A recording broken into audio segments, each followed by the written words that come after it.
Switching.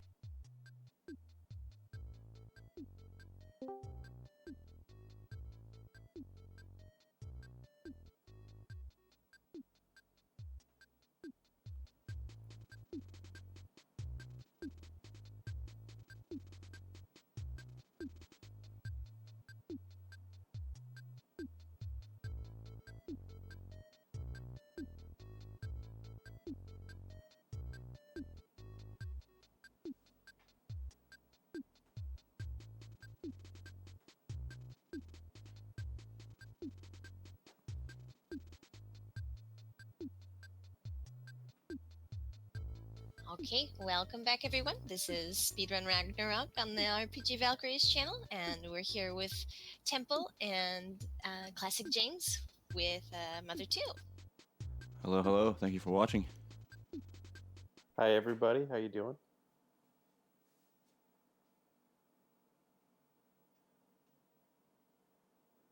Yeah, so this is going to be a run of Mother 2, also known as Earthbound in North America.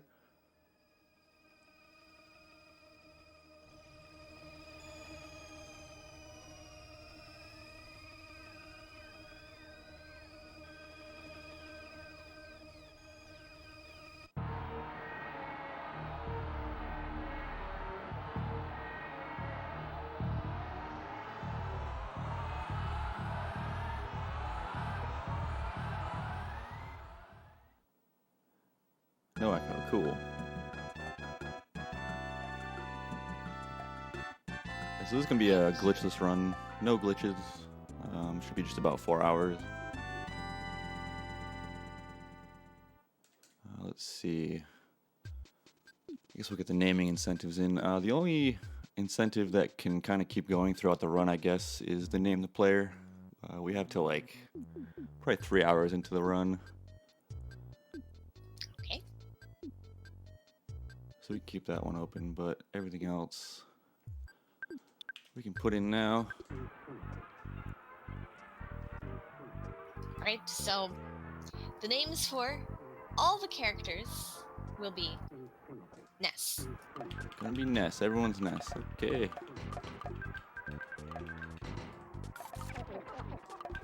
I guess it's better than everyone being Jeff.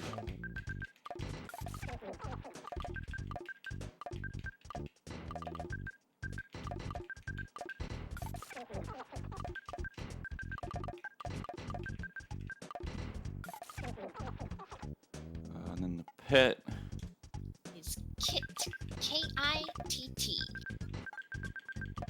the young Kit. Favorite food. Butts. The Focus cut. and favorite thing.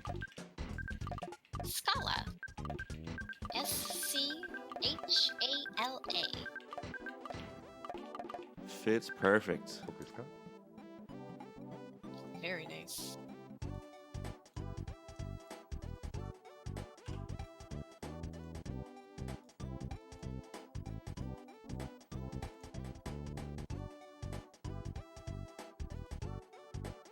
Okay, I think that is correct.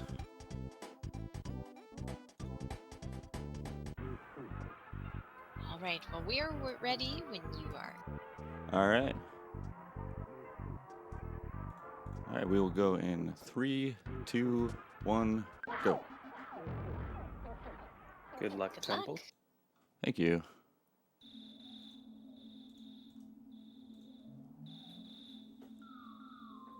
So you're probably wondering the differences between this and Earthbound. Obviously, the text for any RPG is going to be a big difference, but there's kind of a deeper value here with the text system, with how much we opening menus and everything, and just basically when they localized Mother 2 to North America to Earthbound, they completely scrapped the text system and rebuilt it from the ground up. And what that eventually means is there's a ton more lag in Earthbound concerning text and menus and inventories. Whereas with this game, there's almost zero lag with any of that stuff. So we're going to be able to rip through menuing, and overall, it leads to a pretty quick run compared to Earthbound. Yeah, it really is a completely different speed run from Earthbound. Especially with like the rolling HP and stuff. It can really factor in positively and negatively. Sometimes you can overmash and make mistakes and stuff. I would say it makes Onett a little bit safer on Mother 2, though, because of the scrolling HP mechanic.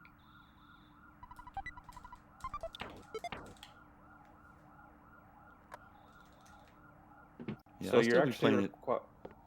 Oh, go ahead. so you're actually required to pick up that cracked bat.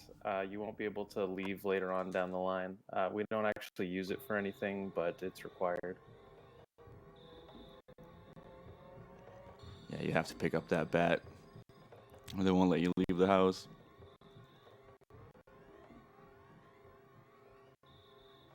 So most of this is just story building, intro, tutorial, etc. First few minutes, anyway.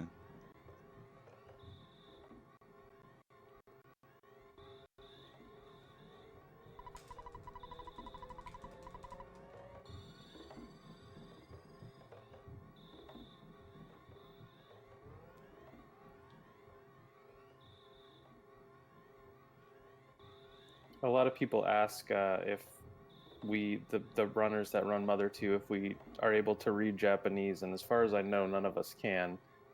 For the most part, it's pretty easy to keep track of what's going on, but because the donation incentives were to name everybody Ness, it may get a little bit complicated down the line. Temple have to pay closer attention to what drops into people's inventory.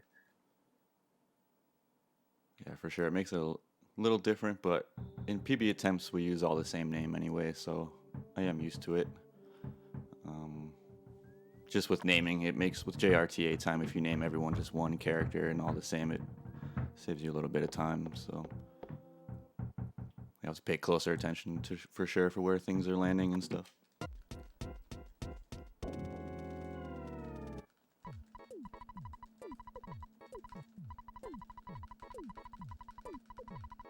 So here, Pokey is explaining to Ness that he lost his little brother as a responsible big brother there, and he's asking Ness for his help. And if you don't say yes to Pokey, you won't be able to continue on with the run.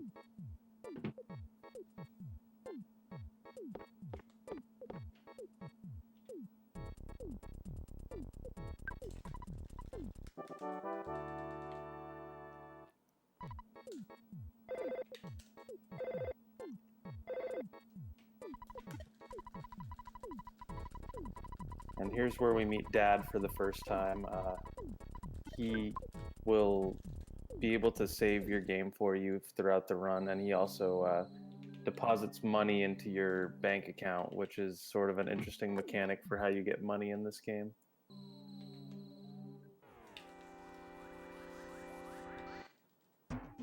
Temple was trying to take advantage of the movement of the crows there. They move in kind of a circular motion, but unfortunately it just got him, but no big deal.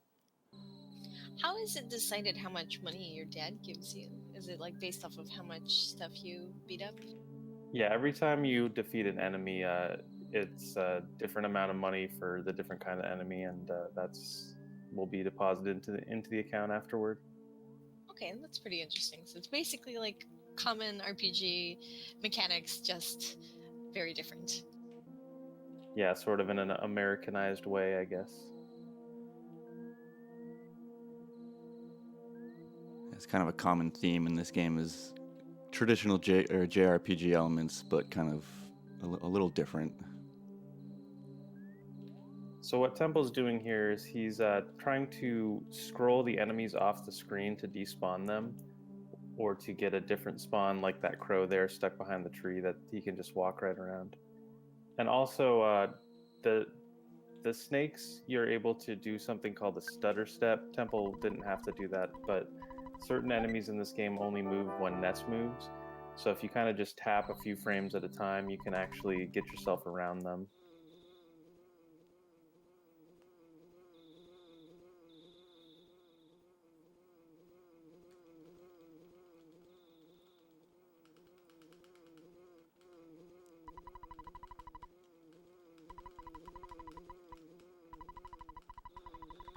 another common question we get about this run is if it's manipulated on it, which it isn't. Kind of inherently, there's no manipulation for this run. It's pretty common in Earthbound for manipulation to occur, but there'll be none in this game. It is possible.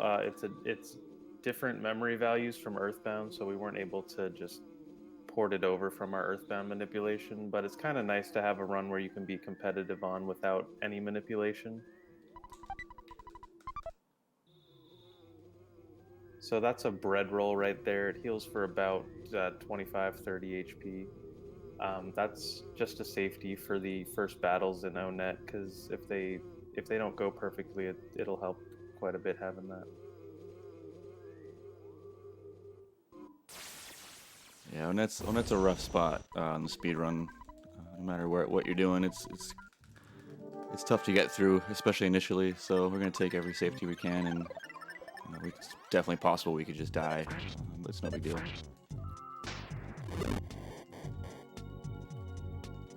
This fight here, we're hoping for Buzz to either guard or use freeze, because it's a little bit faster than the fire.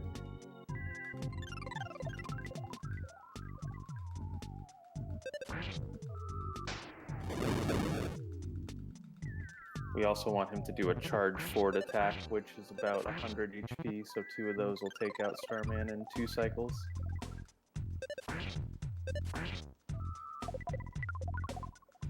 This fight is also 100% RNG. You just auto fight and hope for the best. Yeah, in a speedrun setting, it's impossible to die there.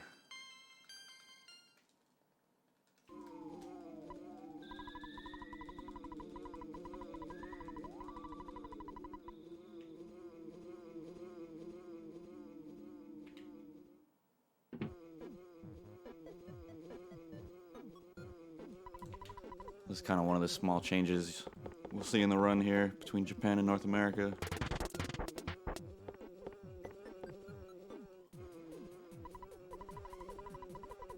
Yeah, in America, they tried to, I guess, make it sound less like child abuse and kind of make it sound more like a laser or something, but to me, they both sound equally scary, just different.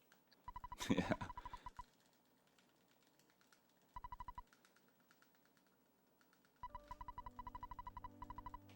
There's a lot of small changes like that. You might pick up on them throughout the run. Just little graphical things and sound changes that they left out of Earthbound or changed.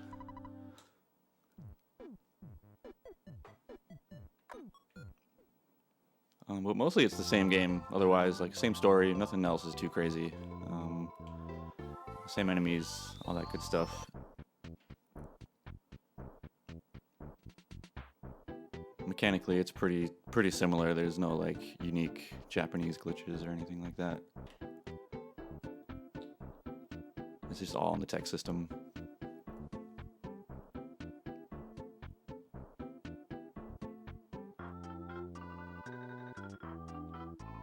I'm often interested how many people don't know that this little secret hideout is up here when they played through it casually. This Mr. Baseball Cap, it's not that great of a defensive item, but it sells for a lot of money, and it ends up giving us the ability to get some defensive items that'll make it easier to get through the Frank battle.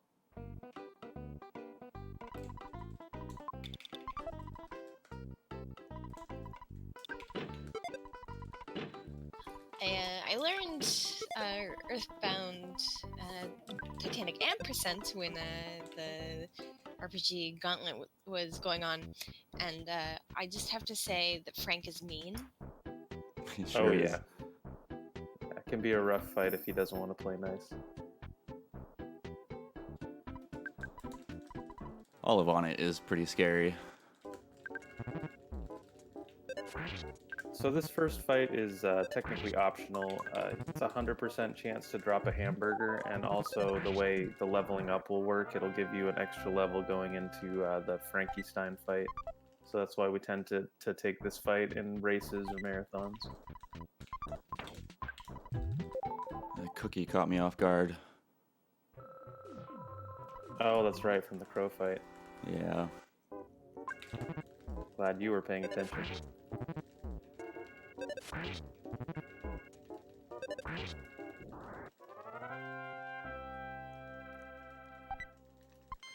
These sharks are being a little aggressive today.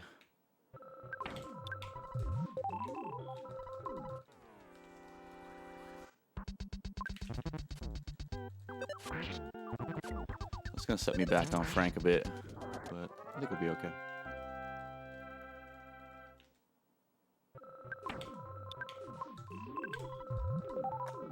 So you definitely want to make sure you're full health going into the Frank fight. And the general strategy is just anytime he hits you, you heal.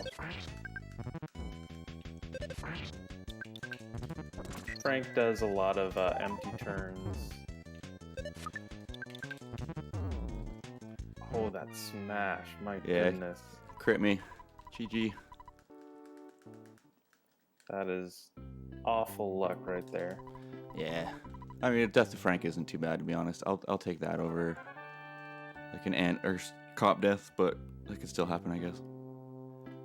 But yeah, crits are crits, and on it, you can't really do much about it. Pretty much anywhere, if you get crit by any boss and on it, it's just, you're dead, unless you get lucky.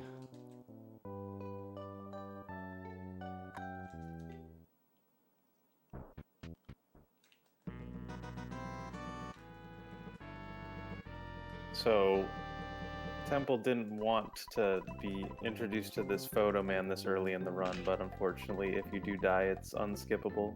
Wastes about 20 seconds or so. There will be a few more times we'll see him in the run that are unskippable, but for the most part, there's some creative ways to get around those photo triggers. Yeah, we try to skip as many photos as possible on this run.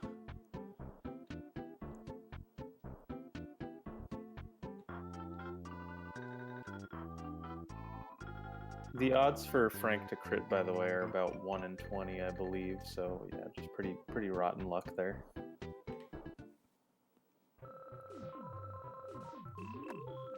That's a good question. If he asks for fuzzy pickles in Japanese, I would think no, but I can't tell you the answer to that, unfortunately, since I don't read the Japanese. I was not reading just when the photo man was around, so I also can't tell you. I doubt I'll be around when there's more. So yeah, Frank crit Temple again there, but thankfully he did an empty turn afterwards, so he was able to stick it out. My goodness. Yeah, we got lucky on that one where he didn't attack the next turn.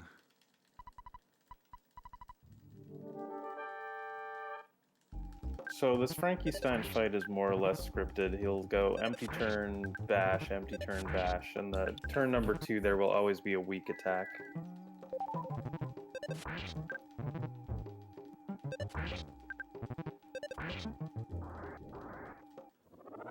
Yeah, Frankenstein's usually not too big of a deal. It's one of many scripted fights in the game where we know what's coming, so it's easy to just plan ahead, heal accordingly.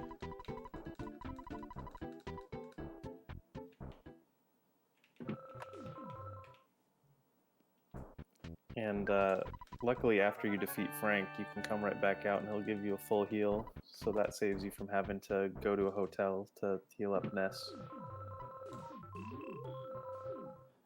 Sometimes if you have a good split there between the sharks and Frank and Tank, you don't have to take that heal. There's butterflies floating around and stuff, but typically you just go for it, especially if you've used all your psychic points.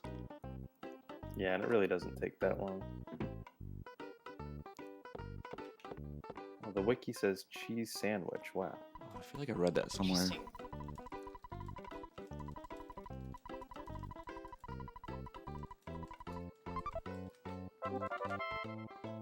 So this is the mayor of Onet. He's congratulating Ness on defeating the sharks, but also making sure he's not held responsible for Ness's safety when he gives him the key to the shack to get into Giant Step here.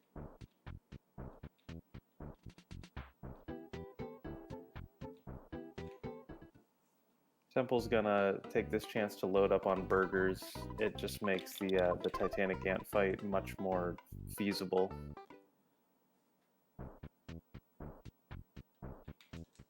It's a nice safety for cops as well. They're just hopefully going to last us throughout on it. Yeah, ideally we want them to last through all of Onet and then have a couple left over for Happy Village as well. Girl in the burger shop just really wanted to talk.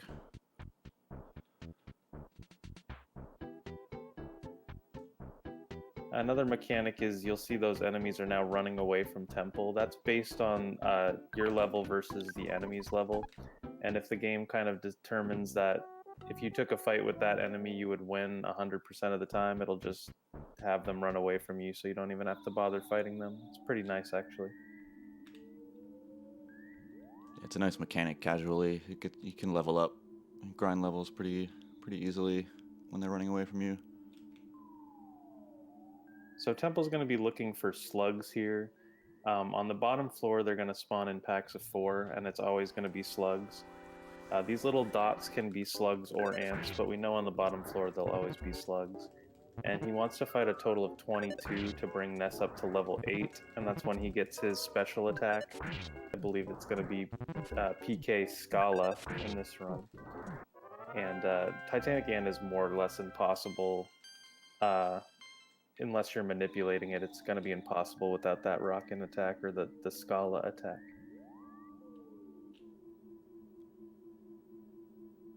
Yeah, level 8 is pretty much a requirement here, unmanipulated.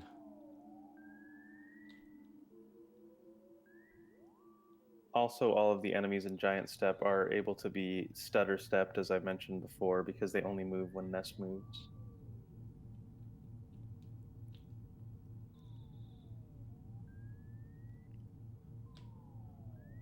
So I'm just kind of walking back and forth trying to reload these spawn tiles. It's all pretty much RNG based.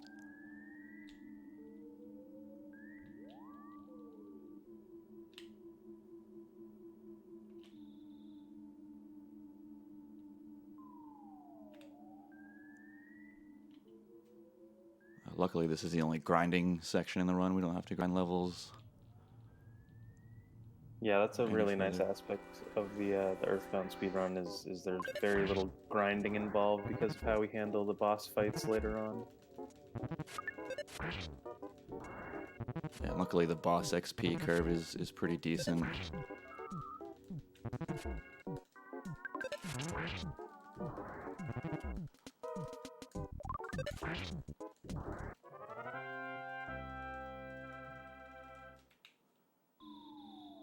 Alright, so that's 8. And like James said, we're looking for 22 altogether. Yeah, the most optimal way to do it is would be to get 4 packs of 4, and then on the top floor they'll spawn in packs of 6. So that would put you right at 22 exactly. But you can also fight 6 packs of 4, and it'll just take slightly more time.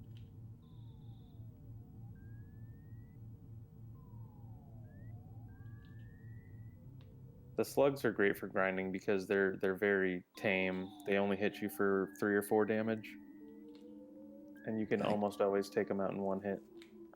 You have a ton of XP too compared to anything else in here.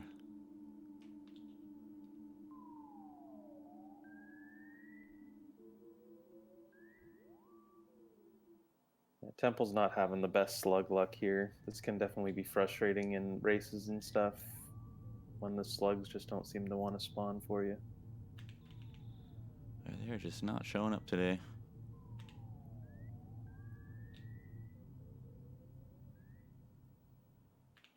Oh, I'm gonna try the door. See if we can get door luck.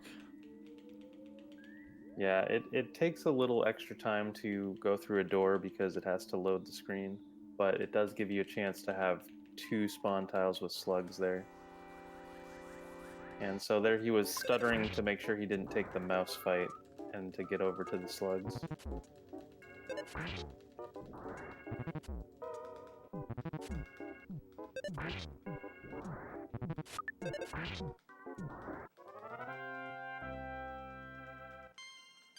Also, these slugs do have a 1 in 128 chance to drop a bomb. And when you don't read Japanese, the bomb actually looks kind of similar to the cookie. So Temple does have to be paying attention to if he gets one of those bombs.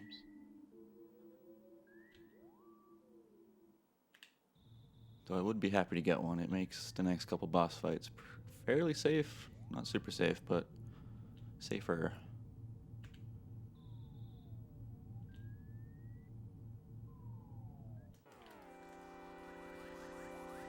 Alright, so this will put him at 16, and he'll probably head on up to the top floor after this and hope for a 6-pack at the top.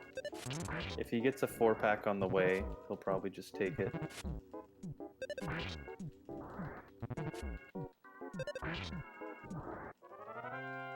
I'd rather take 4-packs over the 6-pack on top, just because it's kind of tough to get to spawn.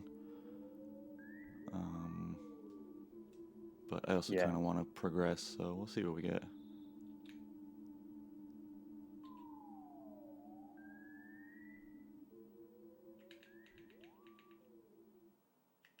You might notice that Ness's walking will lag a little bit in certain areas. You can use that sort of as an advanced technique to determine if spawns are up ahead when you can't see them.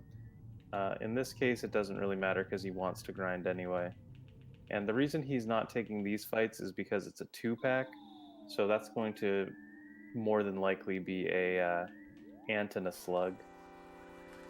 Okay, there's that 6-pack that he was looking for. They split up because...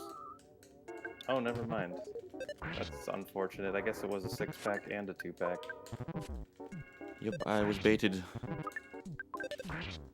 Okay, Yeah, I definitely didn't catch that one. The ants can be a little bit scary because they can call for help, and they hit a lot harder than the slugs do, but thankfully they played nice there. Yeah, ants can definitely cause a bad time.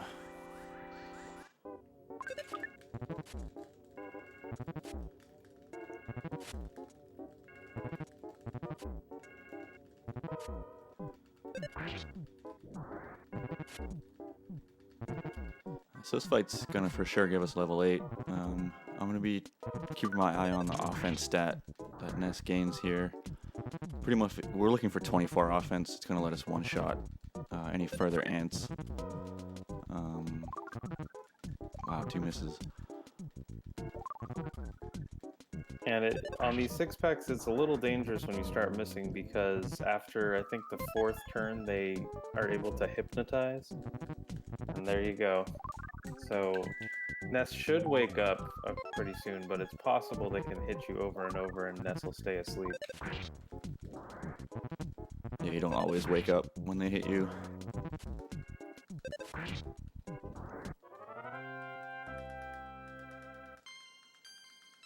So we got 4 offense. I'll still have to check. Yeah, 4 offense doesn't guarantee 24, but it's pretty likely that he has 24 offense.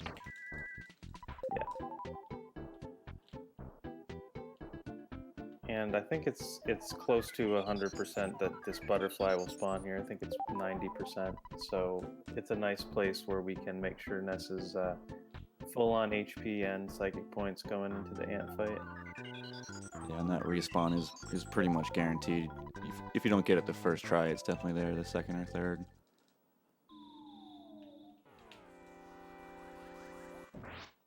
So Temple knows that the ant at the bottom won't join that ant at the top, so he just can take that and get that instant kill because of the 24 offense.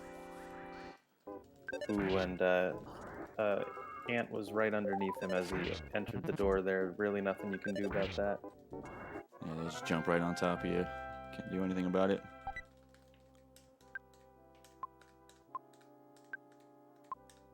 So Ness's inventory is full here, but the ant was trying to give him a cookie, so he had to leave the cookie behind.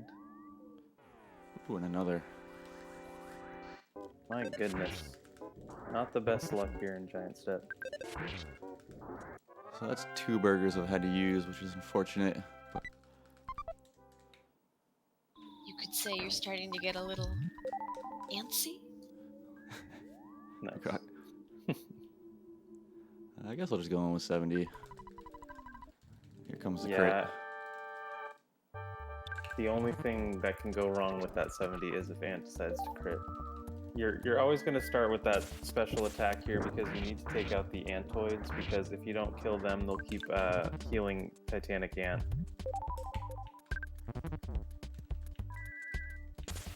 So the basic strategy here is just heal anytime Ant hits you. If you want to play it a little risky, if he does a weak attack, you can keep going. But we're looking for him to do defense down or shield. But defense down is the best because shield cuts your damage in half.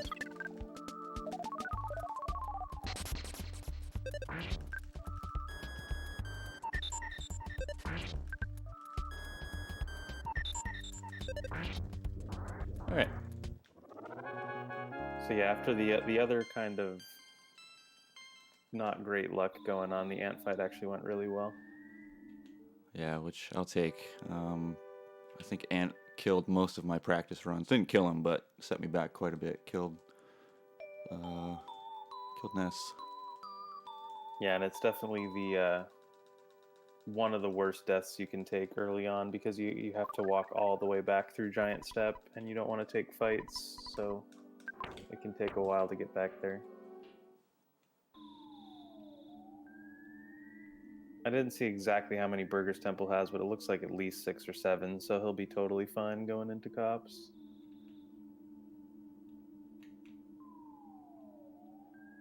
Yeah, luckily with how well that ant fight went, I didn't have to use too many burgers.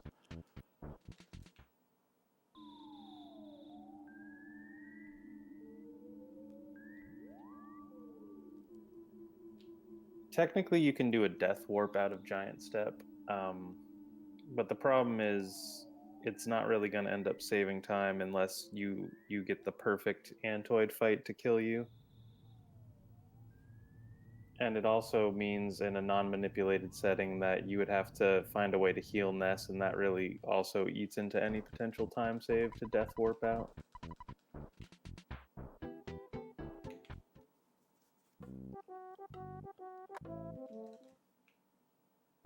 So the cop there is asking if you can read the sign, and if you say no, it's slightly less text, but in Japanese you really can't even tell the difference.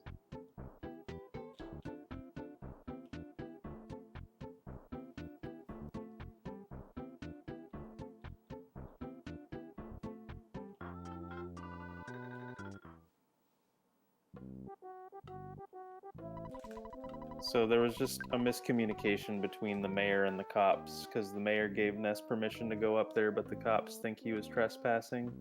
So as any good police force would do, they pull him into the back room and make him fight a whole group of crooked cops. The 90s were crazy, man.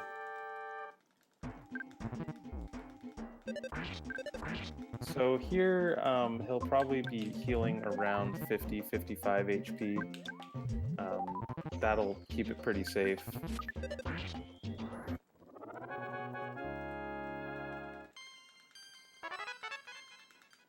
Yeah, the cops have a few move sets here. Basically a heavy attack and a light attack. That was a lot of heavy attacks on that first one. Ooh. Yeah, you're hoping to hold on to about 20 psychic points going into the final fight here. I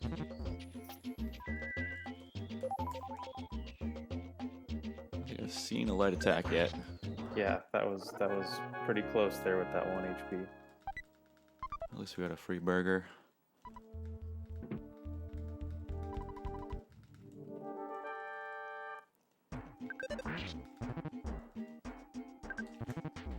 Yeesh. Yeah, they're not having it here. We mentioned the scrolling HP before, but it's a very nice mechanic of this run because even if you take mortal damage, as long as you can get a heal off before that HP ticks down, you're going to be fine.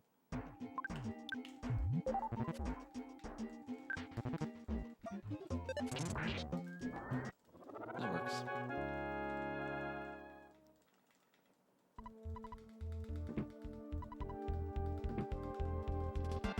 So generally, 2 Rockins will kill strong. Now PK Scala here is the only psychic attack in the game other than Thunder that actually has a chance to miss.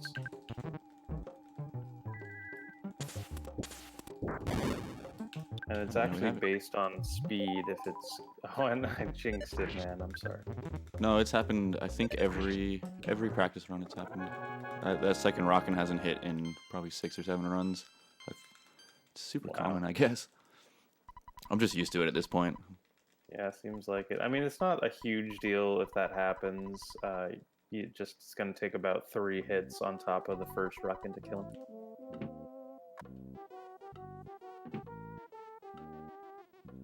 So just a 1 death on net, and it was probably the best death you can take with that Frank death, so not too bad. Yeah, of all the rips I could take in on it, I'll take a Frank for sure. Slug grind was pretty slow. I think we lost a good amount of time on that, but we're out of on it, which is all that really matters. Yeah, it can definitely cost you up to 10 minutes or more if it really wants to go badly. Here he's picking up an exit mouse. It's a very useful item in the speedrun. Essentially what it does is it'll bring you back to the door that you entered a dungeon in. He won't be using it for a while, but it'll definitely come in handy down the line. And we use those exit mice a ton in late game. Just when we're sank hunting and trying to do final bosses, it's a really convenient way to get out of those dungeons.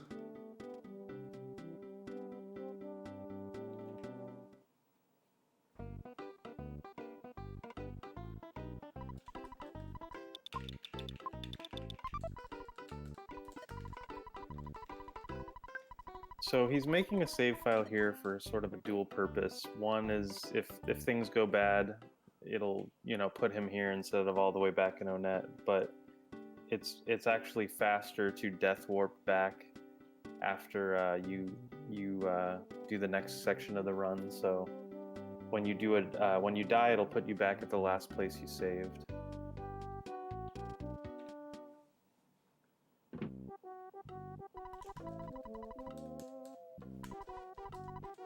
Here we meet Apple Kid. You might have seen the Orange Kid house on top of this. The game is trying to teach you a little bit about don't judge a book by its cover, because Orange Kid is all well dressed and well put together, and Apple Kid is kind of a mess. But one of them is definitely more useful in the course of the run. Hence why we don't even talk to Orange Kid.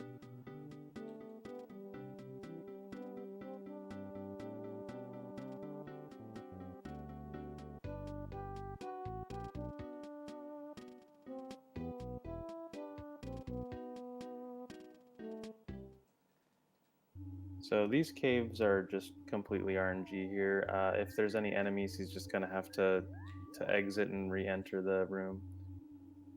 There he was far enough, that sprout was far enough into the cave that he could go back and despawn it, so that's definitely more ideal than leaving and re-entering.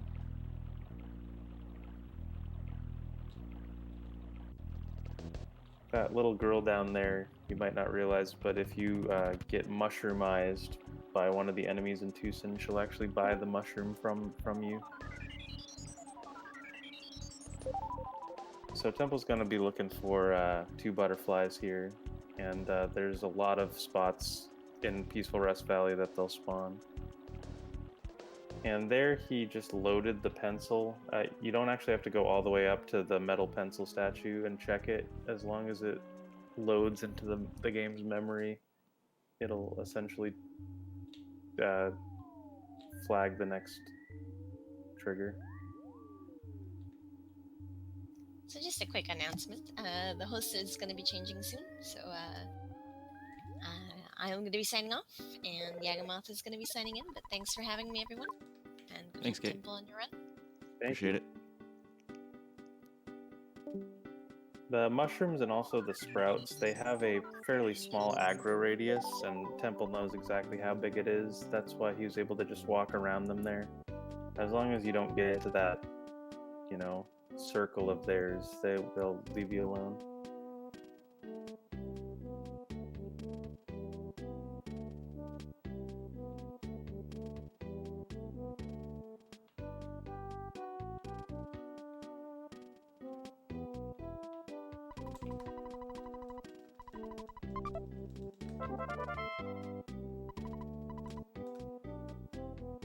So earlier on, before you left Applekid's house, his little mouse buddy gave you a receiver phone, and then when you left the cave, he called and told you that he has a new invention for you.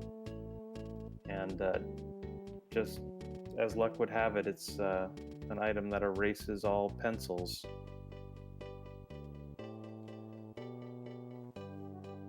I guess it's a little different play on words in this game. I don't know Oh, Japanese, that's true. so Yeah, sorry. I don't quite It's get the joke, but yeah, it's actually I completely forgot about that since, like I said earlier, he didn't actually load it, so we didn't see it. But it's actually an octopus statue in this, and yeah, it's a Japanese play on words.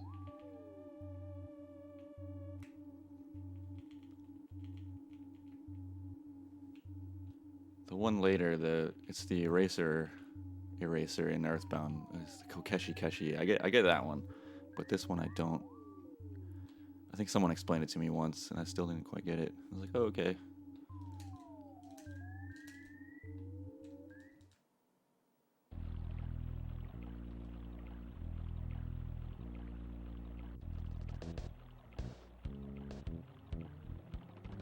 Alrighty, good morning, good evening, good afternoon. Hey, Yaga. Hello. I hope I'm somewhat balanced. I'm going to check that on stream in a second.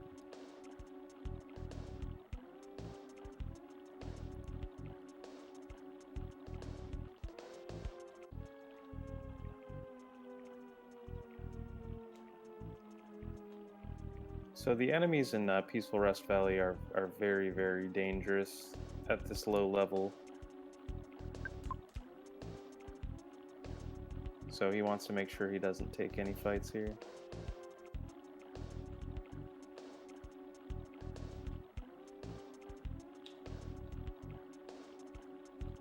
Those trees, they move fairly slowly, but that one was a little bit too close for him to just walk around.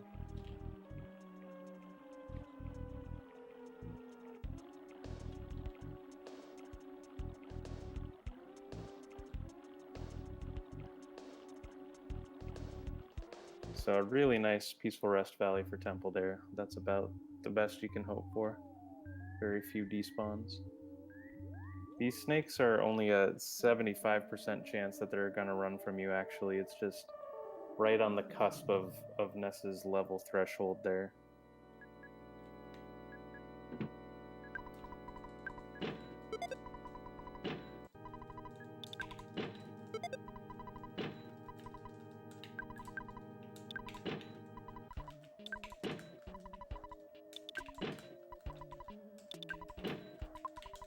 Yeah, an octopus eraser machine again.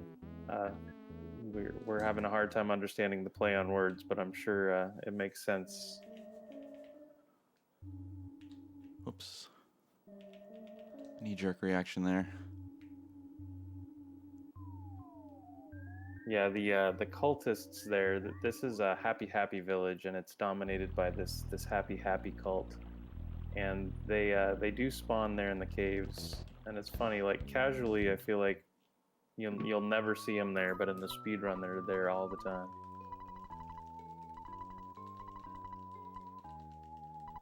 Yeah, Yaga, I should be able to turn you up pretty soon at the Tanzuro Brothers show.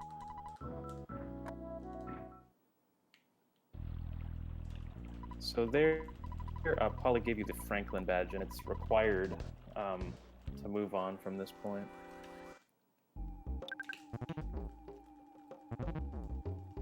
This fight, the thing we're looking to not happen is for the cultists to call for help. And that was a great first turn. They have 94 HP, so if your special attack hits on the high side of the damage range, it'll take one out.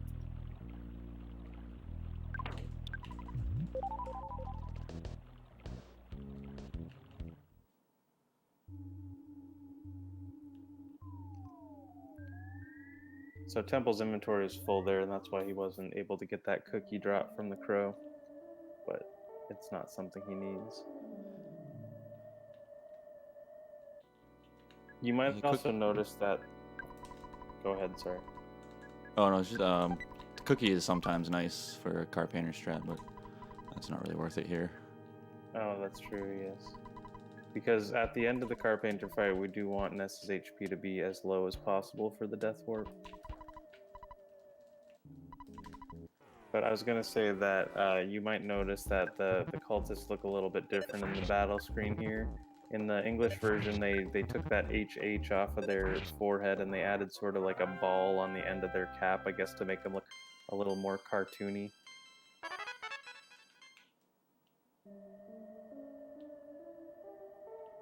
More like PJs, I guess, than hoods. Yeah.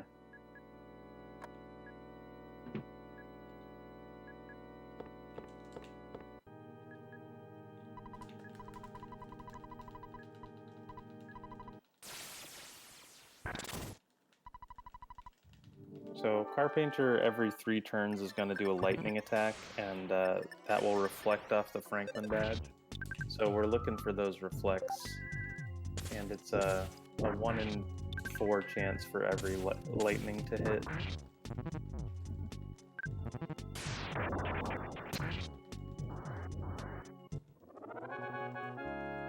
That was a good car painter. Yep, very good. He'll have a little bit higher HP than super ideal, but it can be way worse than that.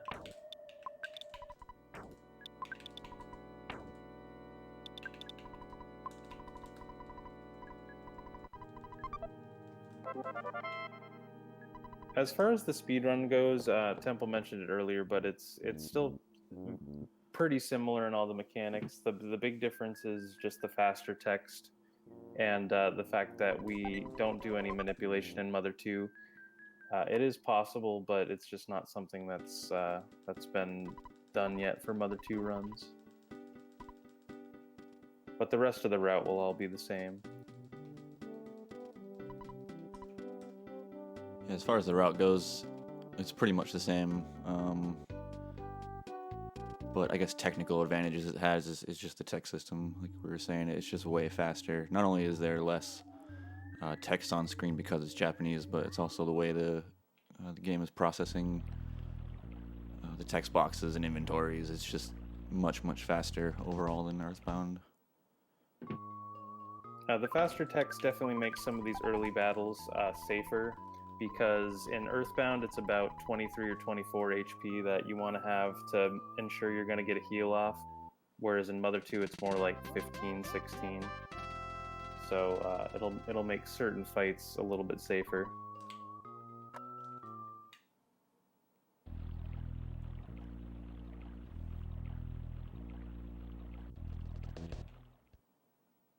Hey, Ori.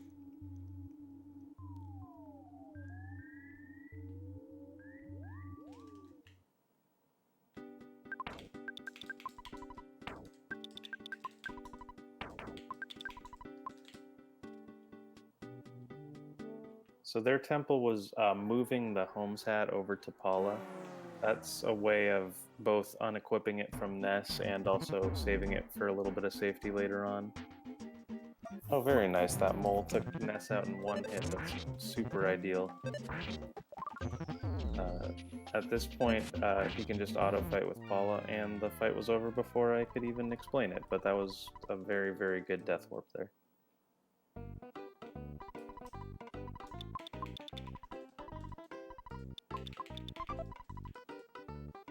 So Temple will have to go revive Paula. You can't do the rest of the required parts of Tucson with Paula dead, but it's still going to save a lot of time over walking back all the way through Peaceful Rest Valley.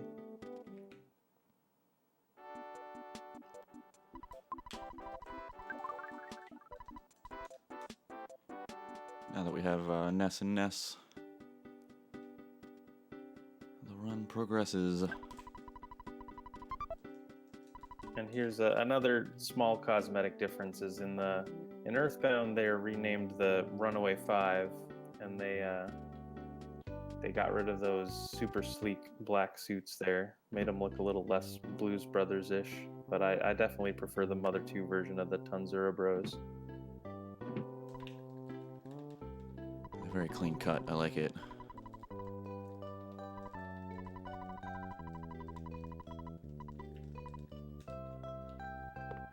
We're just gonna grab this bear for safety later. Typically I wouldn't grab this, but marathon Yeah. safety. Yeah, it's nice to have it in a marathon, and it's only about 15 seconds out of your way there. No big deal. It's basically for Threed Cave. Threed Cave is just such a run ripper that I like to have as much possible buffer there. Yeah, and what the teddy bear does is it'll absorb damage from the enemies, and it's a 75% chance that they'll target the teddy bear over one of the kids.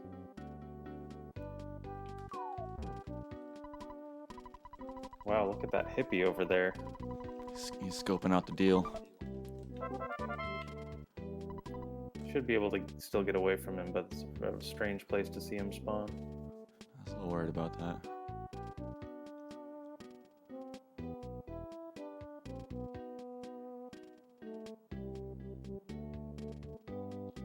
So earlier, when he talked to the band member there, he gave him a backstage pass, and he'll only give it to you if you've rescued Paula and if Paula is alive.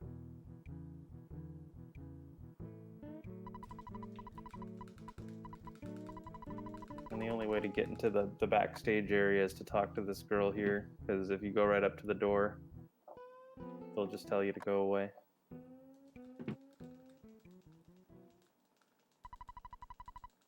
And here's our first input break in the run. There's a good amount of these, and it makes it nice for a 4-hour run. There's lots of places to take a little break.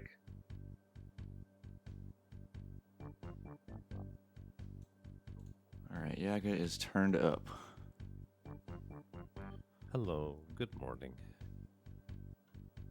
Good morning. So, sorry for being late. I hope you guys are doing well. I actually really like just leaning back and listening to the commentary. Thank you.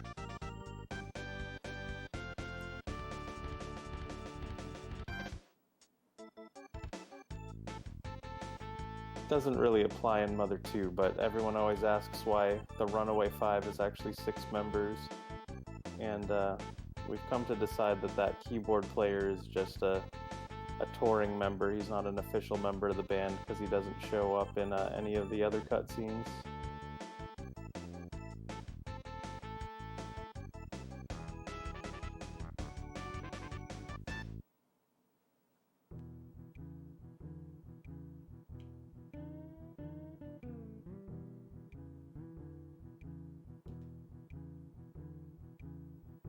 So I should probably mention what happened in the storyline there.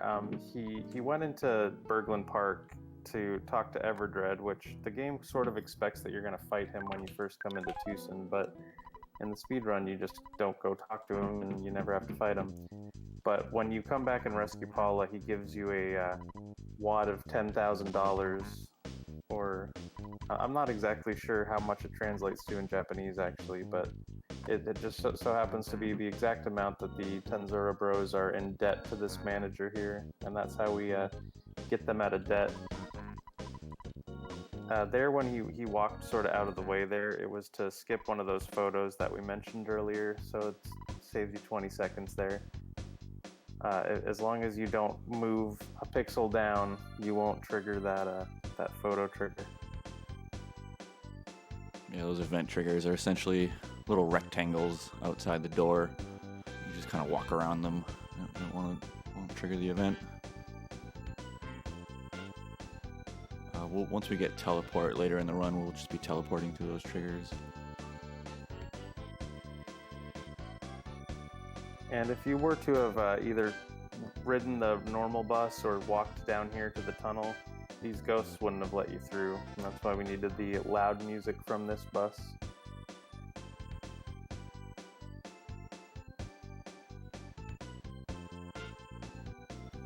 We rock too hard for these ghosts.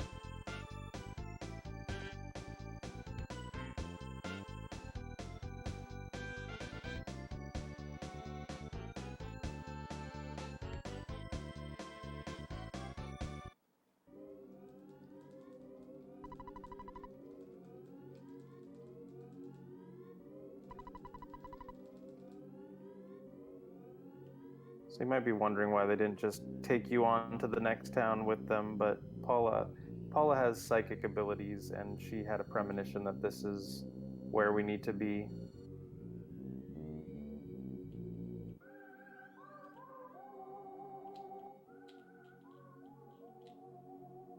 The enemies in Graveyard here are also very scary. It's not the end of the world. If you were to take a death here, it would put you right back where the bus dropped you off.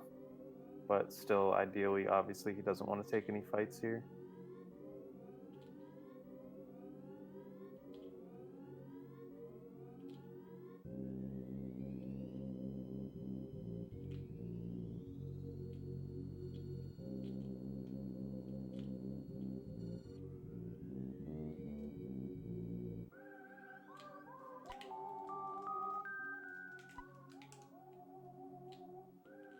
So whenever you hear that kind of creepy music, it's usually a indication that it's an important part of the story there.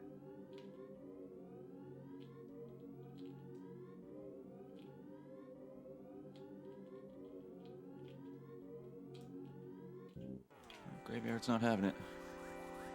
Nope, it's definitely better to take a fight after you've triggered those zombies. But I think he'll be able to get through this fine. Yeah, as long as they don't kill Paul on turn 1 there, you're fine.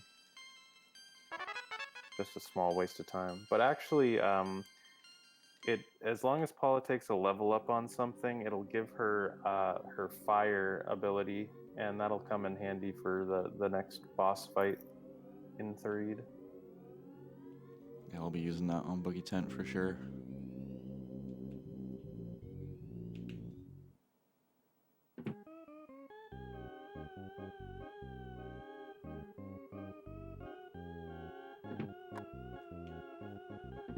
And this is the Don't Talk to Strangers PSA of Earthbound.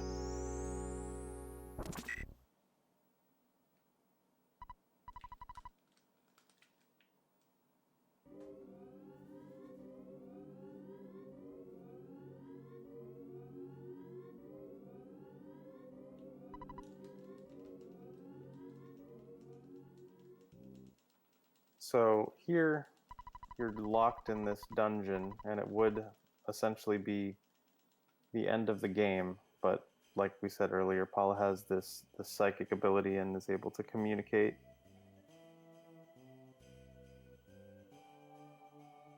And she calls out to a friend they've never met and tells him to head south.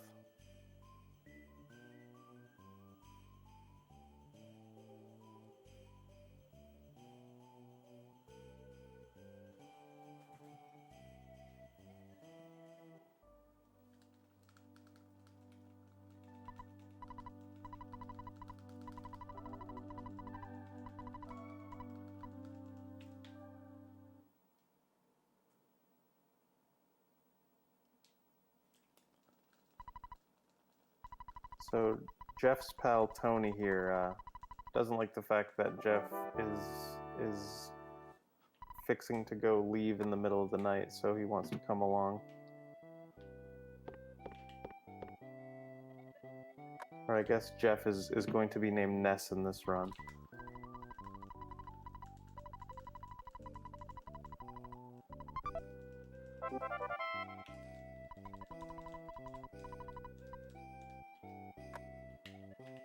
So Maxwell gives you a key to the locker room there because he knows that you are going to need some equipment. But it's kind of a jerk move because the key doesn't open any of the lockers. And then he just kind of laughs at you and says, "Oh, I knew that would happen. Here's my machine that fixes bad keys."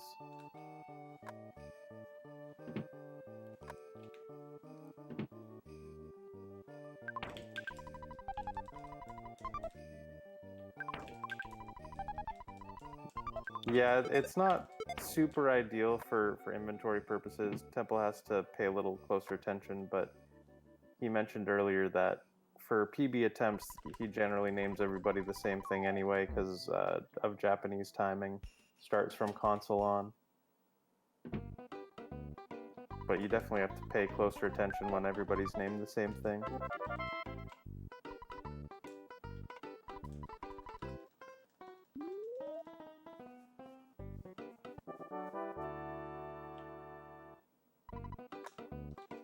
here we meet our favorite little buddy, Bubble Monkey. In the casual run, we all loved this guy. He's great, you know. Cute little monkey follows you around, but for the speed run, he makes a lot of very easy skips, a lot less easy. And he's very unpredictable in what he's gonna do. You see, he kind of detaches there. And when you're trying to get enemy skips, it makes it pretty difficult, almost impossible. Sometimes.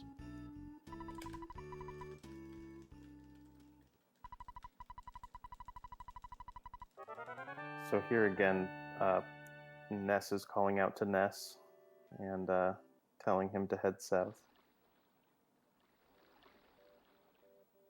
And here's going to be another photo skip. You can go above the tent if you want to be super safe, but all you have to do is just hug the tent there, and you'll just miss the photo trigger.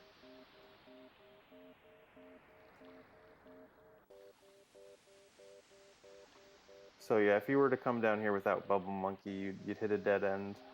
You wouldn't be able to progress. Bubble Monkey introduces us to our favorite pal over here, Tessie.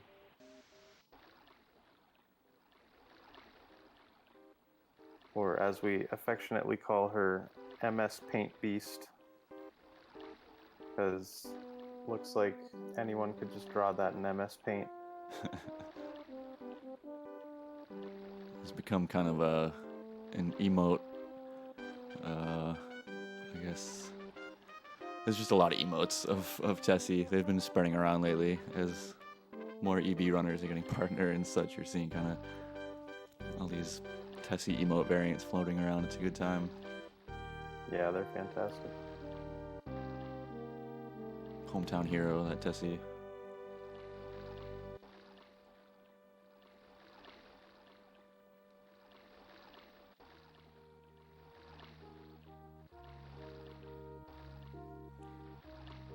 Yeah, you could argue there's a lot of MS Paint moments in the game, but it's just something about Tessie with those two dots for the eyes and that big line for a mouth. Yeah, that smile.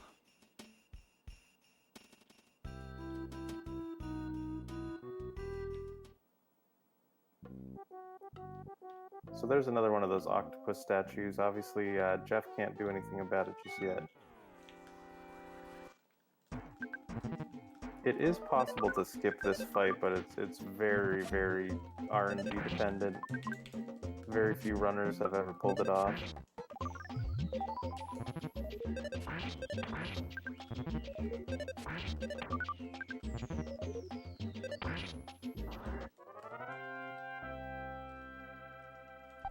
So the big thing that we're hoping for on that first fight is that he doesn't call for help and that he doesn't hit you 3 times in a row.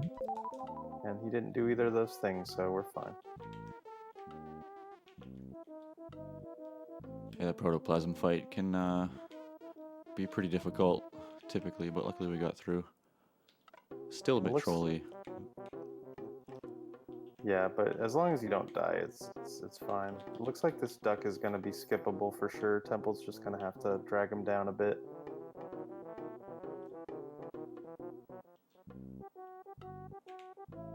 As long as you can get that duck into that exact position, he'll get stuck on the wall there. Nice little skip. Yeah, he's wiggling back and forth here. He's trying to wait for the monkey to detach and then go for it. And so he got 2 skips there. Very nice brick road.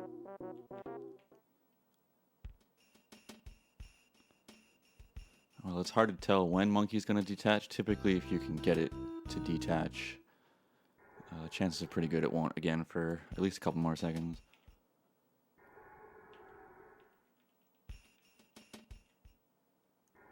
Here we're just kind of at the mercy of RNG to have the first room empty here. Once you get inside, you can just despawn or do some stutter stepping to get around enemies.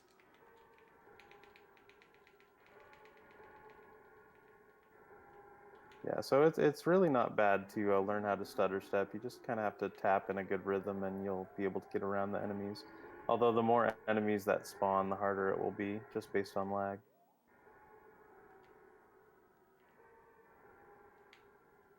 Again, those mushrooms do have a small aggro radius, but Temple knew it was risky to try to walk past the one there.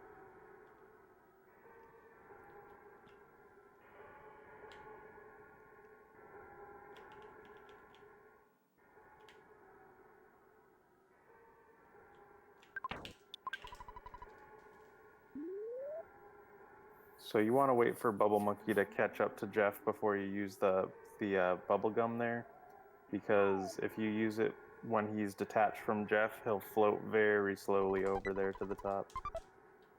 And here's a bottle rocket, or a pencil rocket, I believe, in Japanese, and does about 100 damage if it hits, but it does have a chance to miss. And all of the bottle rocket calculations are based on Jeff's speed.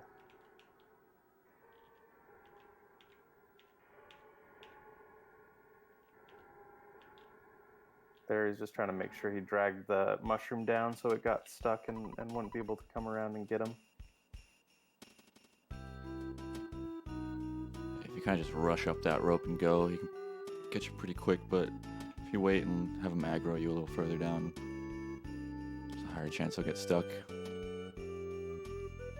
These cave boys move slower than Jeff, so as long as you just walk around them, you'll be fine. There's a very tiny difference there. It says Labo in Mother 2, but just Lab in Earthbound.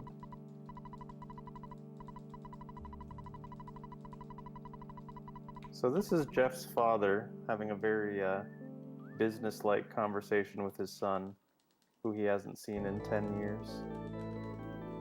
Definitely makes Jeff's backstory a little more sad. Yeah, even though the guy lives about 8 minutes away.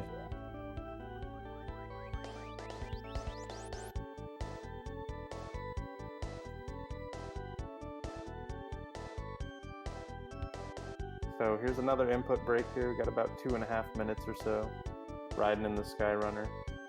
This is a cool moment in the game casually, because it sort of gives you a preview of towns that are to come. But in the speedrun, we just use it as a bathroom break.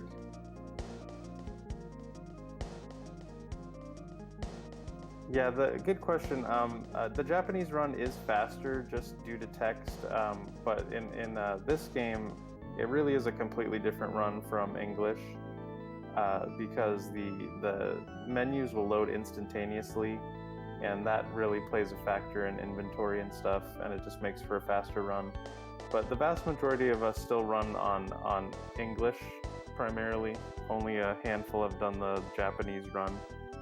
It seems a little daunting at first, keeping track of your inventory if you don't speak or read Japanese, but once you get the hang of it, it's not too bad. But as far as glitches go, the glitches are exactly the same in both versions.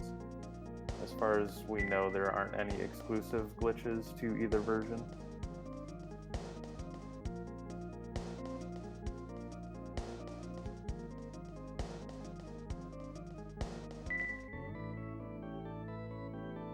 But on our leaderboards, we do separate Japanese from English, because it really is a completely different run.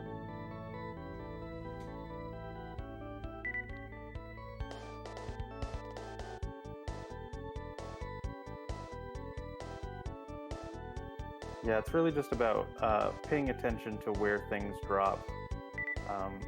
If you play a lot of Earthbound, you're gonna know how to menu without being able to, or having to read things, but the inventory is where it gets a little complicated in Japanese.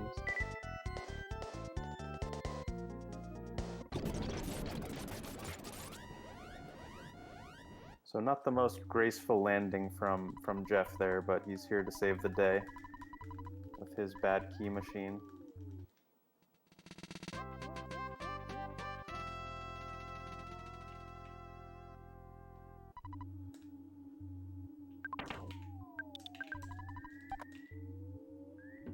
So Temple did a little text skip there. If you walk right up to the door, it'll give a little text box that says the door is locked. But if you just stand right close to the door, I think Temple made a wise choice there. Those flies can be pretty nasty. It looked like it was stuck on the gravestone, but they'll swoop around and they can get you even when you think they're not going to. The graveyard has not been kind today. That's for sure. So Temple has 2 teddy bears here, and Paula has PK Fire, which is going to make Boogie Tent a lot safer. But he's still going to play it even more safe, and he's going to buy his bottle rockets early here. This, in theory, doesn't lose any time, because we have to do it at some point anyway. And if Boogie Tent really goes south, then it'll make it an extra chance to survive the fight. Really, the only really bad thing that can happen is for Boogie Tent to kill Jeff right off the bat. That's a 1 in 36 chance.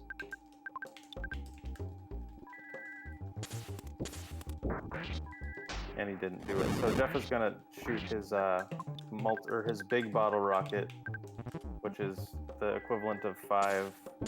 Oh, never mind. Sorry, Temple is doing something called fire strats here, where he's gonna try to actually save that big bottle rocket for a fight down the line.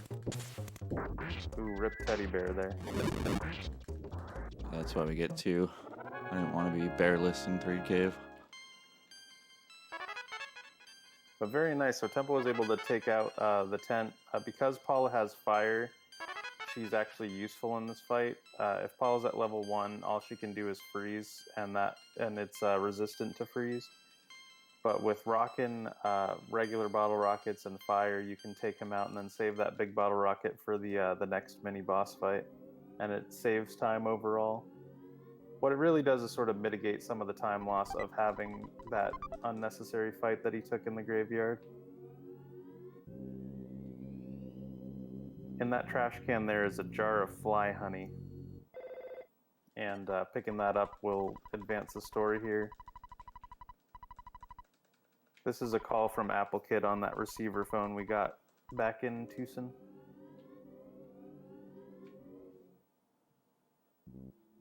I know it's the end of the conversation because there's 3 smiley faces.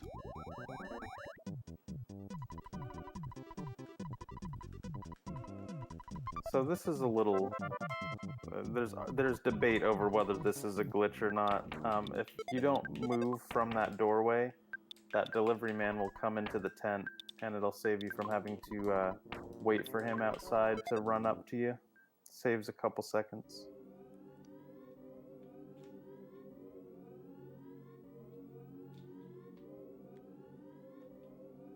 Yeah, and that delivery guy dropped off the zombie paper that you place down on the floor of the tent, and then you can come up here and stay in the hotel.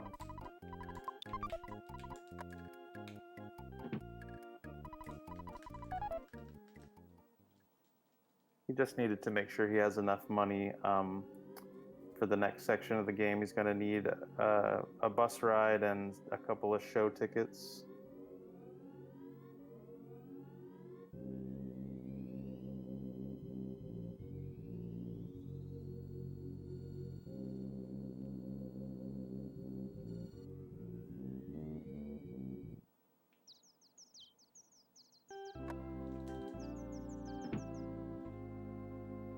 Yeah, I mean, the delivery guy just knows where to find you, right? You told him you were going to be in the tent. So this is a safety save, but it's one of the most encouraged safety saves for new runners or people racing or doing marathons. Because this can be a very bad death to take if you don't save. Yeah, the game kind of in general hits a pretty big difficulty spike here. The next few sections. Ah, finally a nice graveyard. About time.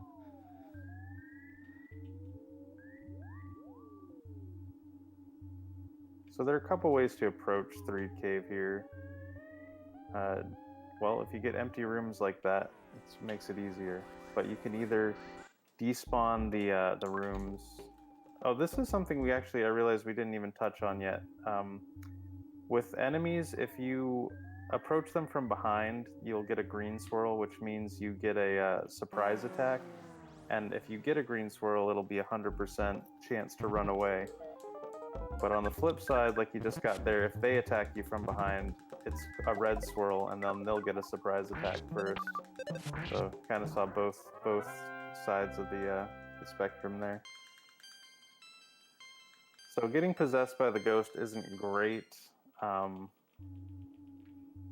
big thing that ghost can do is it'll solidify and waste a turn in an important fight. But it can do damage as well. It does about 20 HP of damage. And he'll also have to take a bit of a time loss to get rid of it in the next town. Alright, so honestly still a better than average 3 tunnel. This can go very badly. I mean, we still have one fight left, but he's got that big bottle rocket still, and that's gonna make this fight a lot quicker.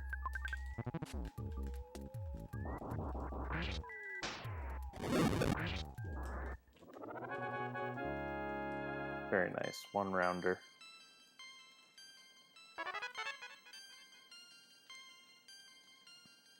So yeah, in a marathon run, that was a delightful 3 tunnel. We're not going to complain about that. Yeah, it was a great 3 cave. It can go much worse than that. Anyone who has run Earthbound will attest to that.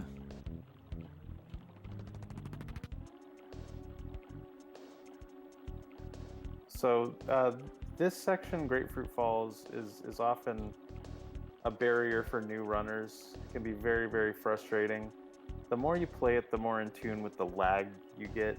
And when you feel that lag, you can preemptively despawn things, and it'll make it a little bit more doable. But there's still sections where you can get caught between 2 spawn plates, and there's really nothing you can do. So again, he's doing the stutter step technique. Roaches are one of those enemies that only move when you move.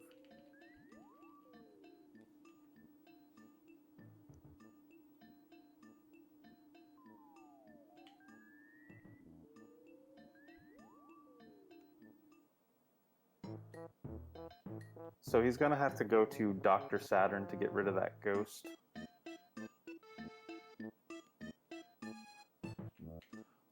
Slight time loss, but we definitely don't want to see it. We don't want that ghost around in Belch's base.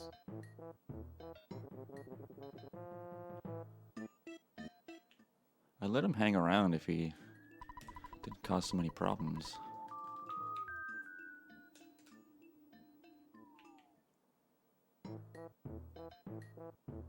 Yeah, Temple is one of the best stutterers, so we'll see some good stuttering going on in this run.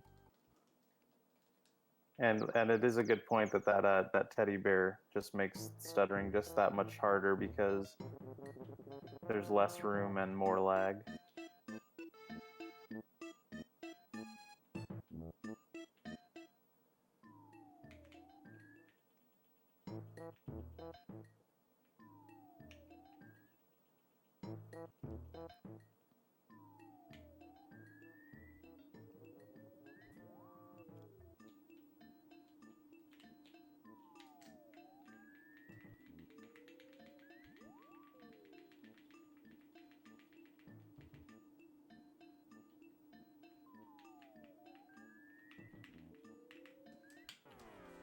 I wasn't getting that one.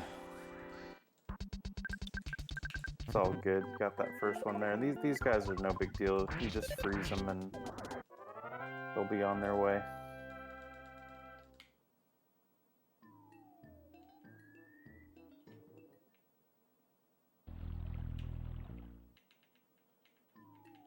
But yeah, these spots in Grapefruit can be real tricky. There's just so many spawn tiles everywhere, and it's really easy to get caught between 2 groups, and you can't do anything about it. You just have to fight a group.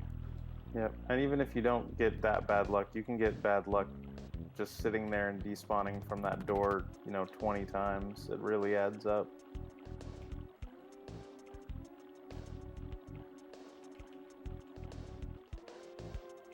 He's trying to use the terrain here, so if he does get pincered, he can get things caught, but thankfully that top spawn plate despawned. And here's one of those unskippable photos we mentioned earlier. There's absolutely no way to get past this without using glitches.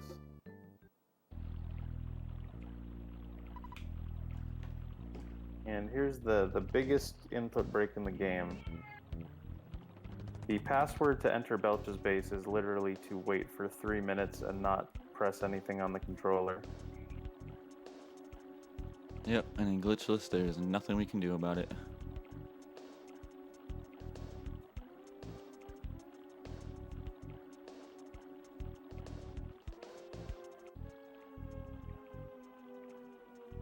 I think the devs are definitely trying to tempt you into a bathroom break with all this flowing water, I think.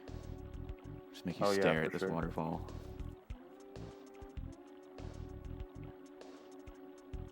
Yeah, text goes by really fast.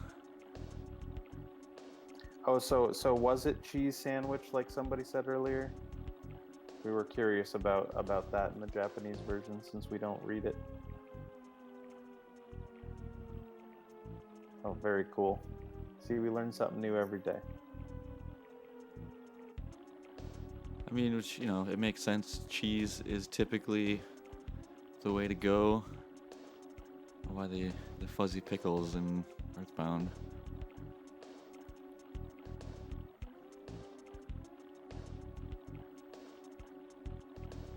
But that's how you'll always know an Earthbound player if you're taking a group photo and somebody says fuzzy pickles, right?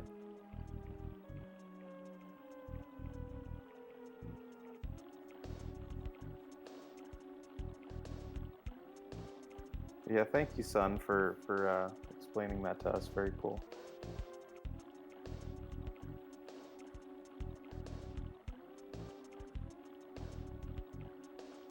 That's exactly 3 minutes. You can kind of, it's nice to kind of set the timer on, you know, on your speed run. You can kind of see when it starts, and exactly 3 minutes later is when the next text box will pop up. No, this is Mother 2 on Super Famicom. The Game Boy Advance version, I've heard, I've never played it myself, but I've heard it's just brutal with some of its spawns, and you're not able to despawn in the same way that you can in Mother 2 or Earthbound on Super Nintendo. Yeah, I've played the GBA version. It is brutal. You basically can't despawn anything. And the music, obviously, I mean, the GBA is notorious for its poor audio, and it's really bad in Mother 1 and 2. It's unfortunate, because this is a great soundtrack, and it just gets butchered on that version. Yeah, they did the best they could do, I guess. Yeah. But the Mother 1 on GBA is actually sort of the preferred platform to speedrun Mother 1, but definitely not the case for Mother 2. Alright, 3 minutes are up. We're going to enter Belch's base. It is possible to stutter around this guy, but in Japanese, it's never going to be faster. So, generally with the fobbies here, or the foppies, sorry, if it's a single, you auto fight. If it's a double, you'll freeze one and bash the other, and then if it's more than two, you'll do a rocket and a fire.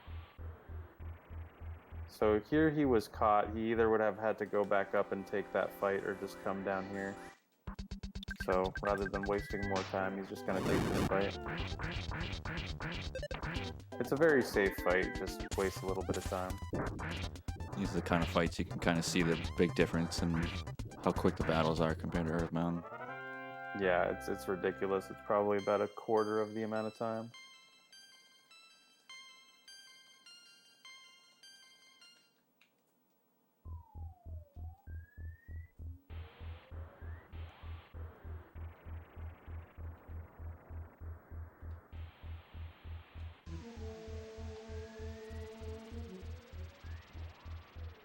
So here he wants to probably just get a pack of 2 foppies. It's pretty hard to get that area empty, so it's gonna be more worthwhile to just take the fight. Yeah, the spawn rate in this area and the next one is super high, so you just kind of take what you can get typically. There'll always be at least one of those slimy little piles up ahead. It's sort of a scripted fight. He's known as the Guardian before Belch. So Temple's going to hope to only have that one and then stutter around it.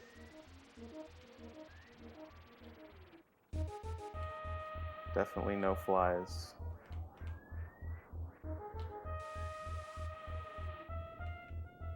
I guess another thing to note is the piles themselves are scripted as enemy or boss fights, so you can't run away from them. Yeah, an interesting part of this game. You can't run from the slimy little piles, and you can't run from cops or cultists.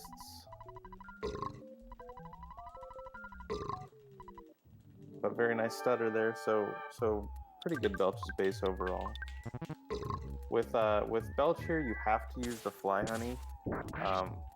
Sadly, many of us have had runs die when we forgot to use the fly honey for some reason. And you'll just keep doing damage to him, and you'll be like, why is he not dying? And it's because without using the fly honey, it sort of is programmed to just give him a full heal every time.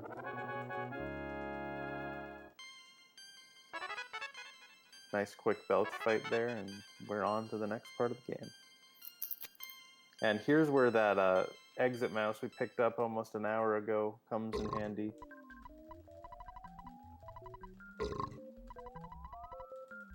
If you walk through that door behind Belch, it'll take you back to Saturn Valley. But it's a lot faster to use that exit mouse, come out to the front of Belch's base, and then just walk down through Grapefruit Falls.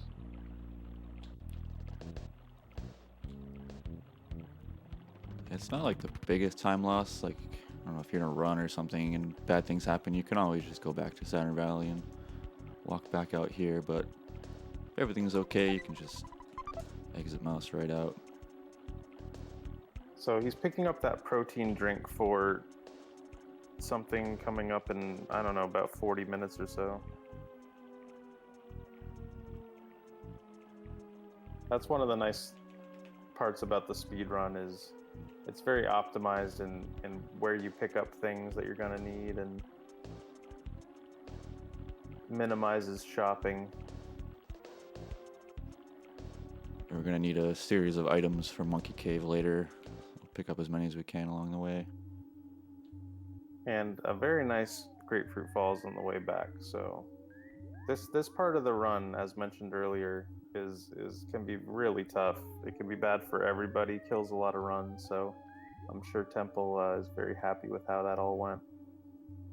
Yeah, everything's been going pretty smoothly here.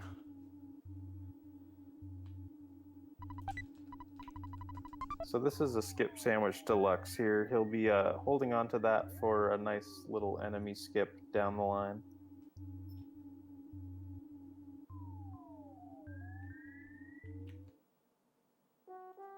Skip sandwiches make you walk faster, and in glitched categories actually allow you to skip a lot of the run because that extra speed they give you can allow you to wedge into cliff areas and kind of get through what's meant to be a boundary.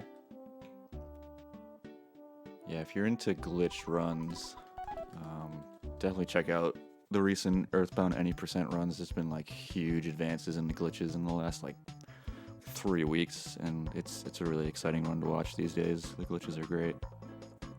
Yeah, for sure. Over 10 minutes were shaved off just with 2 new big glitches that were found that weren't even in the TAS a month ago.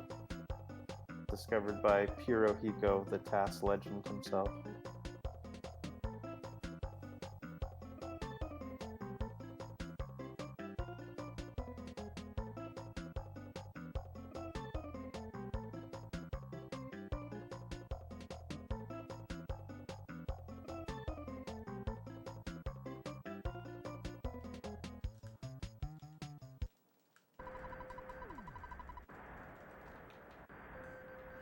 So this traffic jam is just a way to kind of force you to walk through the desert.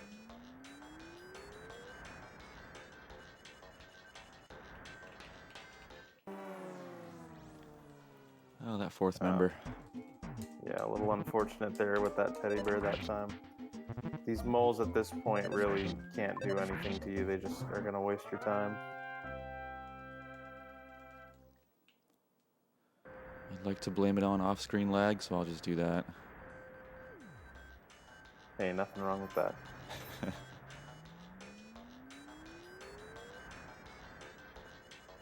So that caterpillar there gives you a crazy amount of experience. If you're to see that casually, definitely go ahead and fight it.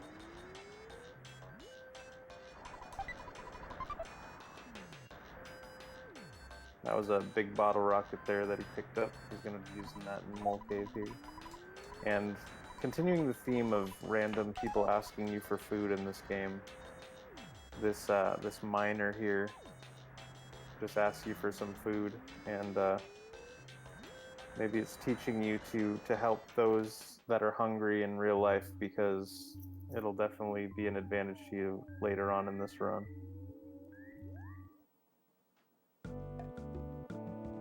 So the loading zone there is sort of a diagonal. That's why Temple walked up to the top.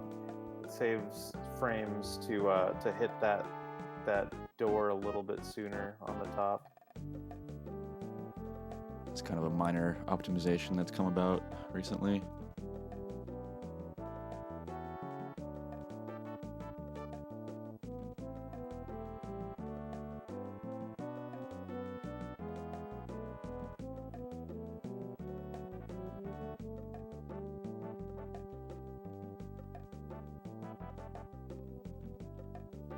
Yeah, you can feed him anything you want. In fact, you can actually give him a bottle of water, which is always funny because he's clearly asking for food, but because the bottle of water is coded as a food item, he'll take it.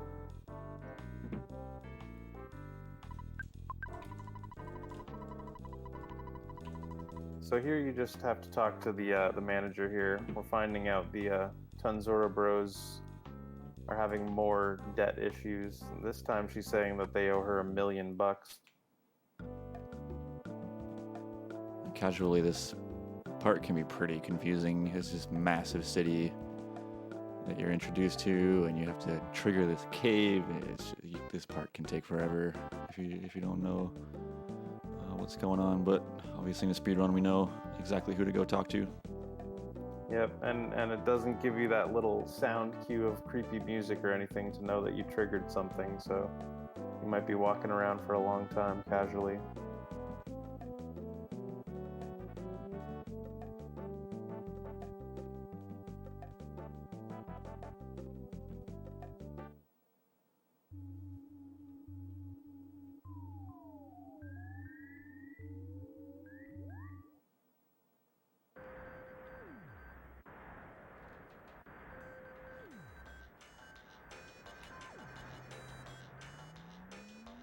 Definitely don't want to be taking any UFO fights. So because we gave him that food item, we gave him that bread roll, he got to work digging that mine. Temple's going to come in here and make sure he's healed up. Take a safety save as well. General marathon rule of thumb for safety is if you're entering a cave, might as well save. Especially here, because this one, if you died in Mole Cave without a safety save, it would put you all the way back in Belch's base. It wastes minutes upon minutes. Yeah, it's a massive time loss if you die here, and it can happen fairly easily. Now, strictly speaking, for someone as skilled as Temple, there's not a lot that's going to full-on rip you in here. You can lose a lot of time, but there's just a few little situations. I won't mention them because we don't want to jinx the run, but they're pretty unlikely to happen. But still, I mean, it takes, less than 10 seconds to save, so you might as well just do it.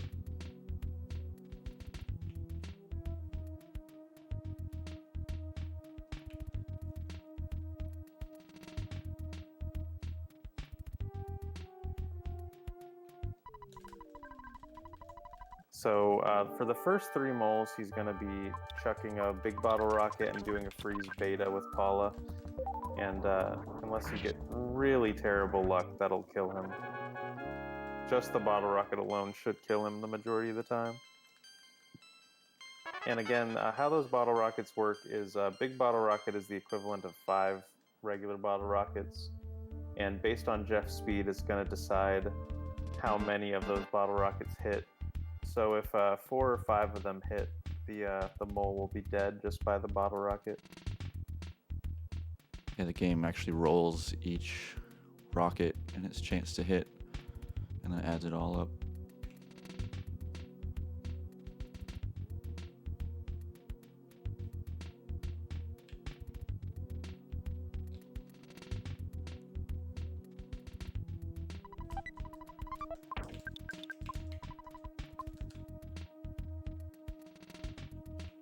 And that was another big bottle rocket there. That's one of the trickier portions there. You can waste a lot of time despawning that little narrow area.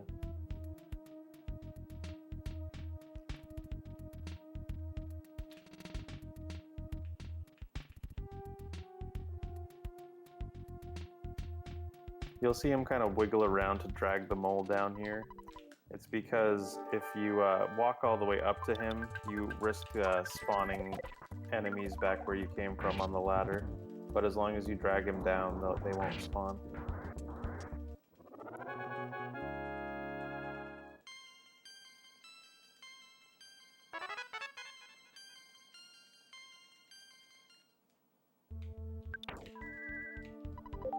So we still have that teddy bear alive. In Mother 2, it's not as big of an issue, but mole number 3 can be tricky based on Paula's level. If she's at a lower HP, because the HP that you're going to get from level ups is random. So if her HP is a little on the low side, you can get bad luck on mole number 3, and it'll just end up ripping your run essentially. But with the teddy bear, it makes it even less likely. So once the bottle rockets are gone, you're gonna do a freeze beta with Paula and a life up with Ness. And what that means is as long as Paula doesn't solidify, Ness will get that life up off, even if the mole hits Paula and kills her. That's kind of where the tech speed really comes into play there. Makes those fights a lot safer as compared to Earthbound. Yeah, for sure. Here's another exit mouse. Just gonna save us some walking again. Very nice for the speed run. As long as it's just a single ant here, it's preferred to just stutter. Oh, that was unfortunate there. Temple got caught. But what he was trying to do is stutter around him and keep him farther to the right, so when he goes to fight the mole here, he would despawn it.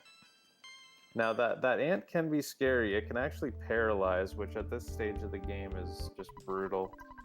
But it'll also get taken out with just one freeze beta, so as long as you can survive a turn there, you're fine.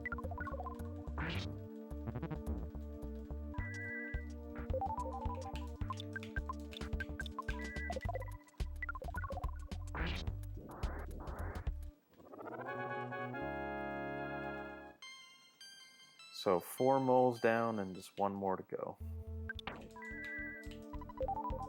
We're kind of missing some of the humor of Mole Cave here because every mole tells you that they're the 3rd strongest mole. And it's kind of agreed upon that the reason that they say that is because there was a round-robin tournament and they all each won an equal amount of fights, so they're all the 3rd strongest. Yeah, I like that theory.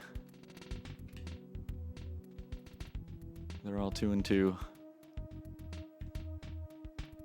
So this last section can be really bad. Temple actually got through the first part very quickly there, but he's getting a little bit trolled by this last spawn plate. But I'll go ahead and call it that this was a very nice mole cave other than that ant fight.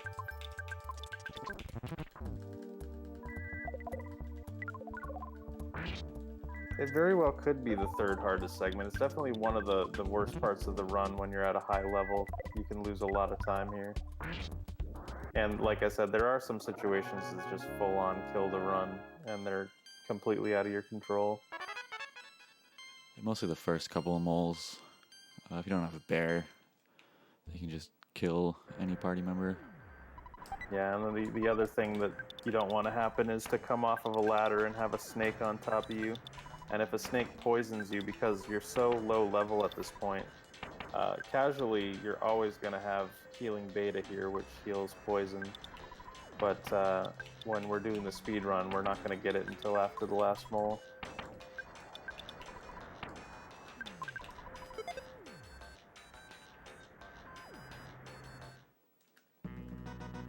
That's kind of one of the first spots. Like, I think if you run Earthbound, you know the route well enough, you can run this. It's not very difficult to figure out what's going on until you get to those big inventory sections. And if you don't know Japanese, it's just you just can't do it. Yeah, even if you think you know where everything is in the inventory, you're gonna take one look at that in Japanese and be pretty lost. But it's typically where we do the inventory cleanup. We get rid of all the equipable items and we move some stuff over to Paula.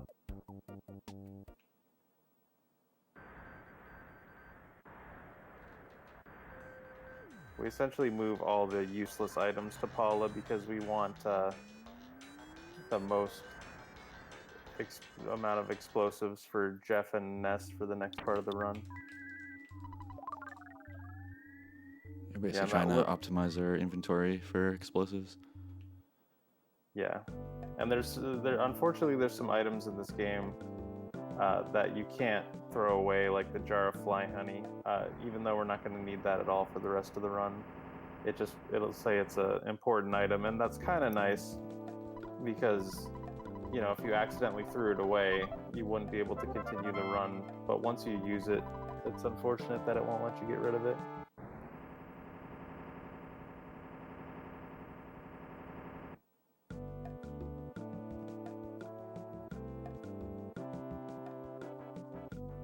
There is another photo here on the top. It's something you don't even really think about because you just walk along the bottom anyway.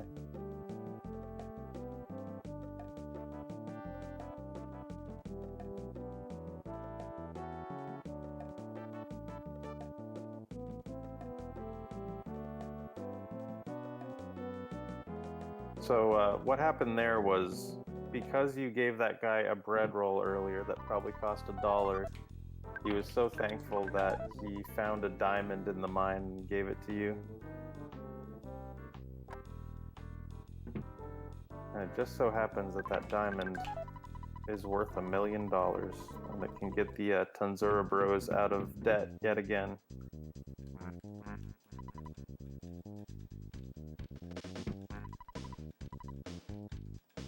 Yeah, it's funny you mentioned the bike.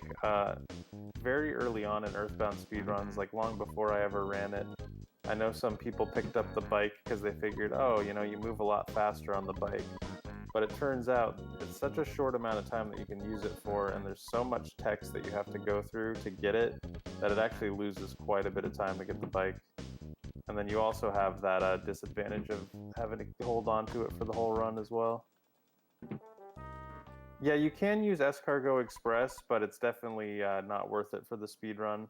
We've optimized it to the point where we know exactly how much we can hold and what we need.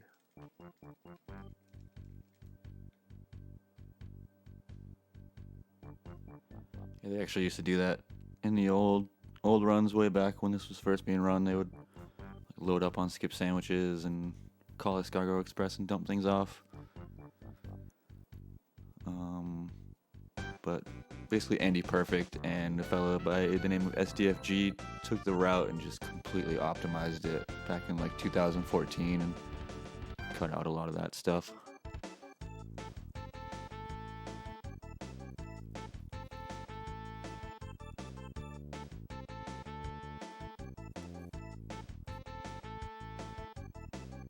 So here's where we're introduced to Venus for the first time.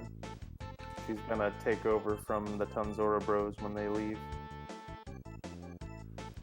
But they're doing a joint concert here. And the bus just drives right onto the stage, as buses tend to do. Rock show.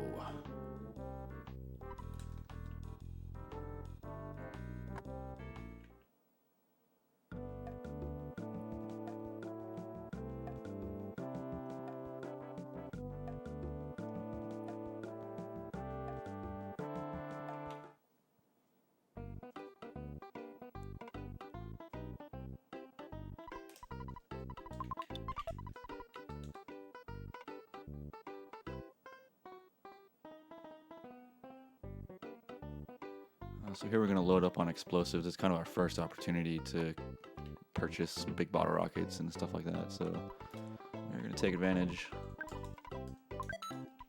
And if you run Earthbound and you do this for the first time, this is just glorious in Mother 2. It's so fast because it just takes so long in Earthbound with the text, and then every additional item that you buy is just going to lag the menu that much more in Earthbound, but it's not a factor here. It's fantastic.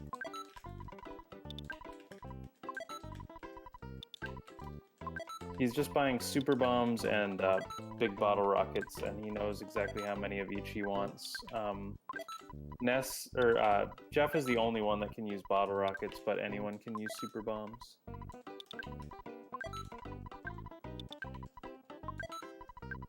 And super bombs will always hit. It's just a damage range, whereas bottle rockets have that chance to miss.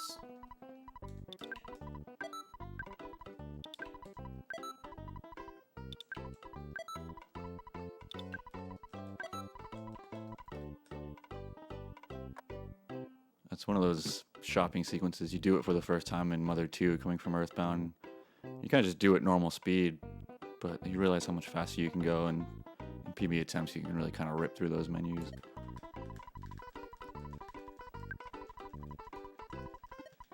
So this is a safety save that's a 100% absolute must for any race or marathon.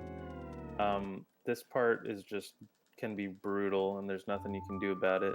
And dying here really doesn't even waste that much time unless you don't do a save.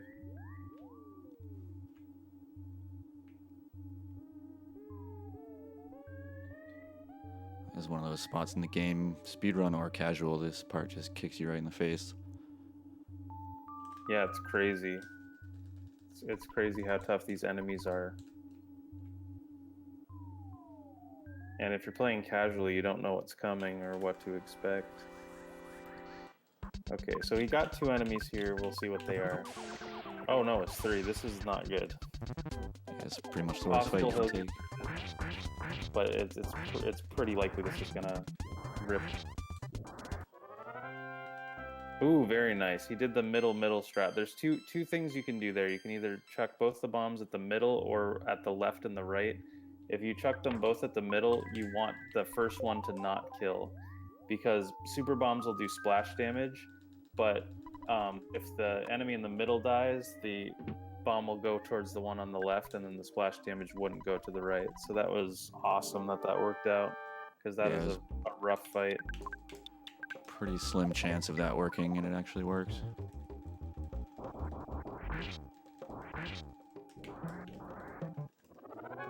So nice high super bomb roll there, so we take him out in one turn. Really nice department store. Yeah. The reason that the Musica fight is so dangerous is because the Musica can put you to sleep. If you have 2 records, even though they hit you pretty hard, 2 super bombs are always going to kill him, and it's not even something to worry about. But with the chance of falling asleep, or also the lightning attack that the Musicas do, it's just a very dangerous fight. I'm glad to see Temple made it through that. Yeah, there's just so many things that can go wrong in that fight.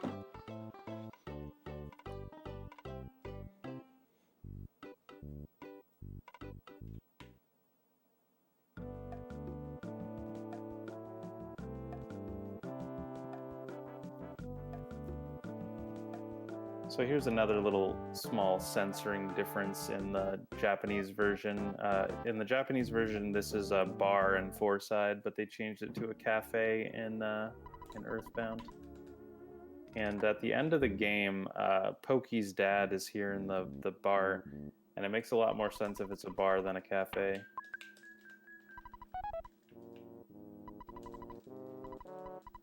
It's like Master Roshi's blue beer in America.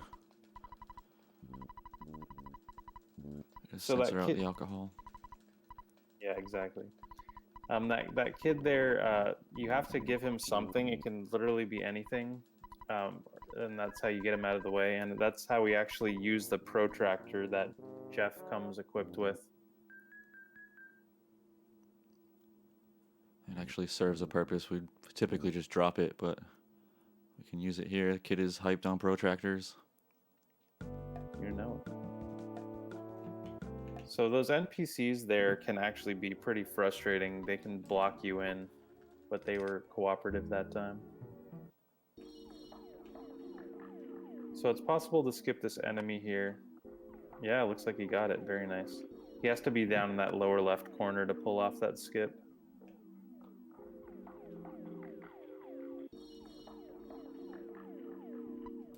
Ooh, that was scary, These but little- yeah. Temple handled it like a pro. I was hoping for the block from the guy, and he gave it to me for about half a second. It was just enough. Yeah. Yeah, that's a nice thing is with both NPCs and like terrain, you can get enemies caught. This is the Night Pendant here. It's gonna protect Ness against flash attacks, and we're gonna keep it on him for the entire run.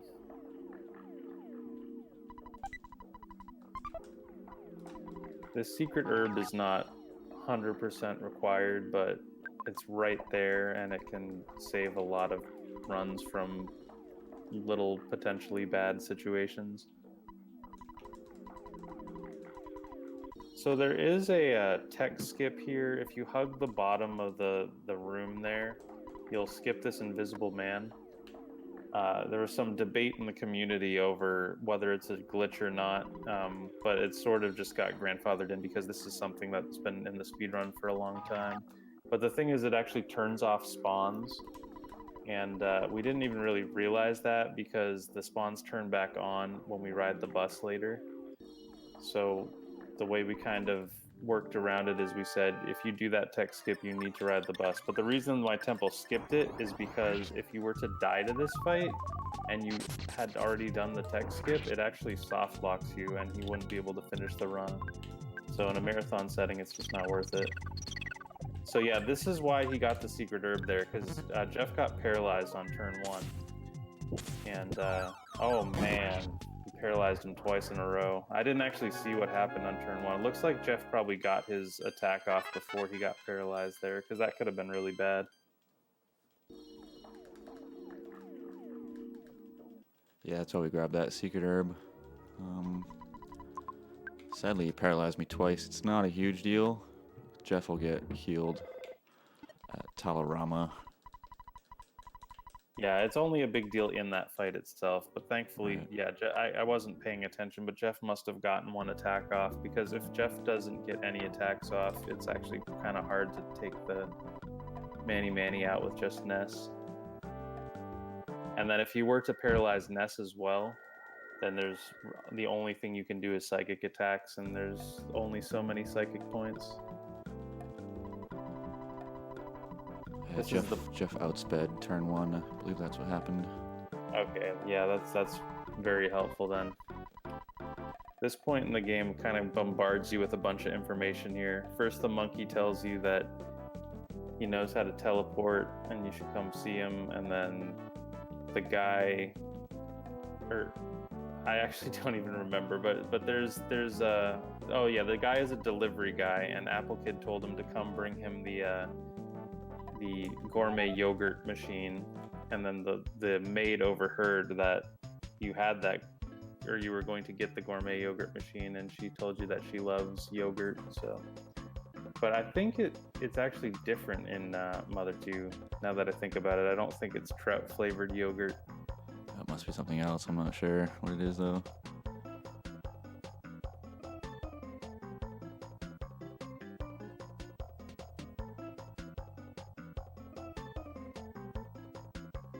Yeah, but this monkey cave coming up is why we picked up the picnic lunch in Mole Cave, and also the protein drink in Grapefruit Falls, and also a skip sandwich way back in Happy Village.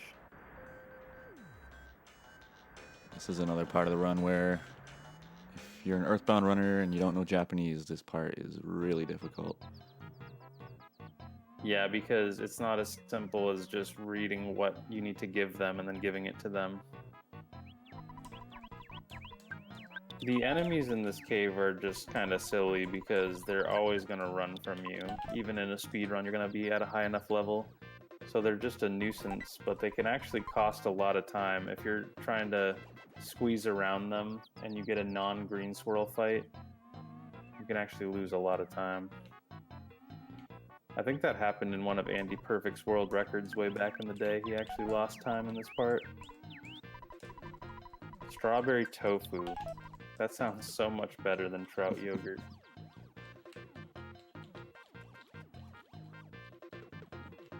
Ooh, trolled. Yeah, these monkeys can be a little bit brutal with the RNG. They just have to get out of the way, but they find a way to not do that a lot of the time. So you can still get things from Jeff's inventory if he's paralyzed. Same with Ness. Yeah, the only problem if Ness is paralyzed is that he can't use the pencil eraser, or the octopus erasing machine. So you would have to move it to Jeff, and then it would throw off your whole inventory. So thankfully, that's not the case here. That's a mistake I know I made early on as an EV runner. I was like, oh no, they're paralyzed. I have to go heal them. Yeah, Jeff can even be dead, actually, and you can still get the items from him. Can't find the banana. There we go. Oh my god.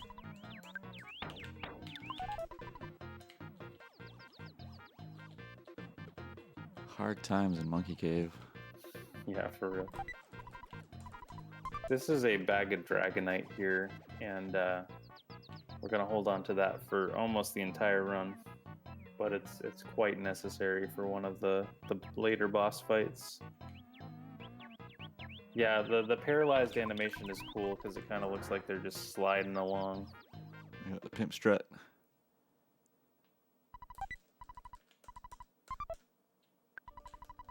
Grab that life noodles for safety. I usually won't grab that, but marathon. Take as many. Take as many as we can get. Yeah, life noodles are just so useful. They can save a run, and only that one's 2 seconds out of the way.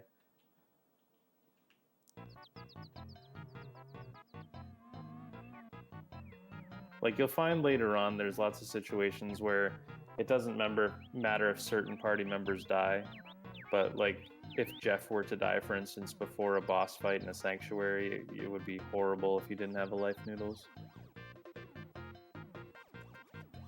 Yeah, bottle rockets become very broken later in the game, and if Jeff's not alive for the boss fights, it's really tough.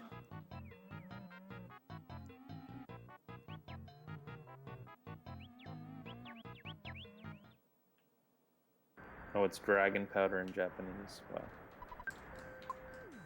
So that little walk to the right there is actually, that's a fairly new development as well. I think either Cerium or Ultimo found that, and it just is 100% chance to get rid of that mole spawn that's there when you come out of the cave.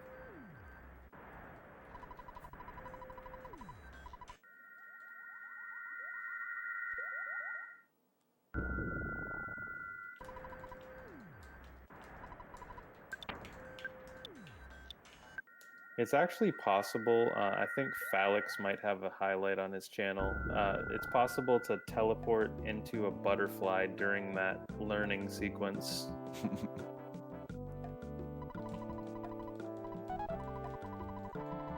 I think I've ever seen that. Yeah, I've never had that happen. I can't believe the amount of bad luck you'd have to have for that to happen. So that was Pokey's Maid. You can come into Monotoli building and go up to close to the top floor, and you can see that Pokey has kind of moved in here and become Monotoli's right-hand man. But you can't get to the next floor to advance the story without that yogurt machine. Or sorry, the tofu machine in this game.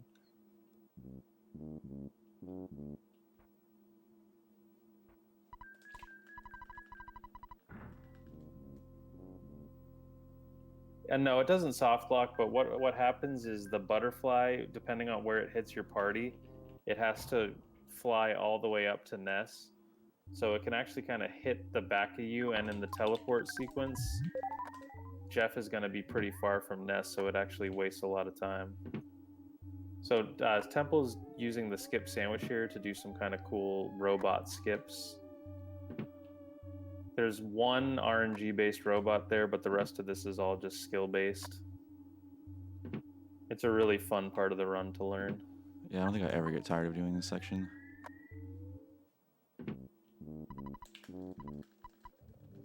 The skips are so satisfying. Now, this boss, the clumsy robot, you might be wondering why we're not just chucking the big bottle rocket at him. It's because he has one of the highest speeds in the game. So, if you tried to chuck that big bottle rocket at him, it would actually miss. But like I said earlier, the bombs aren't speed-based, they're just a damage range. You can actually do enough damage with 3 bombs to kill him. But then on the other side, if you get the lowest possible bomb rolls, it can actually take 6 bombs. I didn't even know that was possible. Wow. I didn't know that either. But we'll have enough for 5 at all times, and 5 is generally the ultimate worst case. So Temple did a little tech skip here. If he catches Monotoli before he gets away from you, then he won't walk all the way back to Paula and back and forth, and it saves a couple seconds.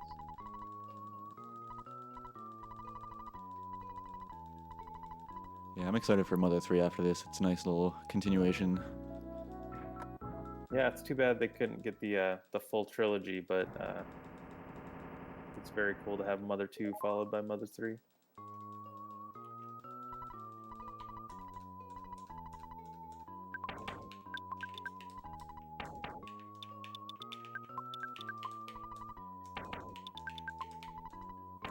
Just doing a little inventory cleanup here. Moving some of those big bottle rockets from Paula over to Jeff.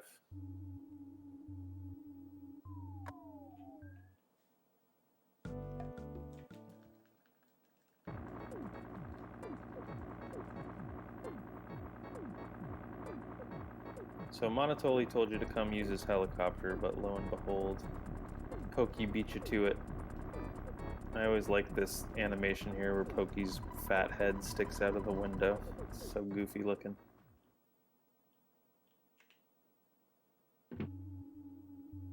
Now, fun fact, in Mother 2, if you were a TAS, you can actually teleport out of there. That's one kind of big TAS difference, actually.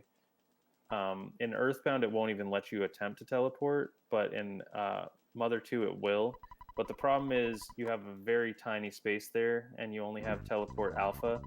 So you would have to execute essentially like 20 frame perfect turns to do it RTA, so it's just never going to happen. But it would save you this. Yeah, it looks really cool. And it would save you this whole walk out of here, which is always a frustrating part because it's so boring to just walk through all these doors and there's nothing here to block you or anything.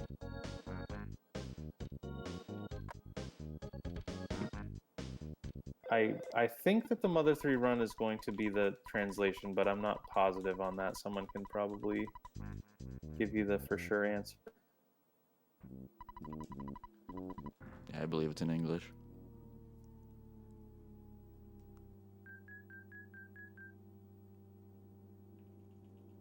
I think in that game, there isn't really much of a difference between Japanese and English text in terms of like time save.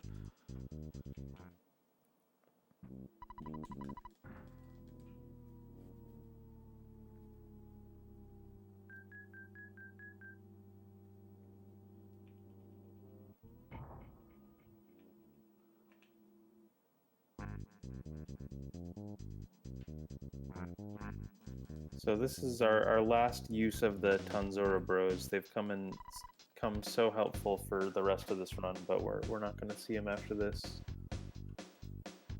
Well, maybe we'll see them later, but spoiler alert. Yeah, there's a couple cutscenes here, so good time for donations or plugs or anything like that.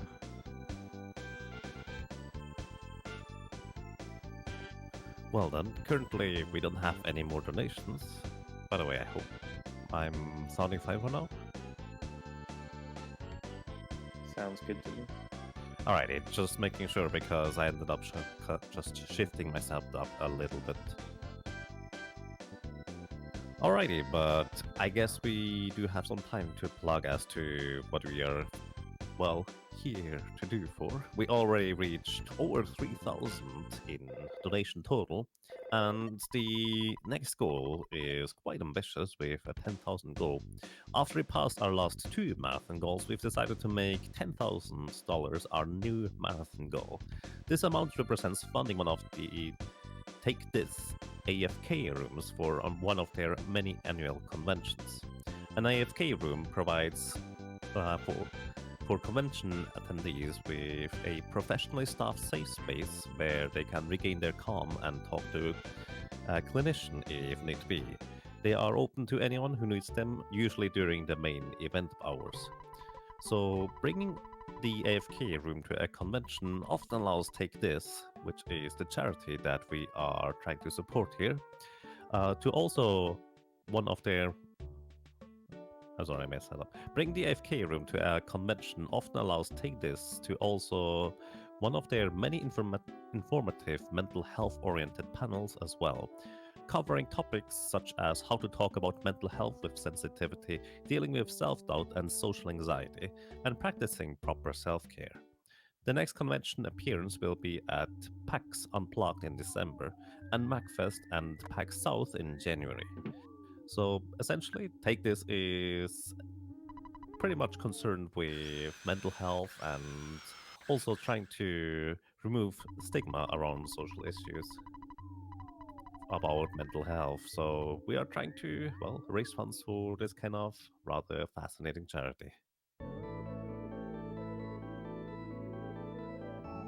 And I have a question. We do have another donation incentive for the player's name, don't we? We do, yes. When is that going to be cut off? Right before Lumine Hall, which is probably in about an hour, I'd say. Alrighty, let's see real quick. We do currently have a $5 donation for the player name to be Butts, which I believe is quite a tradition in Earthbound or Mother 2 runs. Yes, we're so mature, but that is our classic player name. Even in it's happened in a lot of world records too, which is kind of crazy. Well, that is 24 characters that you have to type in like that. That's pretty impressive if those are in world records. Yep, the best of the best can do it pretty quick, but it's still about a 10-second time loss. The current world record doesn't have it, but several have. Interesting, nice. So, however, if you guys want, for whatever reason, get a different player name, you still have the opportunity to donate and, well, let us know what you would like to have. Or just reinforce the idea of butts, because why not?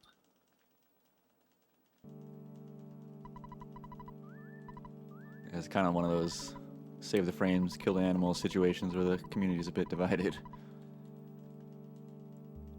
Yep, I actually am one of the few that switched teams. I was originally Team Butts, but the more I brought my time down, I just couldn't bring myself to do it anymore, and I joined Team A.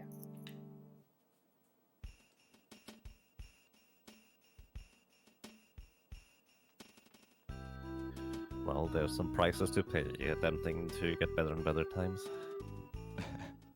Yeah, for sure.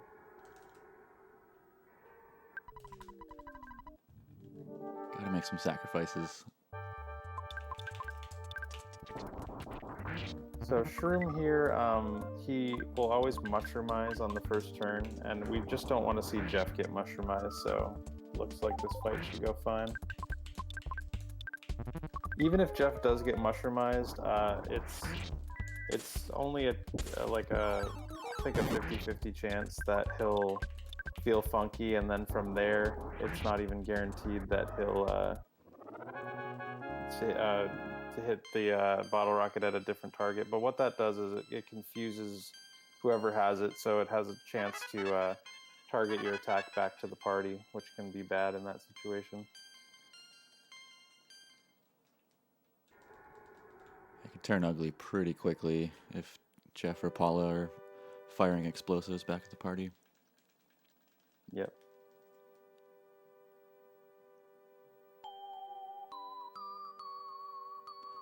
Especially those super bombs, because they'll do splash damage to the party as well. Yeah, that's true. So if the super bomb goes back to Paula, it'll kill Paula and it'll do damage to Ness and Jeff.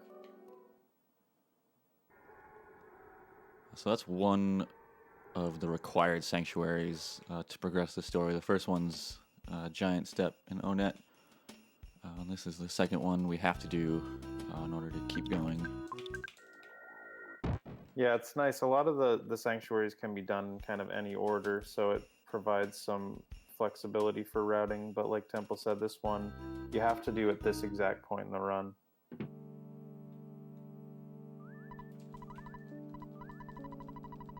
Although technically, I guess it would be possible after you get teleport to come back here with just Ness and Jeff and come all the way down, ride Tessie, go through Brick Road, go through Pond Cave, and beat Shroom. But obviously in a speed run, that's gonna not be anywhere near optimal.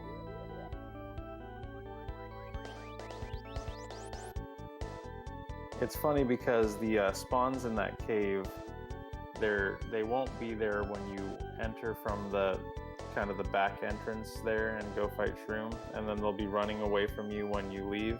So it's kind of like, why are they even there? But I guess the thought was if somebody came back with Ness and Jeff, and they're actually kind of dangerous enemies as well.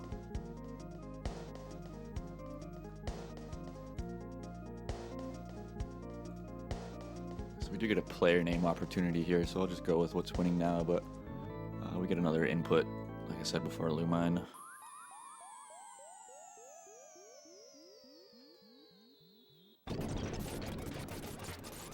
And luckily this is what I'm used to. This is the input I know, so it won't take too much time.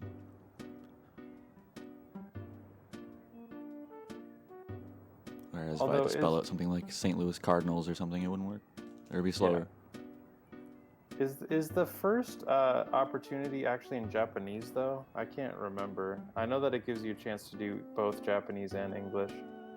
I think it's by default English both times. Oh, okay.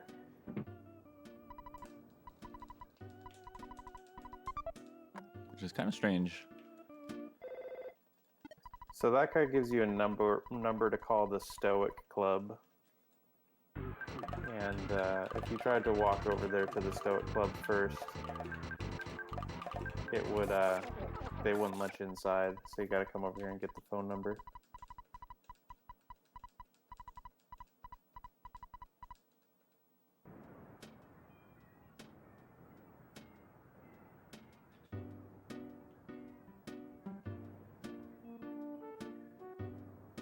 So this is sort of a potential alternate route you can do. You can either buy skip sandwiches now and then buy more later, or you can just wait and get them all later. For the sake of the marathon, it makes more sense to just get them later because then you can do a safety save before Kraken.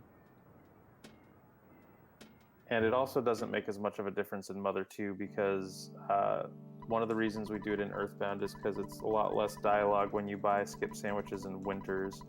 So if you buy more in Winters over Summers, it'll save you some time overall. That saves you time in menus too. Since you're loading less items, Yes, so it's yes. gonna load a little faster.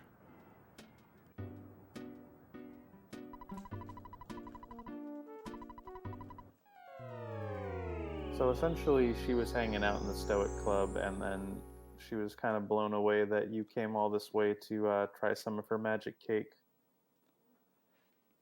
So she came back out to her stand and generously gave you some.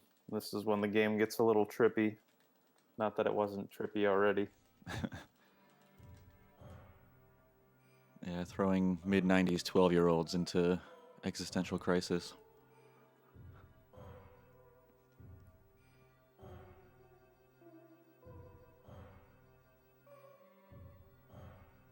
this is part of the run that you would think is pretty much impossible to lose any time in, but there is a thing called the B button that can waste minutes, and I sadly have done that on many occasions.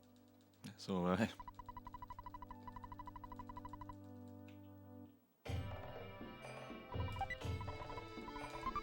feel like this game likes to trick the player with dialogue a lot, and this is kind of one of those spots where if you press the wrong thing, you just lose a ton of time.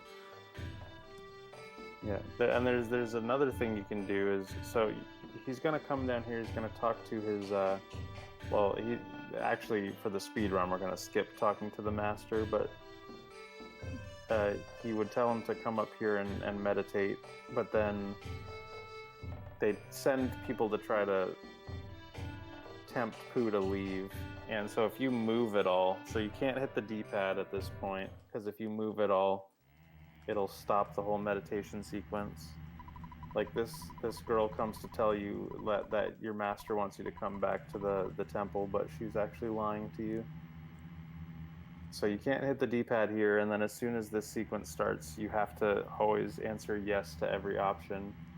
And as a kid playing through this casually, it's scary, because he's saying things like, oh, I'm going to take your arms and your legs and your sight and your voice and everything. So, and he asks if you're okay with that. So obviously as a kid you're not okay with that. But in the speedrun it's pretty unforgivable to mess this part up, but sadly I've done it before. You're just reading chat and not really paying attention and brush against that B button. That's the no option.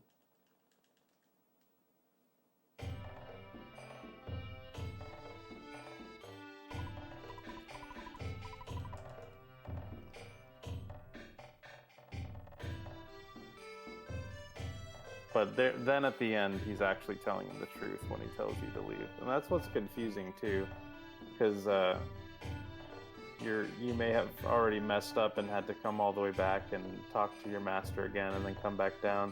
So when the final guy comes to tell you to come back, you're not going to believe him initially.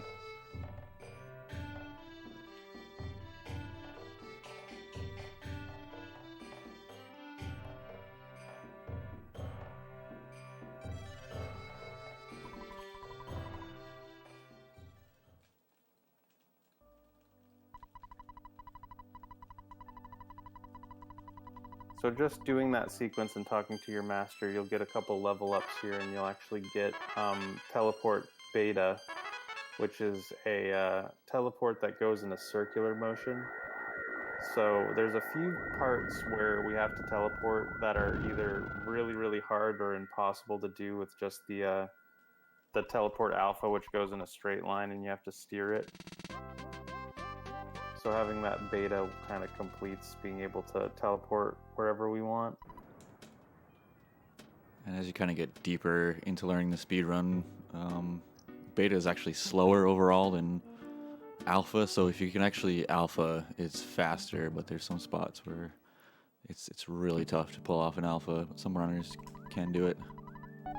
Yeah, it's really fun to pull those off if you can. I don't actually know the difference in Mother 2. It would be roughly the same, it's just a little bit less text, but it's Right. about 2 seconds for an alpha and about 8 seconds for beta.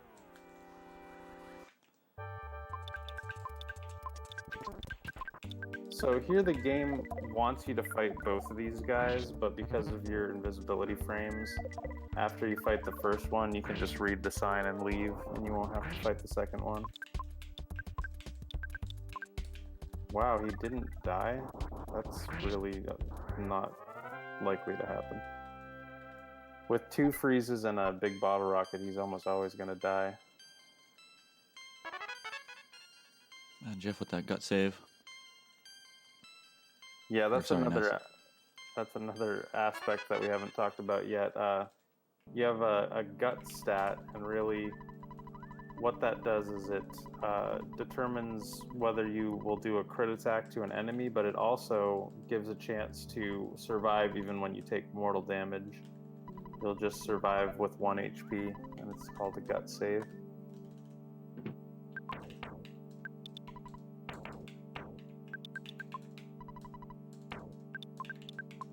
I didn't see. Did you get the mummy wrap? Yeah, I did.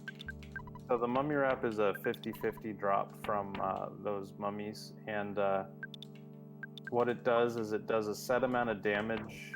I want to say it's 241 or right around there, and it'll solidify, but it does have a chance to miss. But it's pretty useful for Kraken, but some would argue that it's actually kind of worse than a super bomb because it does have a chance to miss. But Temple's gonna buy some skip sandwiches here, and I would think he's probably going to save as well. Yeah, for sure. Kraken is not a fun one to die at because you're gonna lose all of your explosives that you used on the fight if you don't save.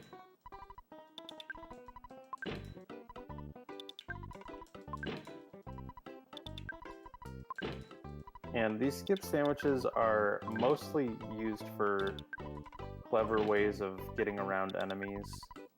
And then at the very end of the run, if he has some left over, he'll use them just for the purposes of walking fast. Now, you can potentially save time just using them all over the place to walk fast, but the problem is you need to make sure you're in a spot where there's not a lot of lag and that you can use the sandwich to its full potential.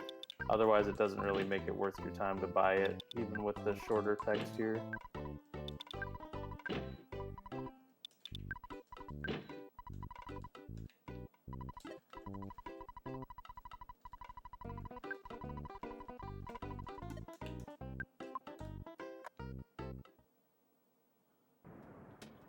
So the reason in the game that we're able to come over here now and advance the story is because this guy is actually married to the woman who served the magic cake, and he's happy that you talked her out of hanging out in the Stoic Club.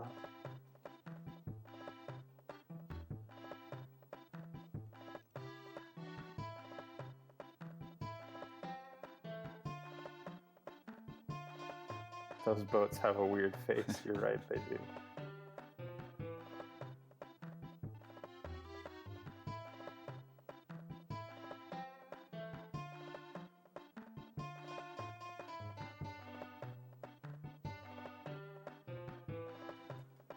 It's funny, in the Earthbound translation, the guy says on the boat after the fight, "You might not have noticed, but I threw my slippers at the beast," and I believe in-game, Kraken starts with like 1 less than max HP. Oh wow, I've never heard that. That's awesome. Yeah. If you look at the code, Kraken starting HP is 1 tick down. That's hilarious.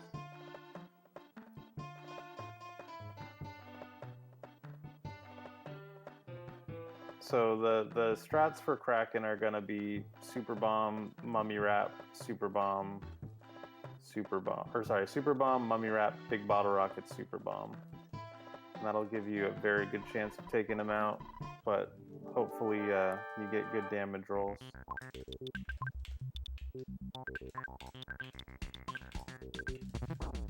Ooh, no outspeed.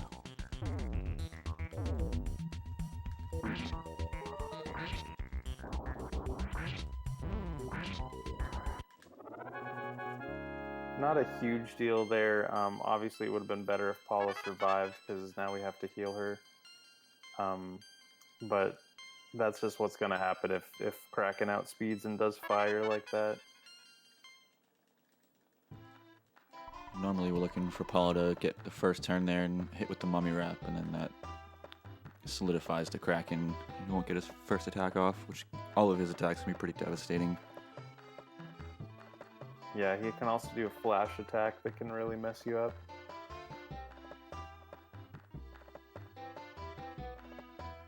Thanks, Sun and Showers. Thanks for watching. Yeah, and thanks for all the info about the Yeah. the Japanese translation, since me and Temple can't read any of this stuff.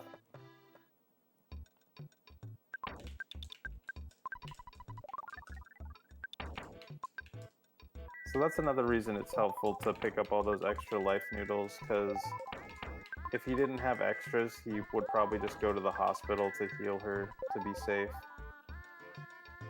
But with all the extras, he can definitely afford to use one here.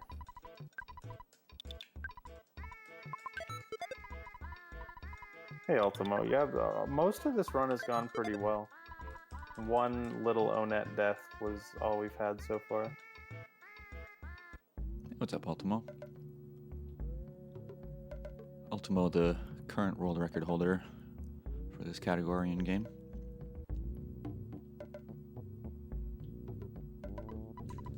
So he bought a couple of crystal charms there. Those increase your speed by 15. And we put one on Jeff for bottle rocket damage and one on Paula to help with running away from fights. Here's a photo skip here. You can teleport through the photo triggers and get by a lot of them that way. Got a nice little 20-second time save.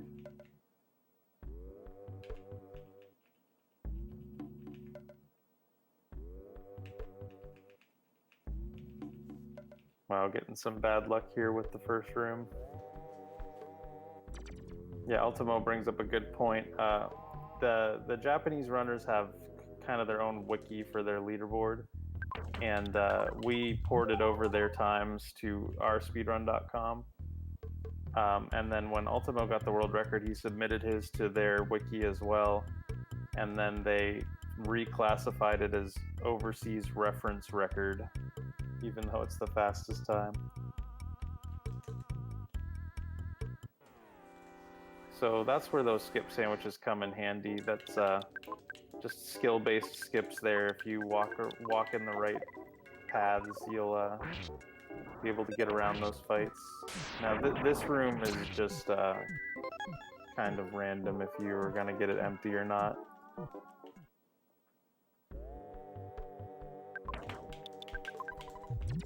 But the hieroglyphs there are susceptible to hypnosis, and then the asp and the guardians are susceptible to paralysis.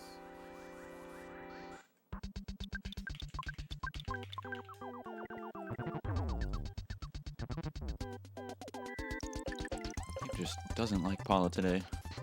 No, I think he'll be able to get away from this though. Okay though. That's the nice thing about Mother 2. She'd probably be dead and earthbound. Oh, for sure.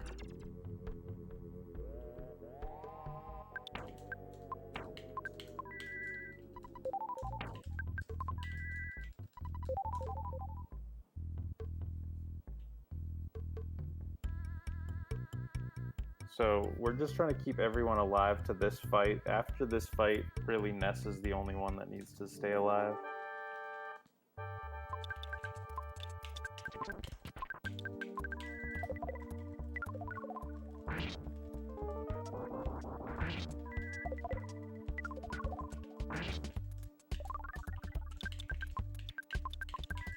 Was just shy of taking him out there.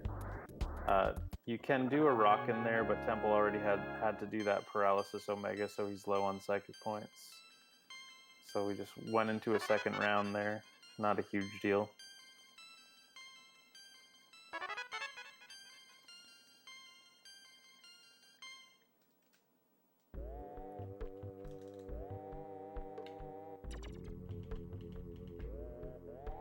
Here he's just gonna keep loading the room until he gets it empty, or at least has the enemies on the right side.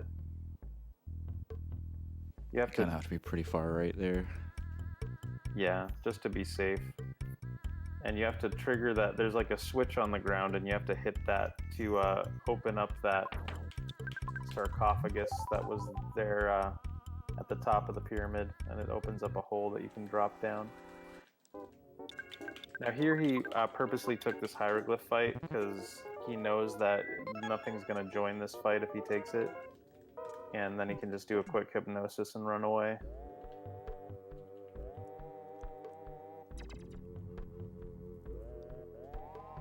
So far he's gotten all the skill-based skips.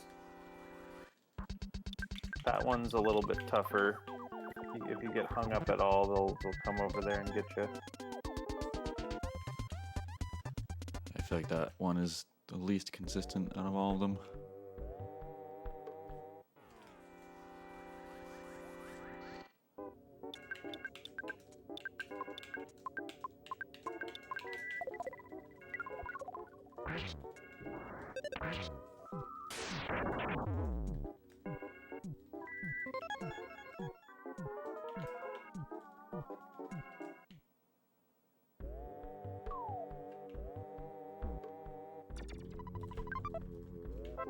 So this is the Hawkeye.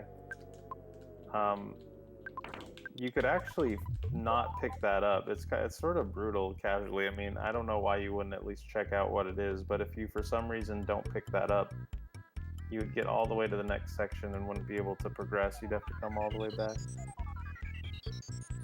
That butterfly is always going to spawn in here, but sometimes it'll spawn in a place that you can get around it, but unfortunately that wasn't the case there.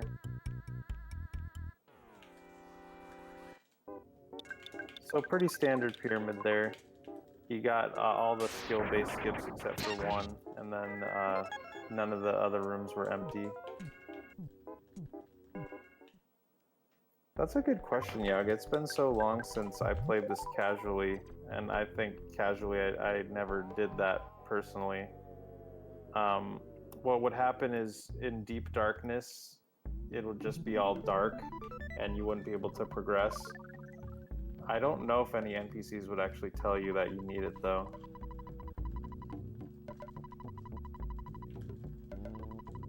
I know an NPC tells you earlier, like, what the Hawkeye is for before Yeah, I mean, pyramid. If you're paying attention, you should definitely pick it up.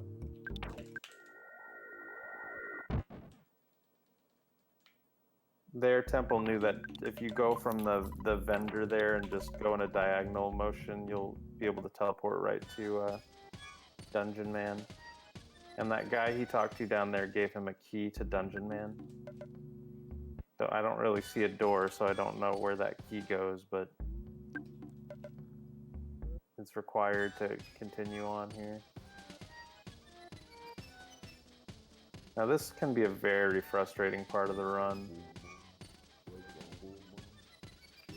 You kind of just stutter at the points where you know there are spawns and check to see if they're there and get away as soon as possible. Like their temple saw him soon enough that he could get away from them. But these enemies can be kind of brutal. They're the same ones that we had in department store. So like cups of coffee, records, and there's also protoplasms as well. Hey, with our low level, we don't want to take any of the fights. Nah, not at all.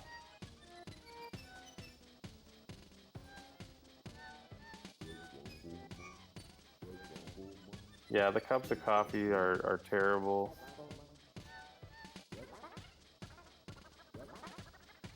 Even just the UFOs, like you caught in UFOs, it's painful. Yeah, Dungeon Man is just awful.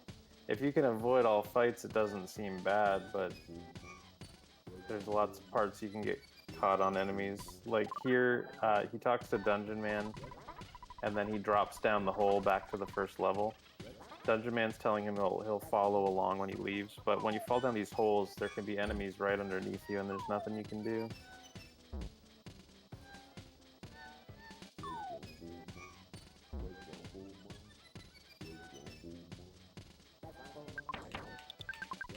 So very nice so far, no fights. So he pops that skip sandwich and he comes outside. Ooh, that butterfly, man. Oh my gosh. That's what I was talking about earlier, if the butterfly hits the end of the party. Now he'll see if he can maybe get a green swirl here because of that butterfly. Nah, unfortunately not. So if he dies here, it's not the end of the world, but it's pretty frustrating. It'll just put you right back where Dungeon Man left off. So he's trying to do the paralysis there. Oh, did it paralyze both of them. That's very lucky. Yeah, it doesn't usually get all three. Very nice. So that fight ended up not being a big deal. Paula dead here is not a big deal at all. There's a revitalizer at the end. It's sort of a big deal if he ends up taking a fight inside Dungeon Man.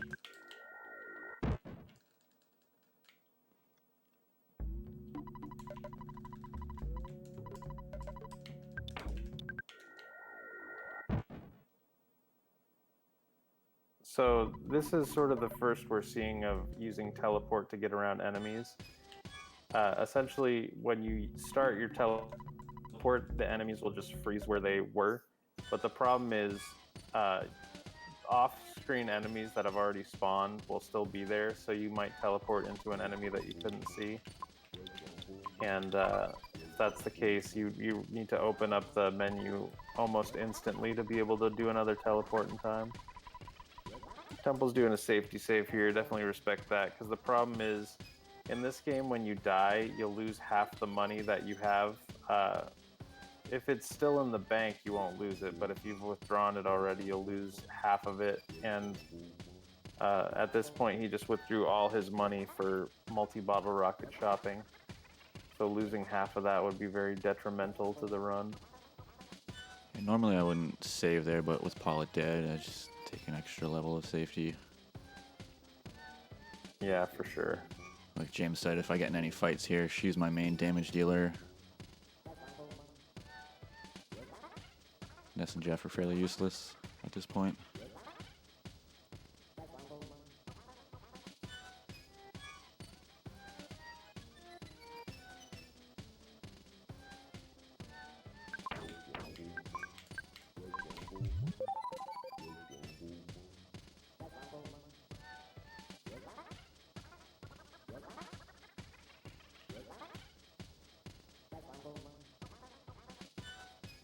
This section can be pretty laggy, so that's why I popped a sandwich.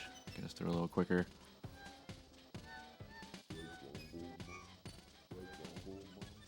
So, very nice Dungeon Man. Southern Scaraba was, I'd say, about average. It's pretty common to get a fight there, but the fight went well. The butterfly was a little unfortunate. But as annoying as this part of the run can be, I'm sure Temple's completely fine with this. Definitely. It's just one of those spots where you can die really, really easily. And these are protoplasms here, so based on your level, they'll always run from you. And he's going to use this Revitalizer, which is both... It's essentially a full heal. It'll heal up your HP, psychic points, and revive any fallen party members. But we're still hungry.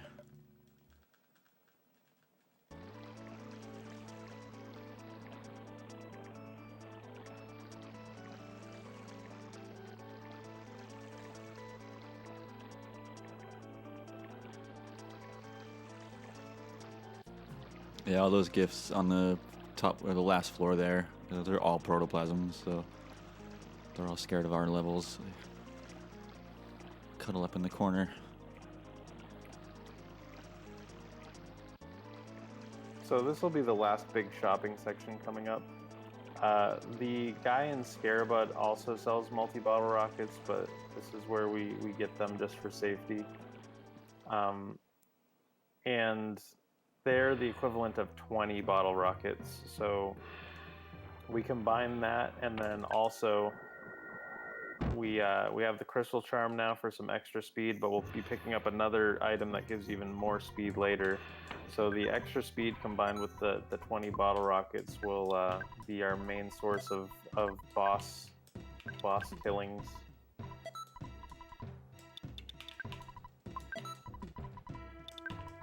He also sold the diamond band and the talisman ribbon that he picked up along the way.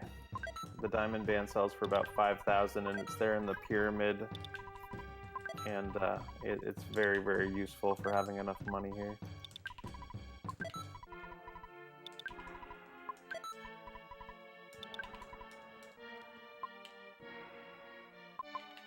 We got plenty of super bombs. Cool.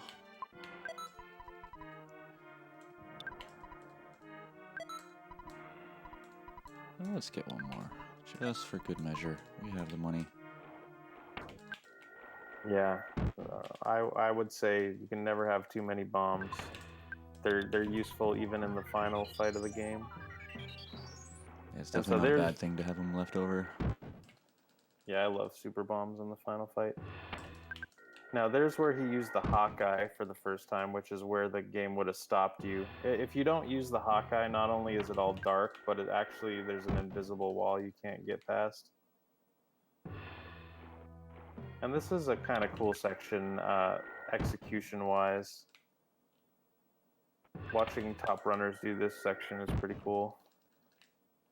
Because it's not just to get around enemies that he's doing this, it's so slow to move through the swamp that you really want to be using teleports, and you want to be trying to do them close to their maximum length. But the thing is, it can sometimes be easy to teleport out of deep darkness, and that's just, ooh, this is not a good situation here. Luckily, these enemies can be stuttered around, so they also won't move before you start your teleport. So he should be able to get around this, but he was hoping that the left area would be empty there so he could take an alternate route. A little too many teleports I want to be taking. Yeah, not a optimal, completely optimal deep darkness, but no fights is really the main thing. And also not teleporting out, as I'm sure all of us have done at one point or another. Oh yes. Just trying to push that teleport just a little bit too far, and then next thing you know, you're in O-net. Wow. I don't think I've ever seen him crit before. I mean, it's not a big deal, but for Jeff to not outspeed, and for him to do his physical attack, and for it to crit, it just seems like almost impossible. That's crazy. I'm a little curious. I could take a look at Jeff's inventory real quick. I mean, he still killed him, so I think he got the crystal charm on. It's crazy.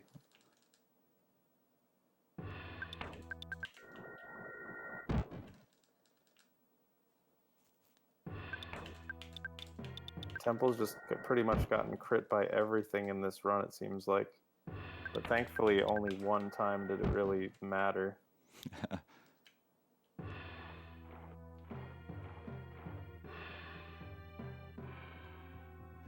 2 crits by Frank. It was fun. Yeah, not at all confusing having everyone named Ness in a Japanese run. You gotta blame the donators for that. Yeah, I feel like the donators were trolling me with that one. It's all good. So here's another section where the game kind of bombards you with information. You get a phone call, and essentially Apple Kid is telling you about his new thing, but then he gets kidnapped in the background. And then you also get a call from Orange Kid, who we never even talked to in this run, but he kind of gives you some more information, and you're supposed to piece it all together and figure out what to do next.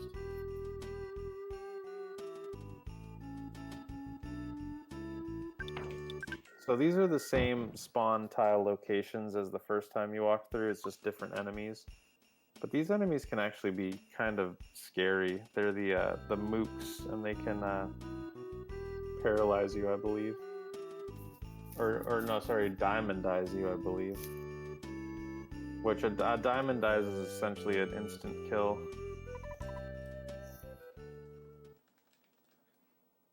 It literally turns you into a diamond.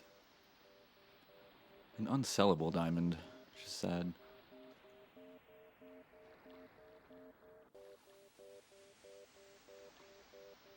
So one last ride on our old pal Tessie here. It's okay, Snyder. I was half expecting it. Usually it's all Ness or all Jeff for a marathon run, regardless of Mother 2 or Earthbound.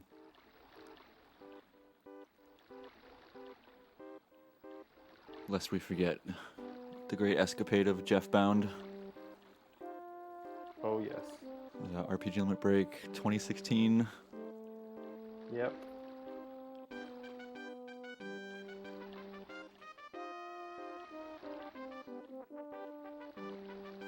I think if anything in Mother 2 with all the character names the same, it makes it more impressive that you're able to do the run without reading Japanese.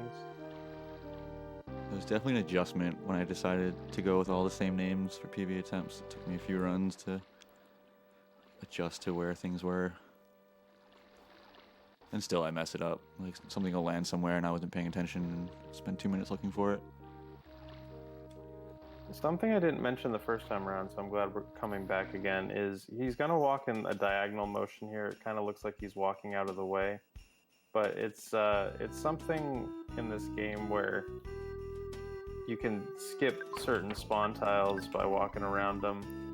And there's a goat that's going to be 100% spawn if he doesn't walk that way. He's looking for the pencil eraser here. Yeah, where did I put it? On Paula? Oh, there it is. Yeah, it's on Paula. It's 2 items have a key symbol in there, and that's what I use to pick it out.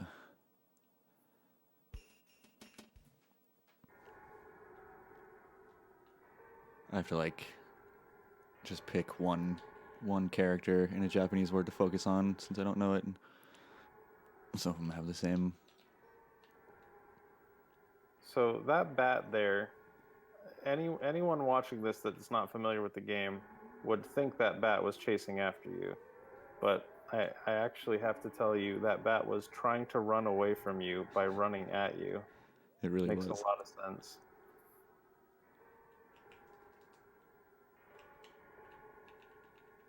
So it makes these Mr. Baddies kind of frustrating when you're walking through here. I honestly, this is one of my least favorite parts of the entire run. These giant crocodile sprites that just get wedged in your way, and then the bats that are running away from you by running at you. And like those fights are still really bad. Like the only reason they're running away from you is because you've already beaten the sanctuary boss. So it's just not a fun place to take a fight. Yeah, if you were to actually fight them, they do pretty well against you. They just don't know it.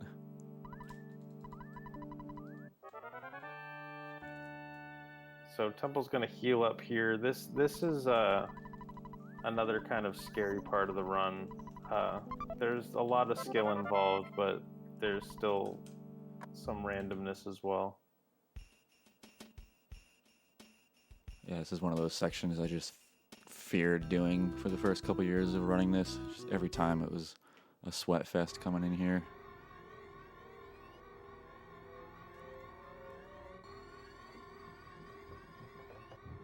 So Just he's a little waiting weight for. trick. Yeah, he's waiting for a few seconds here. There's an enemy that's 100% spawned down here, but it's one of those diamond enemies that swings all around. And if you just wait a few seconds there, there's a very good chance it'll swing around and actually despawn itself. So that's why if you wait a few seconds there, you're likely to get that room empty.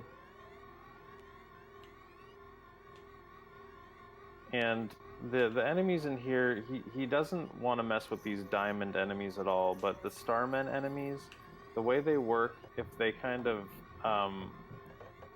they'll kind of teleport over to you, and as soon as they teleport, if you just walk right into them, either from the bottom or the left, you'll get a green swirl on them, meaning you can run away first turn. So either he's going to be trying to despawn everything, or he's going to be trying to take a green swirl on the Starman fights.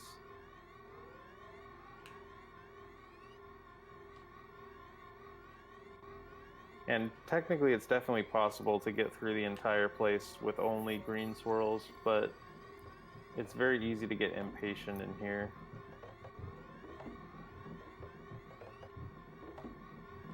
And also the Starmen can teleport across what looks like boundaries.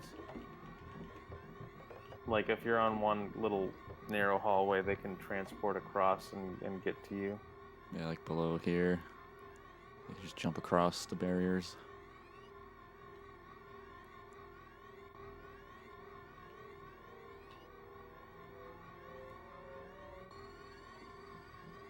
So this is the frustrating room coming up. It's possible to have it empty, but it's so unlikely that it's not really recommended to try to get it empty. So he's trying to lure one of those starmen over so he can take a green swirl. But again, he kind of just got fed up and it looked like they weren't going to come over. But he was lucky there that the robot split off from his buddies. And there's a nice green swirl there, so again, a first turn run. And those mooks are bad news, so if you're going to get a green swirl, you want it to be on one of those.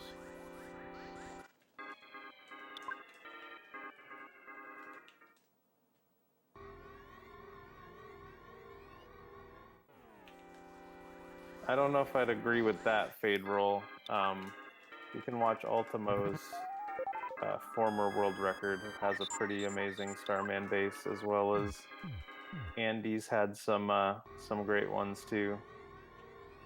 But yeah, it seems so hard to really get a perfect Starman base. There's definitely been plenty of world records with very mediocre Starman bases.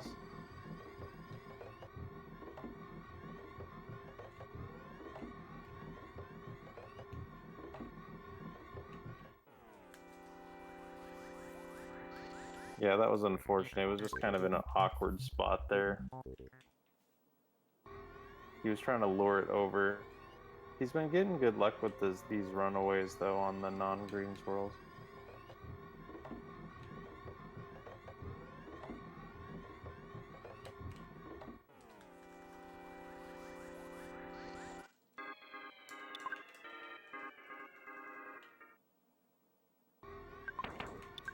I'd say this has been like an average Starman base. Could definitely have gone a lot worse than this.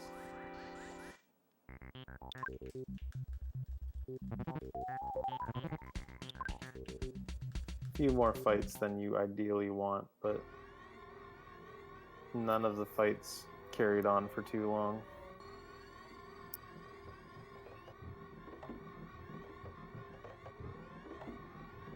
Yeah, sometimes just taking a lot of those extra fights will lose you a lot of time. But you can also lose a lot of time if you sit there and you tell yourself, I'm gonna despawn every spawn. You can lose minutes just trying to do that, so you kind of have to pick your battles.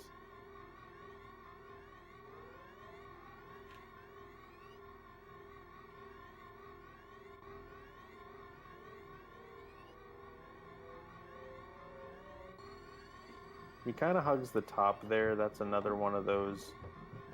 There's quite a few. I haven't mentioned all of them, but there's a lot of parts in the run where if you walk in a certain area, you will skip one of the spawn triggers, and it's useful in that spot.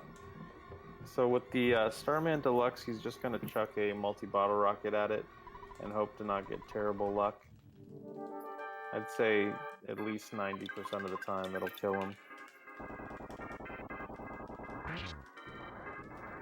Nice. Yeah, he has 1400 HP. It's one of the first enemies we run into that knows Star Storm, and he likes using it. Yeah, if you don't know what to do with him, that can be rough because he has a psychic shield, so you can't do psychic attacks to him. And in the speedrun, we don't have any equipment right now, so if we try to bash him, we'll just do 1 damage. So really the only thing we can do is either try to get rid of his shield or use explosives. Here you can either talk to Andonuts or Apple Kid. You have to talk to one of them or you won't be able to leave with the exit mouse. Yeah, this part is annoying. Like, it's so common there's going to be an enemy on top of you. And the cave boys here are actually, they're different than the first cave boys, but they have one of the highest speeds in the game. So if you got caught by one of the cave boys and it wasn't a green swirl, you would not be able to run away, at least not for several turns.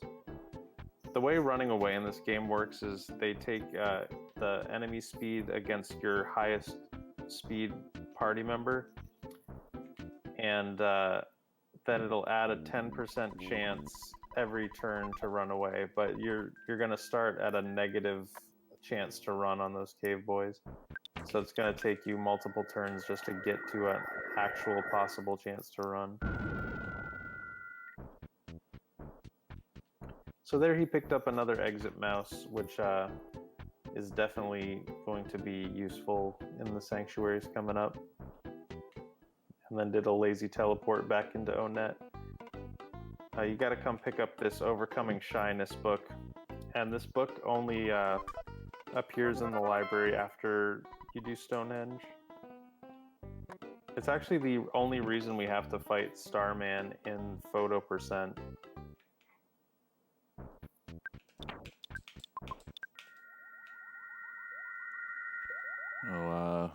The donation incentive for player names will be cut off right around here. This is our last chance.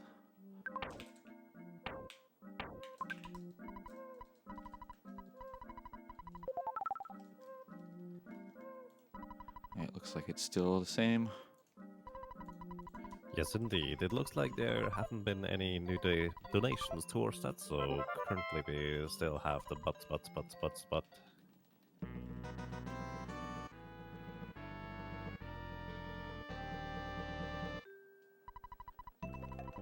And here's another one of those unskippable photos.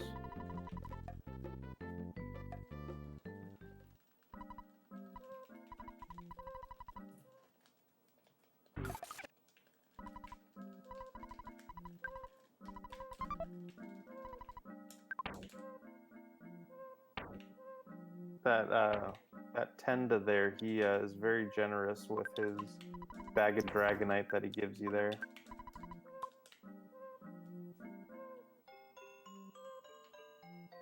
I'm realizing how long it's been since I've played Mother 2 because I can't even tell what Temple's doing with his inventory anymore. I'm just glad that he knows his stuff. Just with my inventory route, Ness typically ends up with the Tendacrout and Paula gets the Dragonite, so I just had to swap them around. Oh, gotcha. There's definitely more optimized inventory routes that I need to learn. Where just all that stuff lands where it's supposed to. You don't have to move anything. Yeah, that's what I've tried to do, is get things to drop in the right places if possible. So this first room in Lumine's not too bad. You just got to despawn the fobbies, but this next room can be pretty brutal.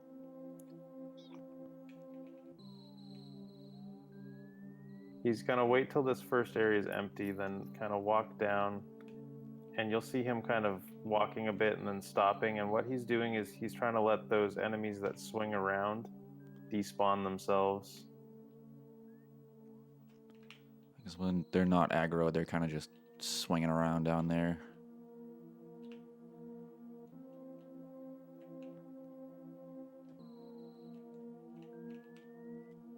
This is affectionately known as the Horseshoe of Death here. Yeah, it can be rough because these enemies are not the ones you want to fight either. Fobbies are fine, but these guys you don't want to be fighting if possible. That was not a bad horseshoe, I would say. The first part where you had to go up and down that ladder was kind of unfortunate.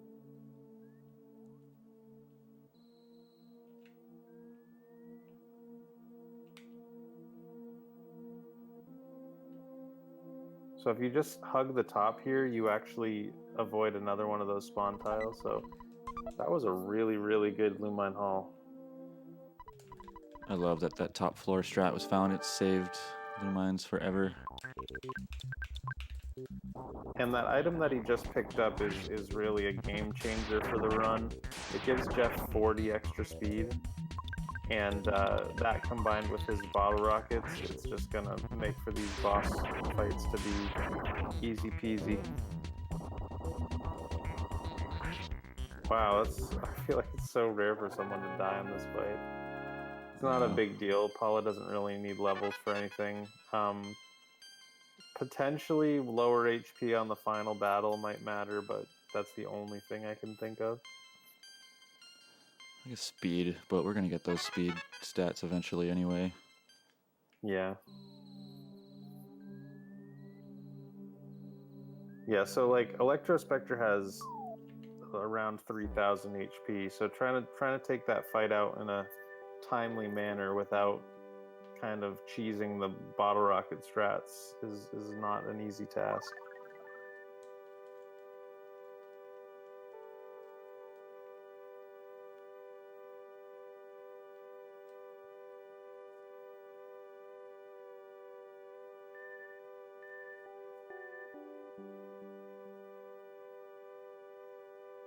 This section is kind of spelling things out for you, like where the game is heading at this point.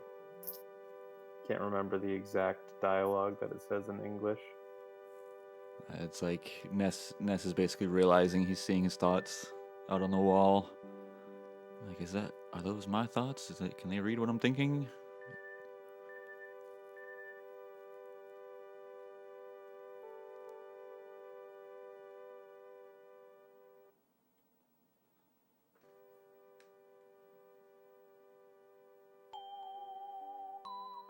Kind of, I believe he expresses some of his worries with the outcome of what's going to happen with the Chosen Four.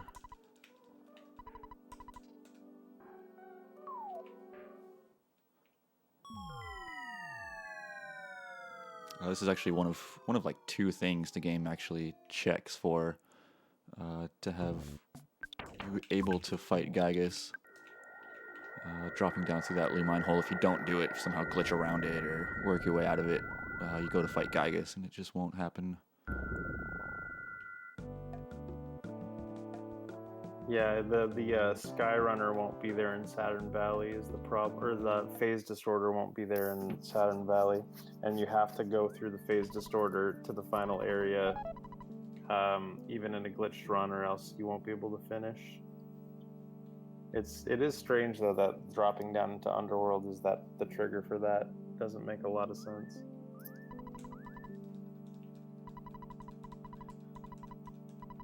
So that singer earlier that we saw with Tanzura Bros, Venus, we find that this guy is her #1 fan / stalker, and he'll only let you go check out the underground area if you go get her autograph.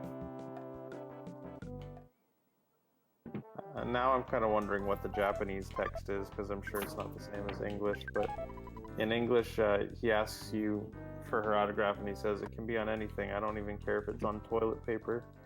And then when you actually get her autograph, she'll give it to you on a banana peel. It's kind of my last major bathroom break, so pardon me. Yeah, so this section I didn't realize till years later. You'll see a crazy man jump up on stage and chase after Venus here, and it turns out it is the same guy that you just talked to at the museum. Pretty creepy dude. We should not condone that behavior. Thankfully, she has some security guards to help her out. But this one, as much as I love the music in Earthbound, I'm not a huge fan of this song.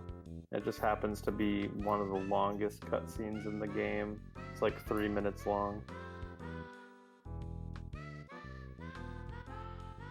It's supposed to be the sound of her singing, but they're kind of limited in what they could do with the NES music, or the SNES music. I imagine we have a quick time for donation. Absolutely, yes, go. So it looks like we actually received a $20 donation by Snookins, and the donation comment just reads, obviously, but. So that probably kind of solidified the butts one for the player name. Well, thank you so much, Snoogans. Indeed, thank you very much, that is really nice of you. Also, we have another $7 by Prof Ness. Thank you very much for that as well. And it reads, just to get things going on Mother 3 names, how about $1 for each katakana. Do, re, mi, fu, so, ya. Not a typo. You see what I did there. Chi for claws, flint, hinawa, boni, duster, kumatora, and salsa. Nice. Thank you, Prof. Ness. Thanks for those donations. Indeed, thank you very much, and well, thank you very much for running this one here too. By the way, I really enjoy your commentary. Our pleasure.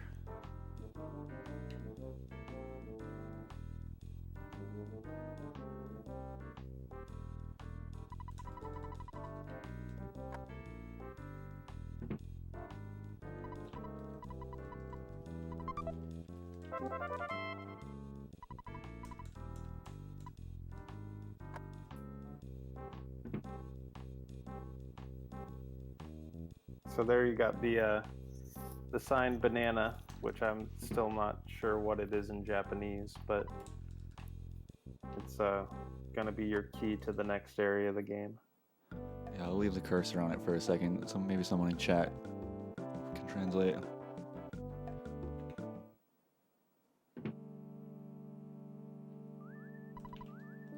Oh, they're all lemmings. Everyone's a lemming in that theater if you look close. I'm not sure if that was on purpose, but Yeah, it's kind of creepy actually when you're in there and they're all exactly the same.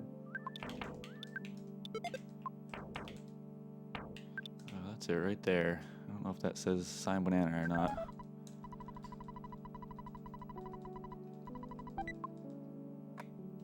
Time to learn Japanese, I guess. These English-speaking speedrunners who don't know Japanese. Hey Deca, yeah, Temple is doing the run and commentating, and I'm just here helping with commentary.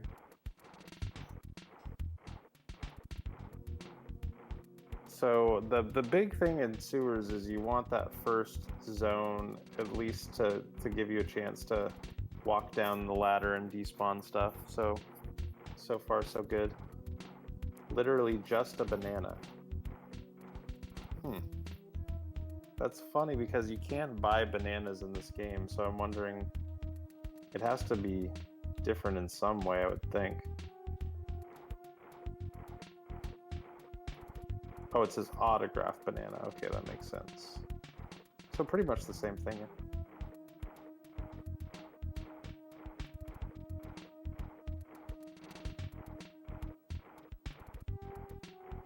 This is just an online charity marathon.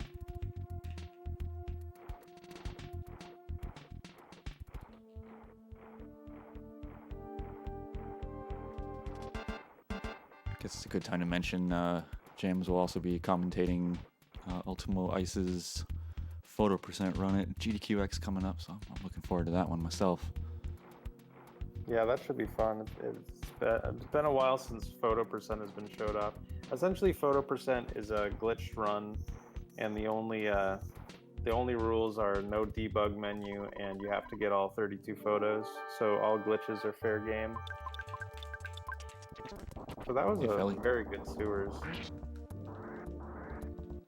Yeah, it's funny. Sewers is one of those things like you know, your first few runs, you're like, wow, this is great. I just walked through. This is the easiest sanctuary ever. And then once you start getting good times, you get in here, and it can be a huge time loss. I mean, it's just from walking and things being in your way. It can be really frustrating. Yeah, it takes so long to despawn.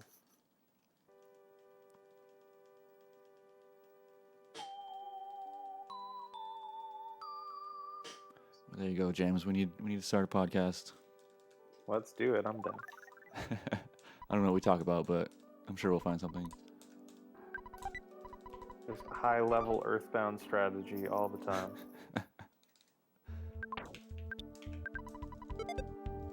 So this is why the exit mouse is so useful. Like, it would take minutes to walk out of this sewer. It's just so slow trudging around through the sludge in there.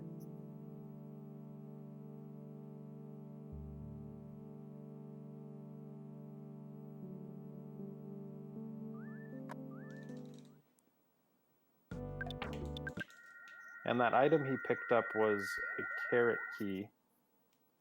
And without any explanation, it's a little confusing, but It's going to unlock the next sanctuary area.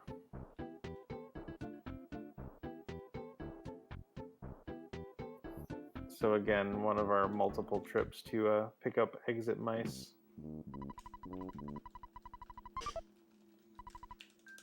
The exit house. Are you gonna use exit mouse to leave Pink Cloud Temple? No. I want to say I thought I looked into it, and it's actually like slightly faster in Mother 2 to use the exit mouse to leave. But I could definitely be thought wrong about about it. that.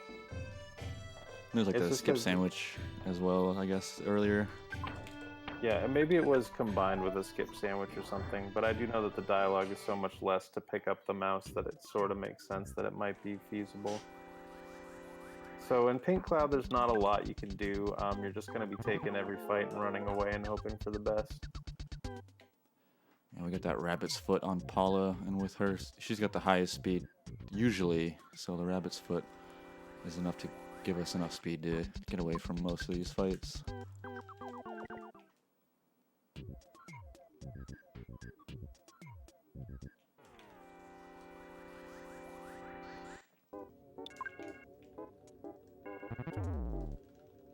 And I really don't like Paula.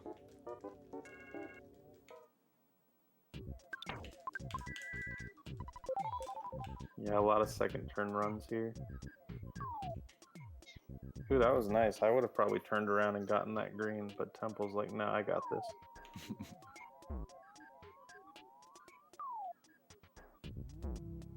Oh, that is very rare. Wow. Yeah, I can count the times on one hand I've seen anyone get that room empty there.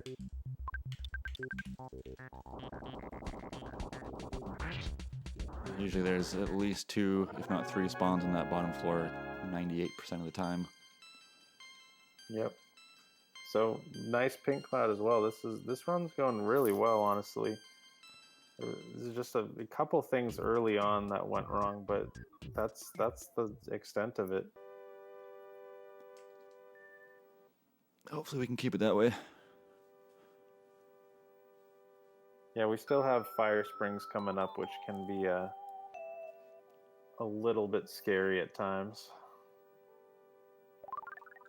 I'd say Fire Springs is like the last big bad sanctuary that we're doing in this rush.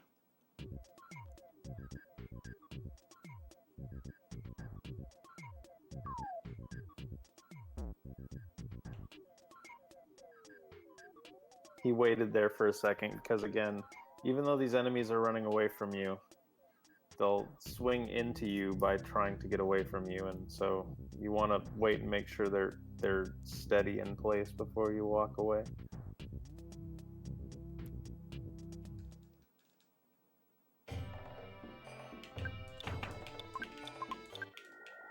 This is one of those spots you can teleport Alpha and it'll save you time, but it's extremely difficult. Yeah, I love that alpha. That's a fun one for me. I actually I find that one easier than the Lost Underworld teleport alpha.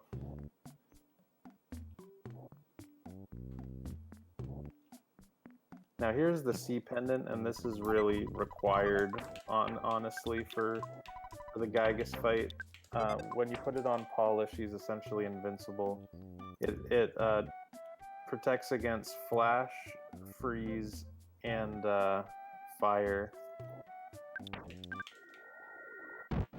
And Flash can insta-death, which no bueno.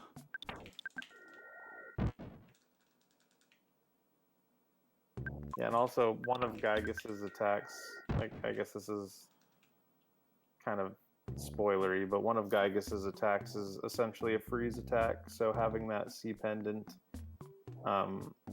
is really, really useful for that final fight, because Paula's still going to have pretty low HP at the end, so she could still be one shot killed by that freeze. I've definitely made that mistake in this run specifically where I just didn't pay close enough attention to where the C pendant was and put the wrong thing on Paula, and she just dropped during Gygus. It's very sad.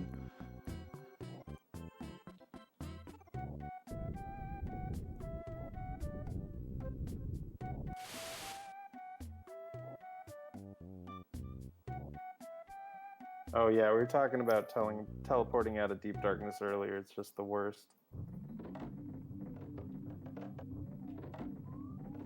So here's another one of those spots where he'll wait for a couple seconds and another one of these 100% spawns will despawn themselves. All of this stuff was discovered before I started running, but it's all fantastic. I want to say both of the wait tricks were found by Phalix. Yeah, that sounds right to me. I feel like there's more. We're just gonna find them.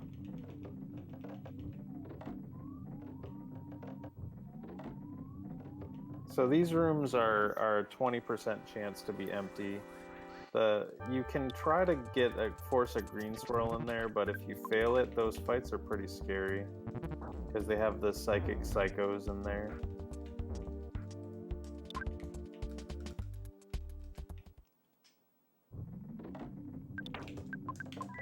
Those flames are usually fairly easy to run away from. It's kind of preference if you want to run or try to freeze them. Obviously running will be faster if you can get it pretty quick. Nice green swirl there. The elementals, those ghosts, are susceptible to hypnosis.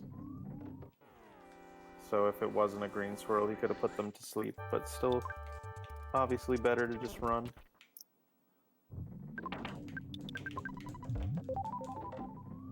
So here's another instance where you can use a skip sandwich to get around those fights. Very nice. Huh.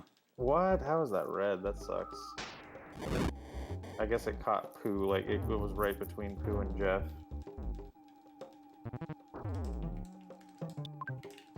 So that was just a fireball. That was another AoE. A little terrifying. Yeah, that's such a scary fight because the psychic psycho can paralyze you. What I've had before is everyone died except for Paula, and Paula got paralyzed by him. So the only thing I could do was take a fight and then pray, and then because when you're paralyzed, you can't use any items like life noodles or anything.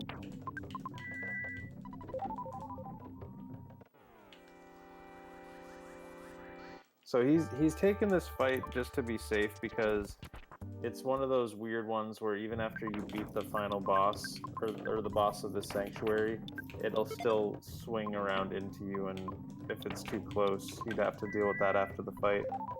So he just assumed get rid of it now and get ready for this fight. So the main thing here is you want to make sure that Jeff has the rabbit's foot on him, and then Ness is going to life up Jeff, so this reflected damage will be healed.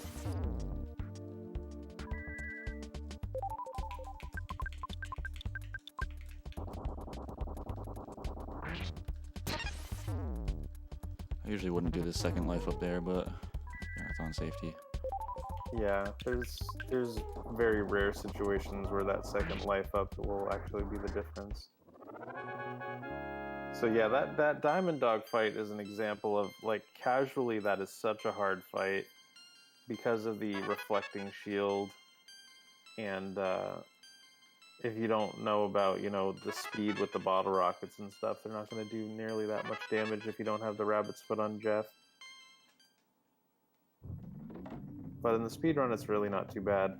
There's only one turn that Diamond Dog's going to be able to do something, and even if he kills Jeff, you have a life noodles you can use. So there's 2 sanctuaries left. Like I said, that's the last kind of speed bump hurdle of sanctuary. So we just have a couple more left, and then we'll go into Magic Camp. Yeah, 2 sanctuaries left. One of them is literally just a lot of walking and very little variance, and then the other one is very short, but if at a high level, like if you're grinding for a world record, it can be really frustrating.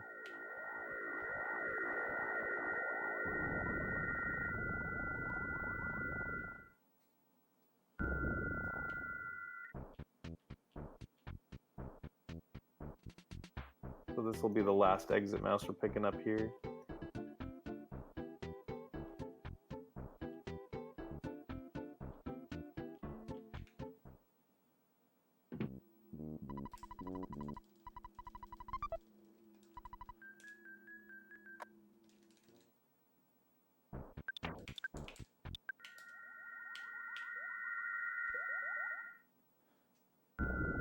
This is kind of one of those things. It's up for routing. Like, I know some Japanese runners will do this sanctuary earlier. I know lltemple did it. He routed it into his world record run to do this earlier. It's kind of just preference, and it's in Earthbound. If you're manipulating this section is manipulated into the early game. It saves a bunch of time.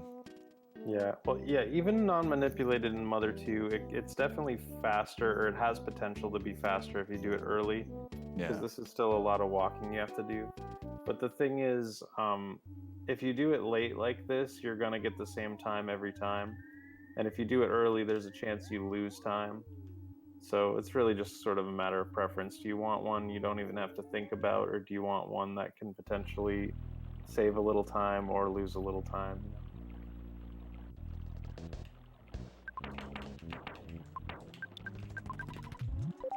I think once I'm a little more satisfied with my PB, I'll route in early Mondo Mole. It just makes sense. Yeah, I mean, the big problem is that to fight Mondo Mole early, you need to be at level 14, so you have paralysis. So you're gonna need to take extra fights to get that level. But what lltemple did is he fought Everdread, and then I think if you fight Everdread, it only requires one more fight after that. So like if you get a call for help from one of the cultists, it'll put you where you need to be. But again, that's all sort of dependent on things going well. And there's a lot of spawns in here. You have to be really comfortable with knowing which spawns you can walk around and get stuck in here.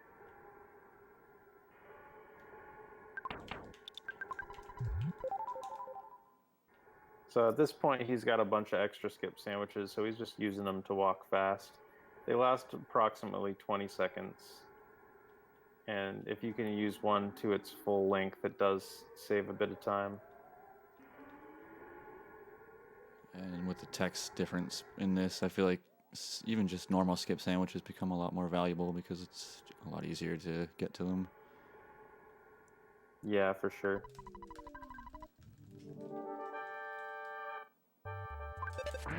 So this was the second boss in the game, so we're so over leveled now we can just auto fight him and we'll be done in a couple turns. Sometimes what you can do here is save a big bottle rocket from earlier in the game and just rip it on him, but I had to use an extra.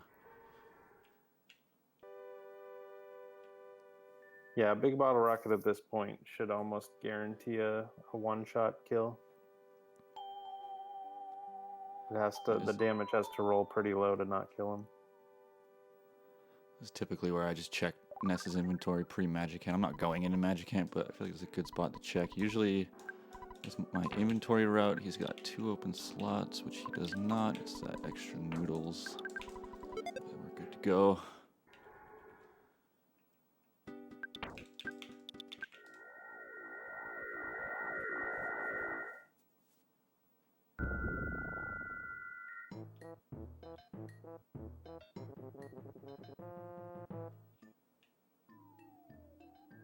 So yeah, this part is just really more annoying than anything else. It's not like a run killer.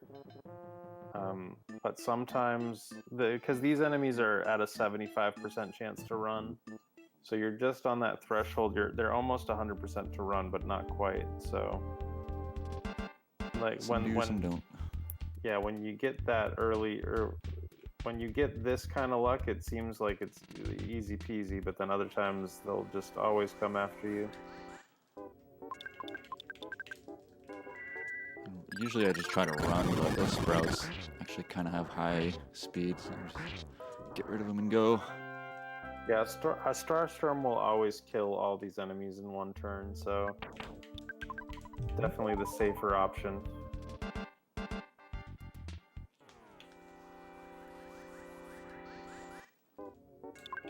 Yeah, when you pop that skip sandwich there, you're hoping that your iframes will last past this spawn plate, but you couldn't quite get past it.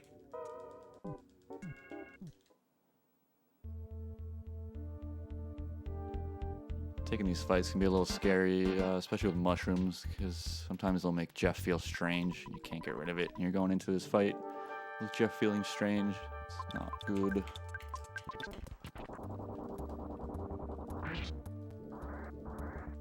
Also, it's pretty easy here, especially when you're newer to the run, to check a multi-bottle rocket at one of those little sprouts, because you're so used to just only having one target in the boss fights. So that was the last of the sanctuaries here. As soon as he walks outside, it's going to trigger the next part of the game.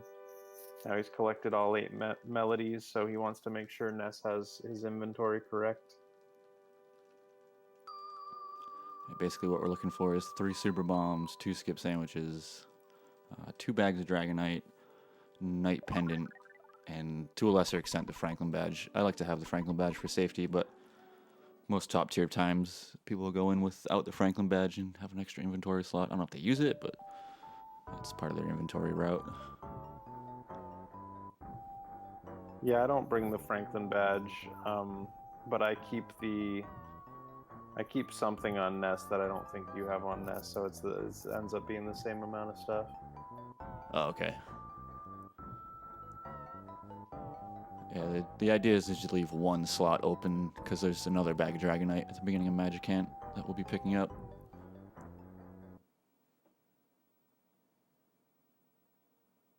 Yeah, and so all those Dragonites we picked up along the course of the run, they're all for this moment, because they do roughly 500 to 600 damage against the next boss coming up. So it's a lot more than a super bomb's going to do, and psychic attacks aren't going to do anything against him because he starts with a psychic shield. So Butterfly. Oh wow, all the weird stuff going on in this run. love Butterflies to see can that hit literally mass. spawn anywhere, even in cutscenes, but it's strange to see it. Very rare.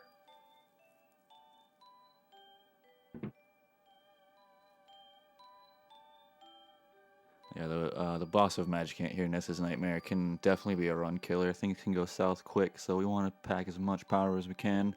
And even then, sometimes you can die, depending on your luck. So we'll see what we get here. I'm definitely going to safety save. I wasn't safety saving in practice, but I will here for sure. Yeah, it's just unfortunate the phone's pretty out of the way, but it's really, I mean, if you die here, it's so bad if you don't save, because you're.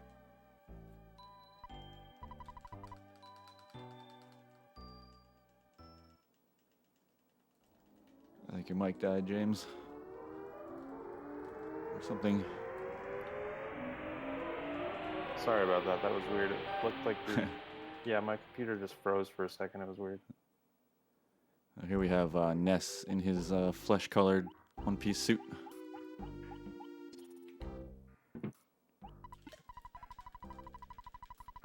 Yeah, I would say the biggest cosmetic change between Mother 2 and Earthbound. Really catches you off guard the first time you see it. Yeah. Whoa. I feel like this was one of those warranted changes to Earthbound.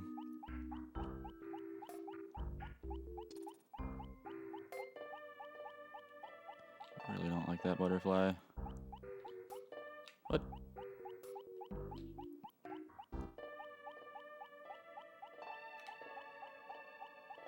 Oh boy. Now we get to play this game. Yeah, that was some nice movement by Temple there. These presents, you know the way they're gonna move when you played this a lot, but it still requires some good execution. It's easier after he pops a skip sandwich, but he doesn't want to use it this early on, if possible.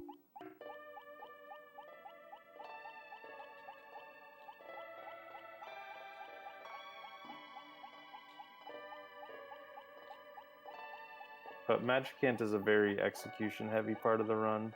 I find it really fun.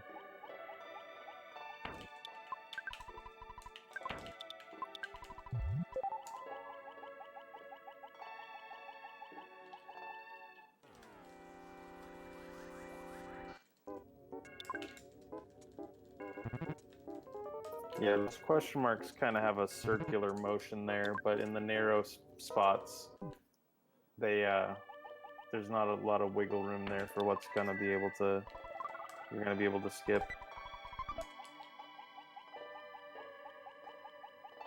This here's the Magicant bat.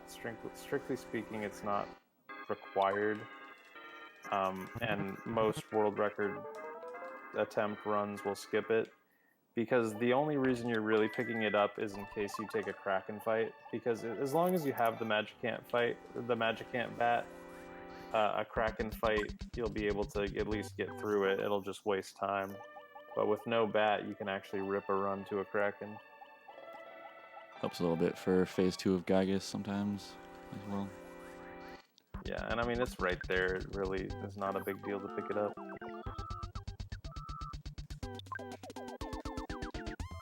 These molecules are very tame. We don't worry about them too much.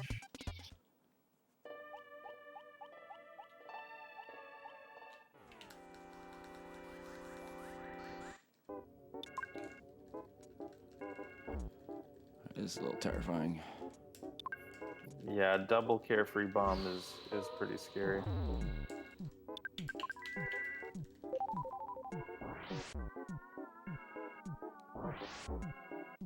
Yeah, definitely no reason not to heal here, I feel. Ooh.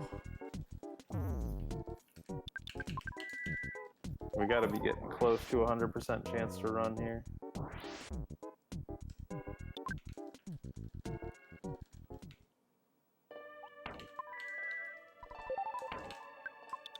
Yeah, that was rough, but not a lot to be done there.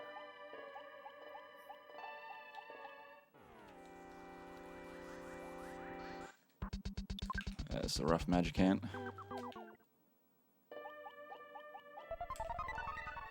And then, of course, he first runs the next one.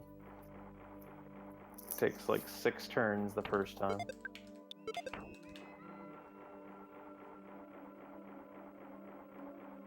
Yeah, the Gutsy Bat is a 1 in 128 chance drop from the Bionic Krakens in Cave of the Past, so definitely not something we would hope for in a speed run. Although the glitched run, which is heavily manipulated, actually does pick up that Gutsy Bat.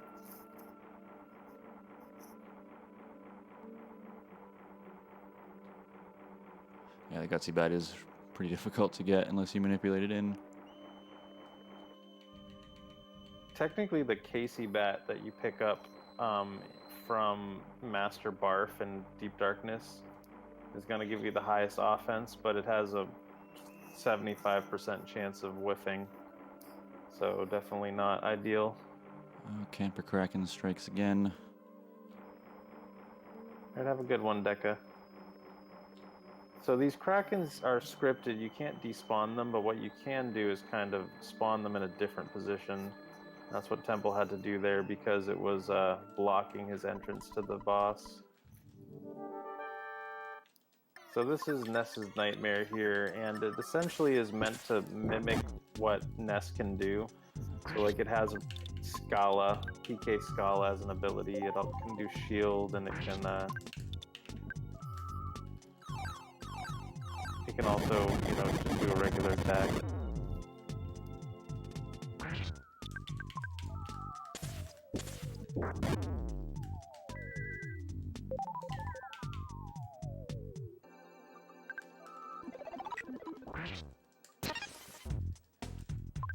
So the 3 Dragonites didn't do great damage there. So he's gonna have to rely on the 2 bombs to take him out.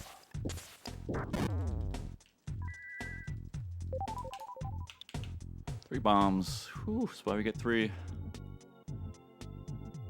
Yeah, man. That's why I always bring 3. Just waiting for my HP to tick up. Yeah, if he does a life up alpha, if he does a rockin' alpha, there's a 50-50 chance he'll do a life up alpha after that. And then if he does a life up alpha, he'll 100% do a rockin' omega after that. So Temple just got kind of the bad sequence of turns there. So he had bad Dragonite rolls, and then he had the life up happen to cancel out some of his damage. There's a shield in there too. It was all badness. Yeah, and the shield reflects stuff, so it takes longer. It's even scarier in Earthbound with the slower text. But he got through it, so a little bit of a rough magic ant. Nothing Temple could have done about it, but he got through it, so. We are getting very close to the end now. Yeah, rolling HP is fantastic. And it was a very new battle tech at that point. There's kind of a seizure warning here. If you're not into flashing things, I would not look at the screen right now. Yeah, on the Virtual Console version of Earthbound, they toned this way down.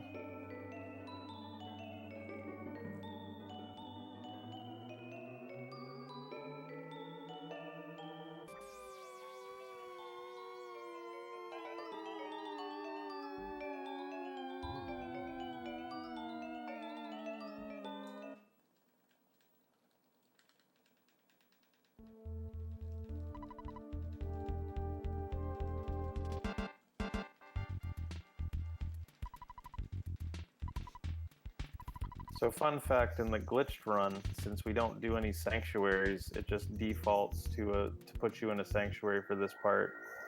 And the game knows that only certain sanctuaries can be the last sanctuary because, for instance, Onet and Shroom and stuff are required earlier on. So it just defaults and puts you in Lilliput steps if you don't do any sanctuaries.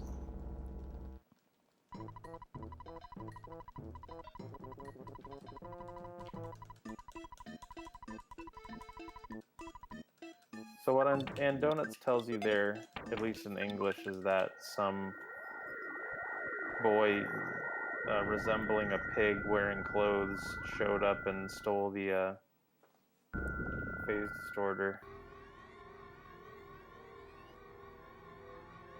No idea who that could be. Yeah, no idea at all.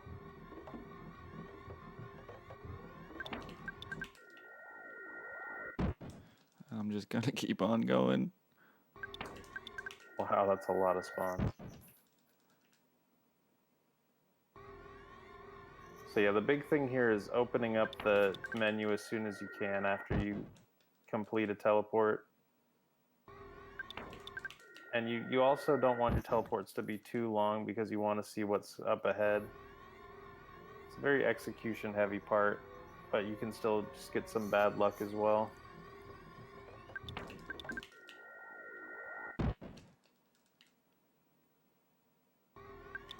Oh. Yeah, this part is frustrating to me. Just trying to green. Yeah, the only options here either try to take a green swirl or go all the way down and try to despawn them, but that doesn't guarantee anything. It's not really scary and glitchless, it just wastes a little bit of time.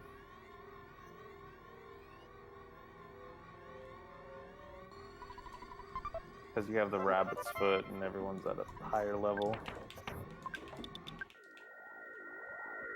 So yeah, Donuts was telling us that we needed something from that maybe came from a meteorite, and then he asked us like 5 times if we know where any meteorites are, and then he talks about Onet like 5 times. So if you don't figure out at that point what you're supposed to do, the game can't really help you anymore. Yeah, I think in Earthbound he mentions Onit like 3 times in one dialogue. I wonder what Onit's like. You should probably check out Onit. Yeah.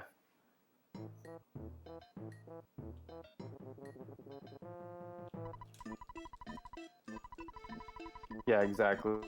You don't want to accidentally do a teleport that's so long that you teleport out. It's pretty tough to do that in Dark Onet because the passages are so narrow, but you also don't want to teleport into an enemy because that can be just as bad. Just Doing a life noodle check. We are good. There's a horn of life to the right here you can grab if you've ended up using a lot of noodles. But we won't need it.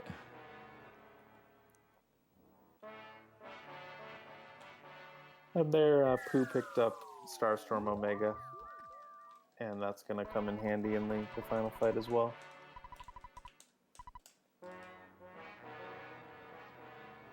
Yeah, I don't think I knew about that Horn of Life and the broken phase distorter over there when I was a kid. So I was watching a casual playthrough recently on Twitch, and the person running it walked right over there. I was like, oh, I'm going to check out this wreckage. I was like, good call. Nice.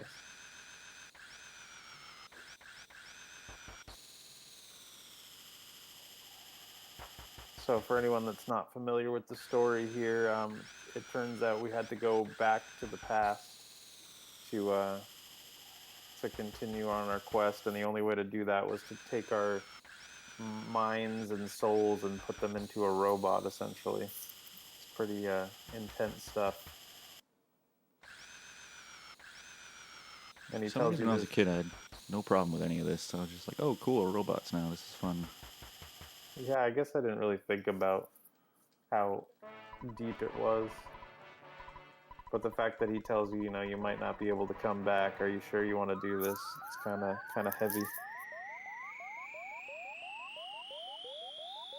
And like, if you come in here really like unprepared as far as items and stuff go, you're stuck. There's no way to get back out of Cave of the Past unless you somehow knew about out of bounds glitches. So if you came here without a lot of items, you'd have to sit here and grind for a while, I think. Although they do have the legendary bat in Cave of the Past, if you somehow came here without a bat.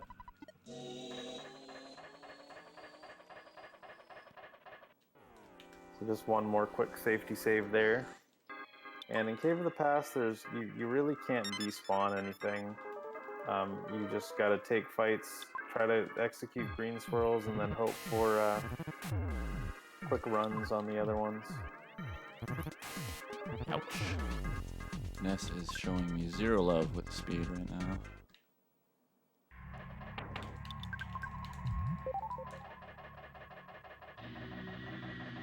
Yeah, those woolly shamblers can actually insta-kill you with a flash, so could have been worse, I suppose, but not a great first fight.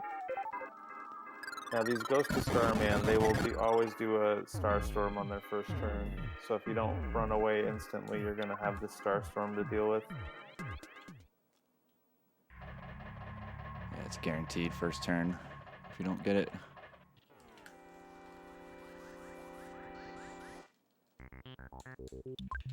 There's a nice green.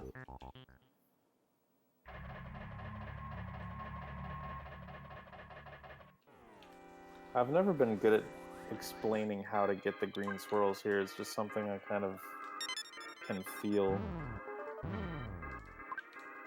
Ouch. Oh my goodness. That was an effective flash beta.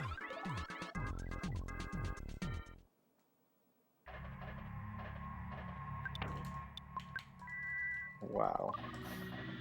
So Pooh does have healing gamma. It's only a 75% chance to be effective, but he really had to heal Ness there. Like, you don't want to go through the rest of Cave of the Past without Ness. He's how we're running away right now, barely. Basically, Ness and Pooh is all you really need here. Everyone else, not a big deal if they're dead. Yeah.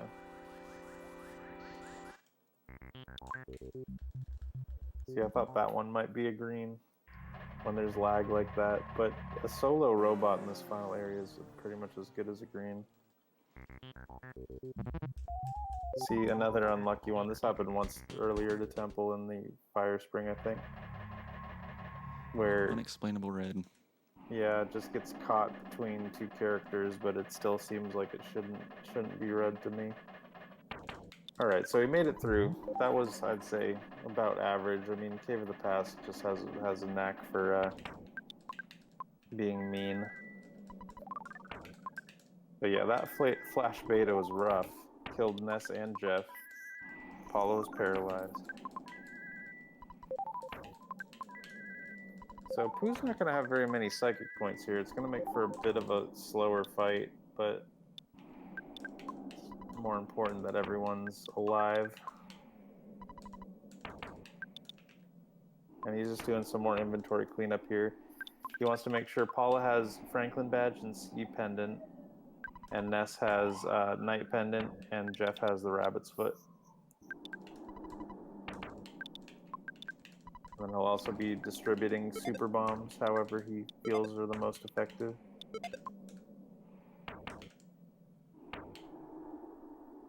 Yeah, this is kind of a crucial moment. I just want to make sure I have everything correct here.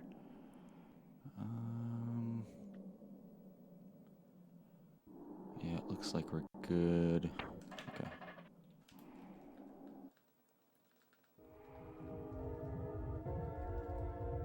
That pause always terrifies me. I'm like, oh, game hard locked for some reason. I know, right? It's also bad if you forget to equip something and then as soon as you trigger it, you're like, oh no. Not equipping isn't the end of the world, but having it on the wrong kit is pretty bad. Yeah. Because you can equip in battle. Alright. I got alpha in all my practice runs. I fully expect a beta here.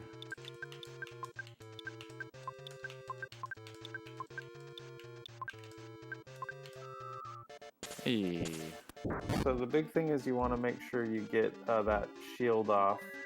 And as long as it's a Rockin' Alpha, she'll always get her shield off. And then you can try to paralyze Pokey with Ness. And if you can get both of those things, then phase 1 is pretty free. And 1,000 damage is good. It's above average for Jeff.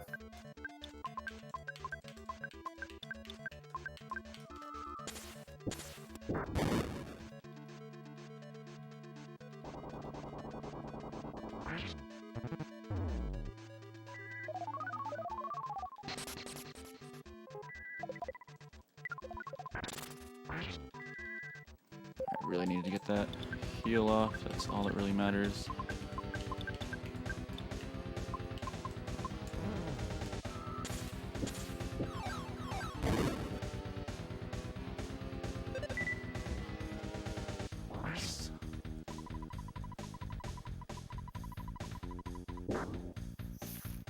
Alright, so phase 1 is done. That's the scariest phase, really, as far as stuff going really bad. Now Paula is essentially invincible. Worst case scenario, everyone dies, and Paula just has to do it all by herself.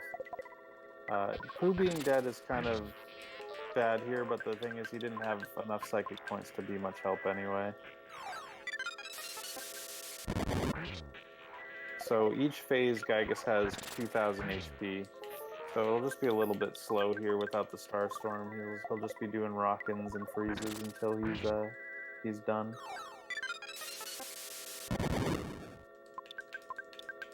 But with the Franklin badge and the Sea pendant, Paula's invincible because Gygus's only moves are Flash, Lightning, Empty Turn, or what's essentially the equivalent of a freeze. It's like a freeze to everybody.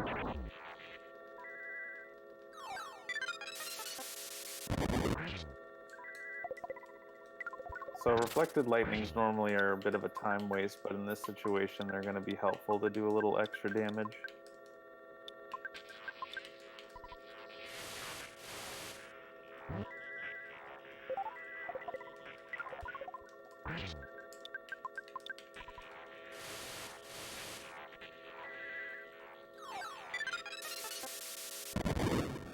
Come on.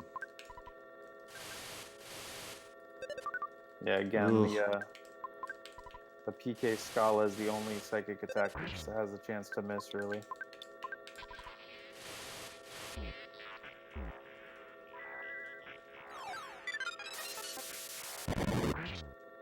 Thank you. Alright, so essentially now it's GG. It's about 7 minutes from here to the end. Now, you can lose a lot of time from solidifies.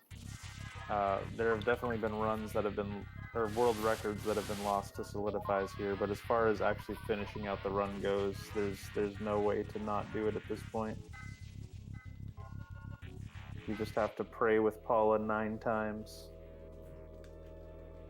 And she has enough HP that it's pretty much, the odds of her dying are greater than the odds of winning the lottery.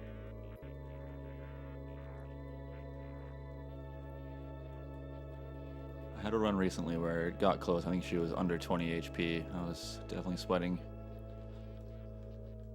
Yeah, it can happen. I think it happened to me once on a glitched run where I was actually happy that it happened because I wasn't going to PB anyway, and I'd never seen it happen before.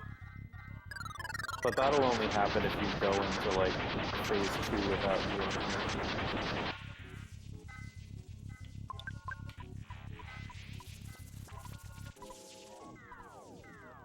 Now, are we gonna go to the end credits temple? I had an incentive for JRTA time, but I think they just worked it into the overall time. But that's up to the organizers. I know we started a bit late, so I'm fine with not watching credits if we need to save a little time, but you know, if people want to see the credits and stuff and have JRTA timing, that's cool too. It saves about 16 minutes if we don't watch it. Yeah, we don't include credits in our English timing, but for Mother 2 runs we do. And the credits are pretty fun on Earthbound. I like them.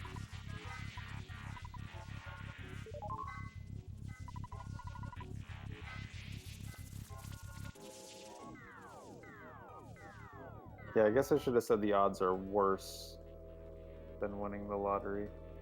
Didn't really make sense what I said.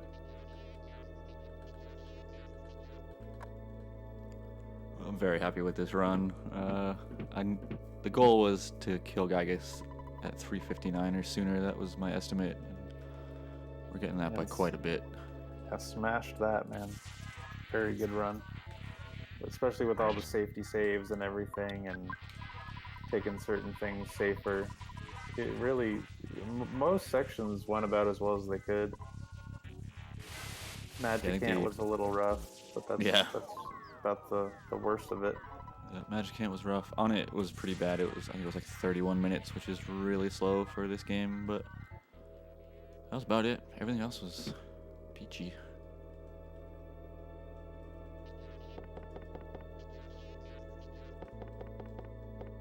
Like, there's a lot that can go wrong in this run. Like, it's really crazy how much can just set you back like 6 or 7 minutes. Like, even if you just got unexpected things dropped into your inventory and just got really confused with inventory, you could waste a couple minutes there trying to sort that all out. Yeah, it's one of my biggest fears coming into this was inventory problems, because I've had runs where that exact thing's happened. Something dropped in where I didn't know what it was or where it was, and just lost, like I said, several minutes just staring at my inventory, trying to figure out what's going on. Yeah, I think the first time I ever tried Mother 2, I was like, oh, I should probably be fine without notes or anything. I'll just pay attention to what's going on in my inventory.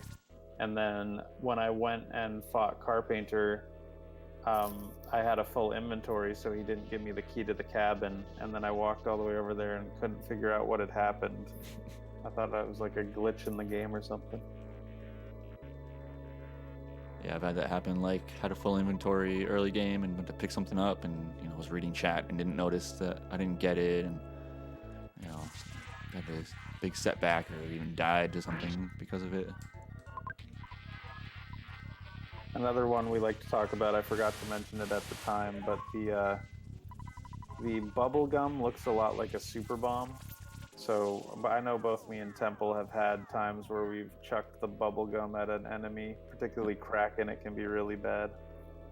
I've brought the bubble gum to Magic Ant and used it on Nightmare. Like, why didn't it do anything? It's just funny when we don't read Japanese. Probably to anyone who reads it, it's very obvious that it's a different item, but It's like the same amount of characters, and the first and the last look pretty similar. Yeah, to the untrained eye, they look very, very similar.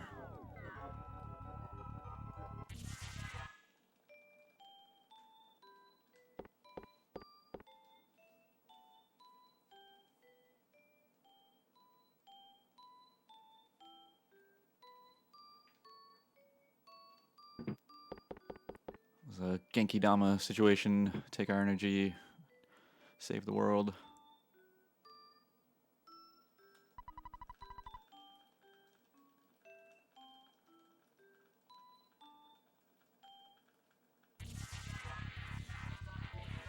So we just have 2 more prayers now, and then Gygus will be done.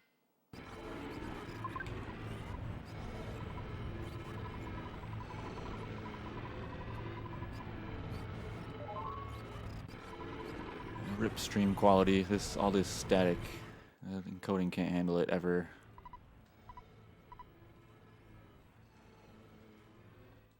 Yeah, you could have like a 10,000 bit rate and it still wouldn't come through.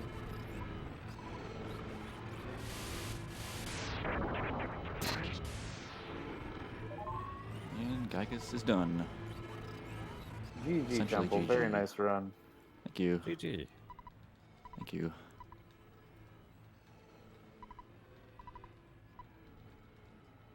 Yeah, 352 Gygus kill with that early death and all the safeties. I think that's a fantastic run. I'm very, very happy with that.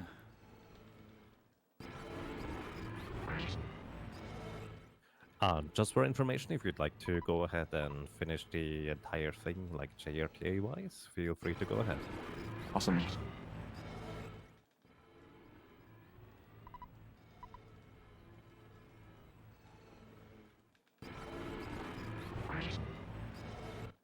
There's actually a tiny bit of speed tech in the final part, so we'll leave that for later. We'll talk about it then. I think I actually remembered it this time too. Do I have a little bit of time? Oh yeah. Sorry? I asked whether I have a little bit of time. So. Oh yeah, for sure. Alrighty. So, everybody here, thank you very much for this run. That was very enjoyable so far. I assume the remainder is basically just... Well, you said there's some speak tech, so there's some stuff still going on. I'm going to be curious. It's very minor. I maybe shouldn't have hyped it up so much. Well, I love minor things, but that's just me. Either way, the next run is going to be Mother 3 by Witch's Hex, and Mother 3 is pretty much the sequel, it is the sequel to this game. I don't think it was officially released in English regions, so I imagine a few people have never seen it. I have only ever watched a brief Let's Play of it, so I have actually no idea how the speedrun is going to go, so that could be quite interesting. We do have some donation incentives for the Mother 3 run. There's character names. There's only one letter or character that you can describe for those character names. More information you can find on the incentives document. And all of those, well, most of those names have just $1 associated with them, which, well, this entire thing spells out Do, Re, Mi, Fu, So, Ya, and Chi. So that's something, I guess. If you'd like to bring something else in, you still have a chance to donate for that. And yeah. Yeah, definitely excited to have Mother 3 follow this. That's really cool.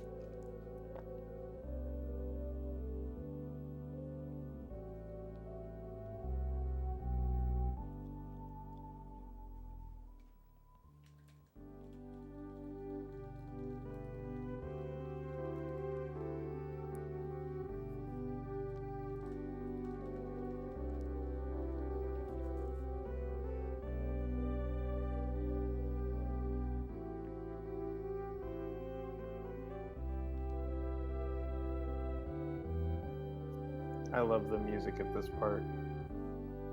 Yeah, this is really good. Especially like if you go to Monster PB, all of this feels so good. Yeah, it's always so much fun to go to credits after a PB.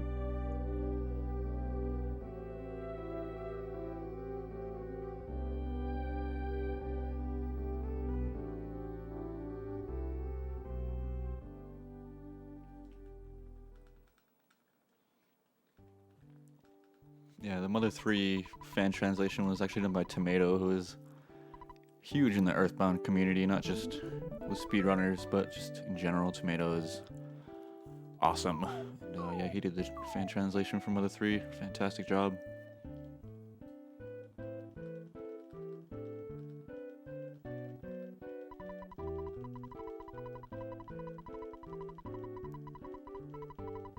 So Paula asks you here if you want to escort her home, and it's actually a tiny bit faster to say no.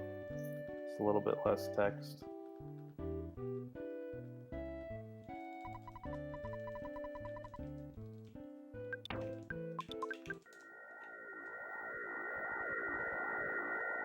Yeah, Tomato's great. Really nice guy, too. Goes by Clyde Mandolin on Twitch, and his streams are just wonderful. Oh, rip Speed Tech. I didn't bring the sandwich. So, yeah, if you can hold on to a sandwich here, it's actually a nice little time save for the final bit, because there's no enemies or anything, so there's not any lag. And Temple already had to get the photo here when he died to Frank, but it's still, you want to teleport because there's some more text right outside the door. If he didn't get that skip, Paula would have said, "Oh, don't you think we should go home?" Something along the lines of, "Weren't you taking me to my house? What's this?" And now we all stand in place and rock back and forth for a while, Especially the dog. facing the wall.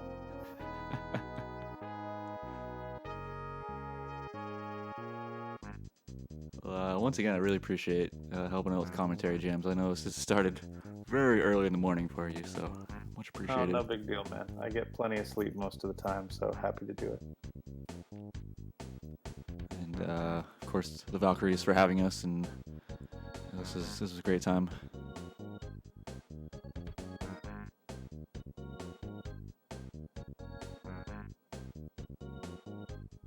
And if anyone's interested in learning, unless you're fluent in Japanese, you probably do want to start with Earthbound. But like we discussed, it's very similar overall. But we're all always willing to help out a new runner, and we have our Earthbound Super Series going on right now. We have a Boogie Percent tournament, which is just the first hour or so of the run, and it's a good race category that we like to have a tournament with every year. Yeah, if you're interested in Earthbound and speedrunning it, definitely come check us out. We love having new runners and helping out, and a pretty friendly community all around. Speedrun.com/Earthbound. You can get all the Discord info, and yeah, we'd be happy to have people come hang out.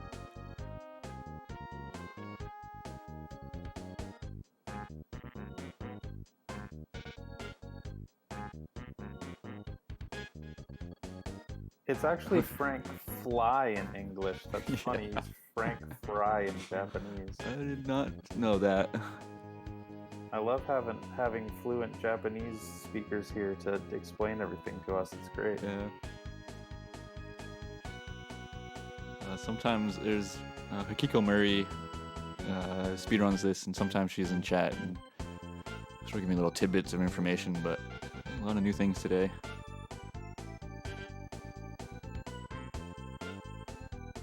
Yeah, we got cheese sandwich, Frank Fry, What's a strawberry statue? tofu. Oh, the strawberry tofu, right.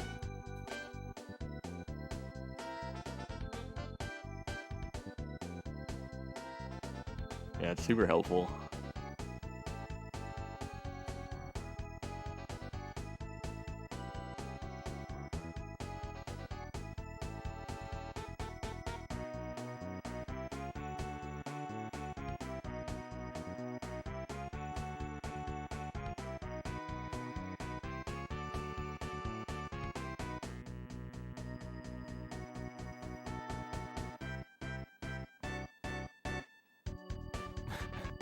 Buzz Oh, Baz. Love it.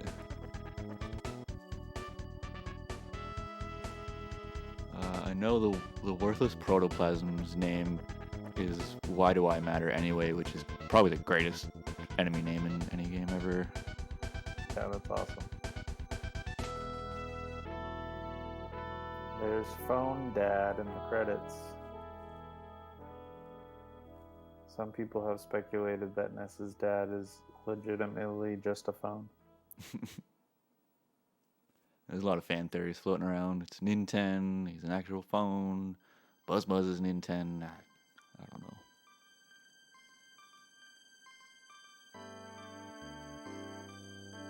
In fact, they did Silverfire. It's a great book. Highly recommend. There's like so much, way more than you'd think on the surface that they changed in localization.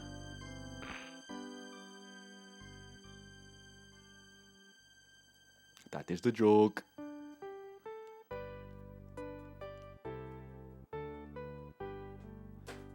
Oh, the photo of shame.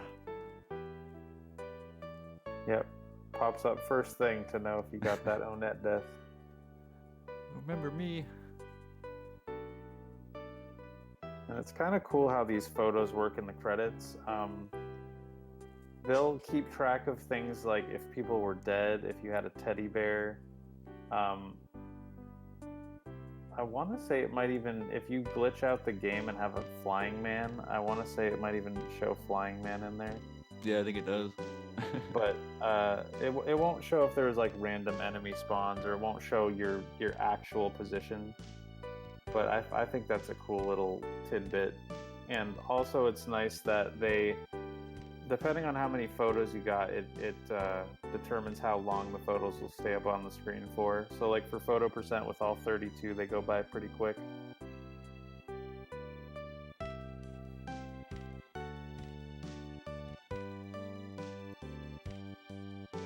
Yeah, and speaking of photo percent, I guess we can plug again that Ultimo Ice, the current photo percent world record holder, is going to be running photo percent at GDQ Express. It'll be on October 28th. I believe it's scheduled at like 6 a.m. at this point. So it should be around that time on Sunday morning. And I will be there on the couch. Always with these early commentary runs, huh? Sorry, James. That's fine.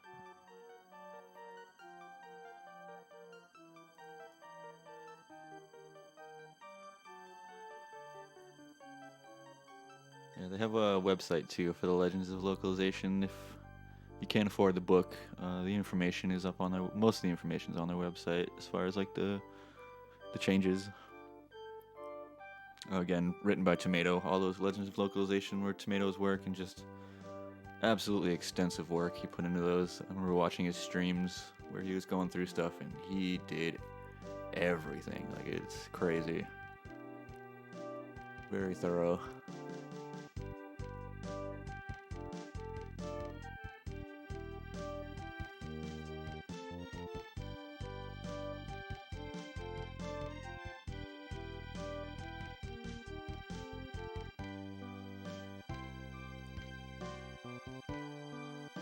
That's true, I am in the book.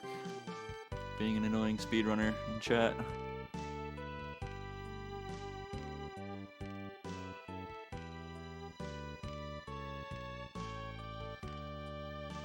Did Tomato also have something to do with the first randomizer for Earthbound?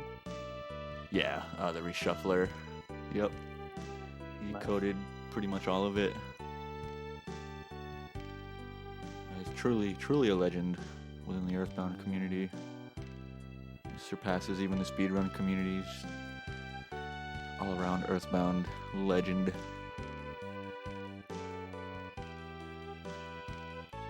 Yeah, it is funny as speedrunners, like there are things that just aren't part of the run that so many of us don't even know, but then there's people that have such vast knowledge of this game.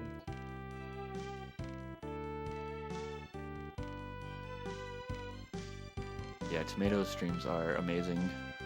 Clyde Mandolin. It's Mandelin. That's Tomato, and yeah, his streams are so good. Super informative stuff. Yeah, he's going through FF6 right now and like comparing like the fan translation, the original translation, Japanese, and like Google Translate, which is hilarious. It's good stuff.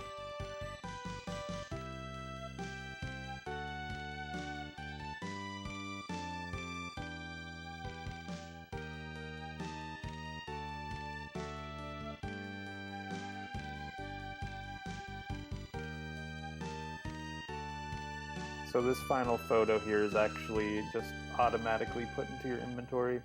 So there's technically only 31 that you can trigger, and then this final one will always be put in. So if you do a glitched run where you skip all the photos, you'll still get this final one.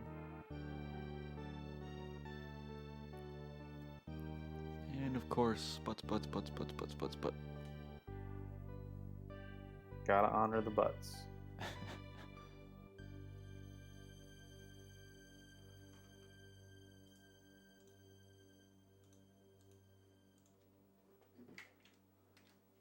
So just a little bit more here, and then we'll hit JRTA time.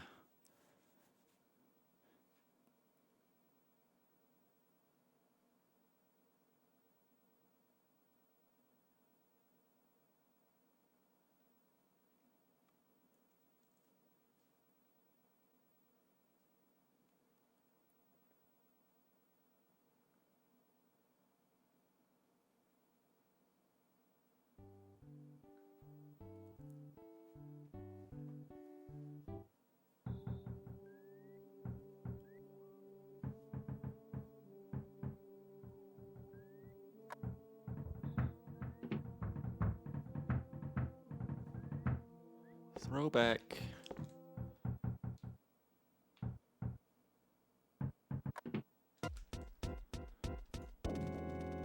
This is Japanese timing, so it actually ends at to be continued. For all our other runs, it's going to end at the last prayer. Except I guess photo present ends when you talk to mom. And that is Mother 2. Great job, Temple. That was a fantastic run, man. Much appreciated. Thank you, Jams and Yaga and Valkyries, for having us. This was a really fun time. Thank you so much. Well, To be thank you so much continued for running right now. this. Right now, indeed. Thank you so much for running this. This was very pleasant and enjoyable. It is quite a pleasure having you here. Thank you for offering your time for this. Much appreciated. Thank you. All right, and I would say we will be continuing with Mother 3 in just a little moment, which means we are going to be switching over some things, so don't go anywhere if you'd like to see more of the Earthbound slash Mother type of deal. And, well, I'm going to be curious how this is going to turn out.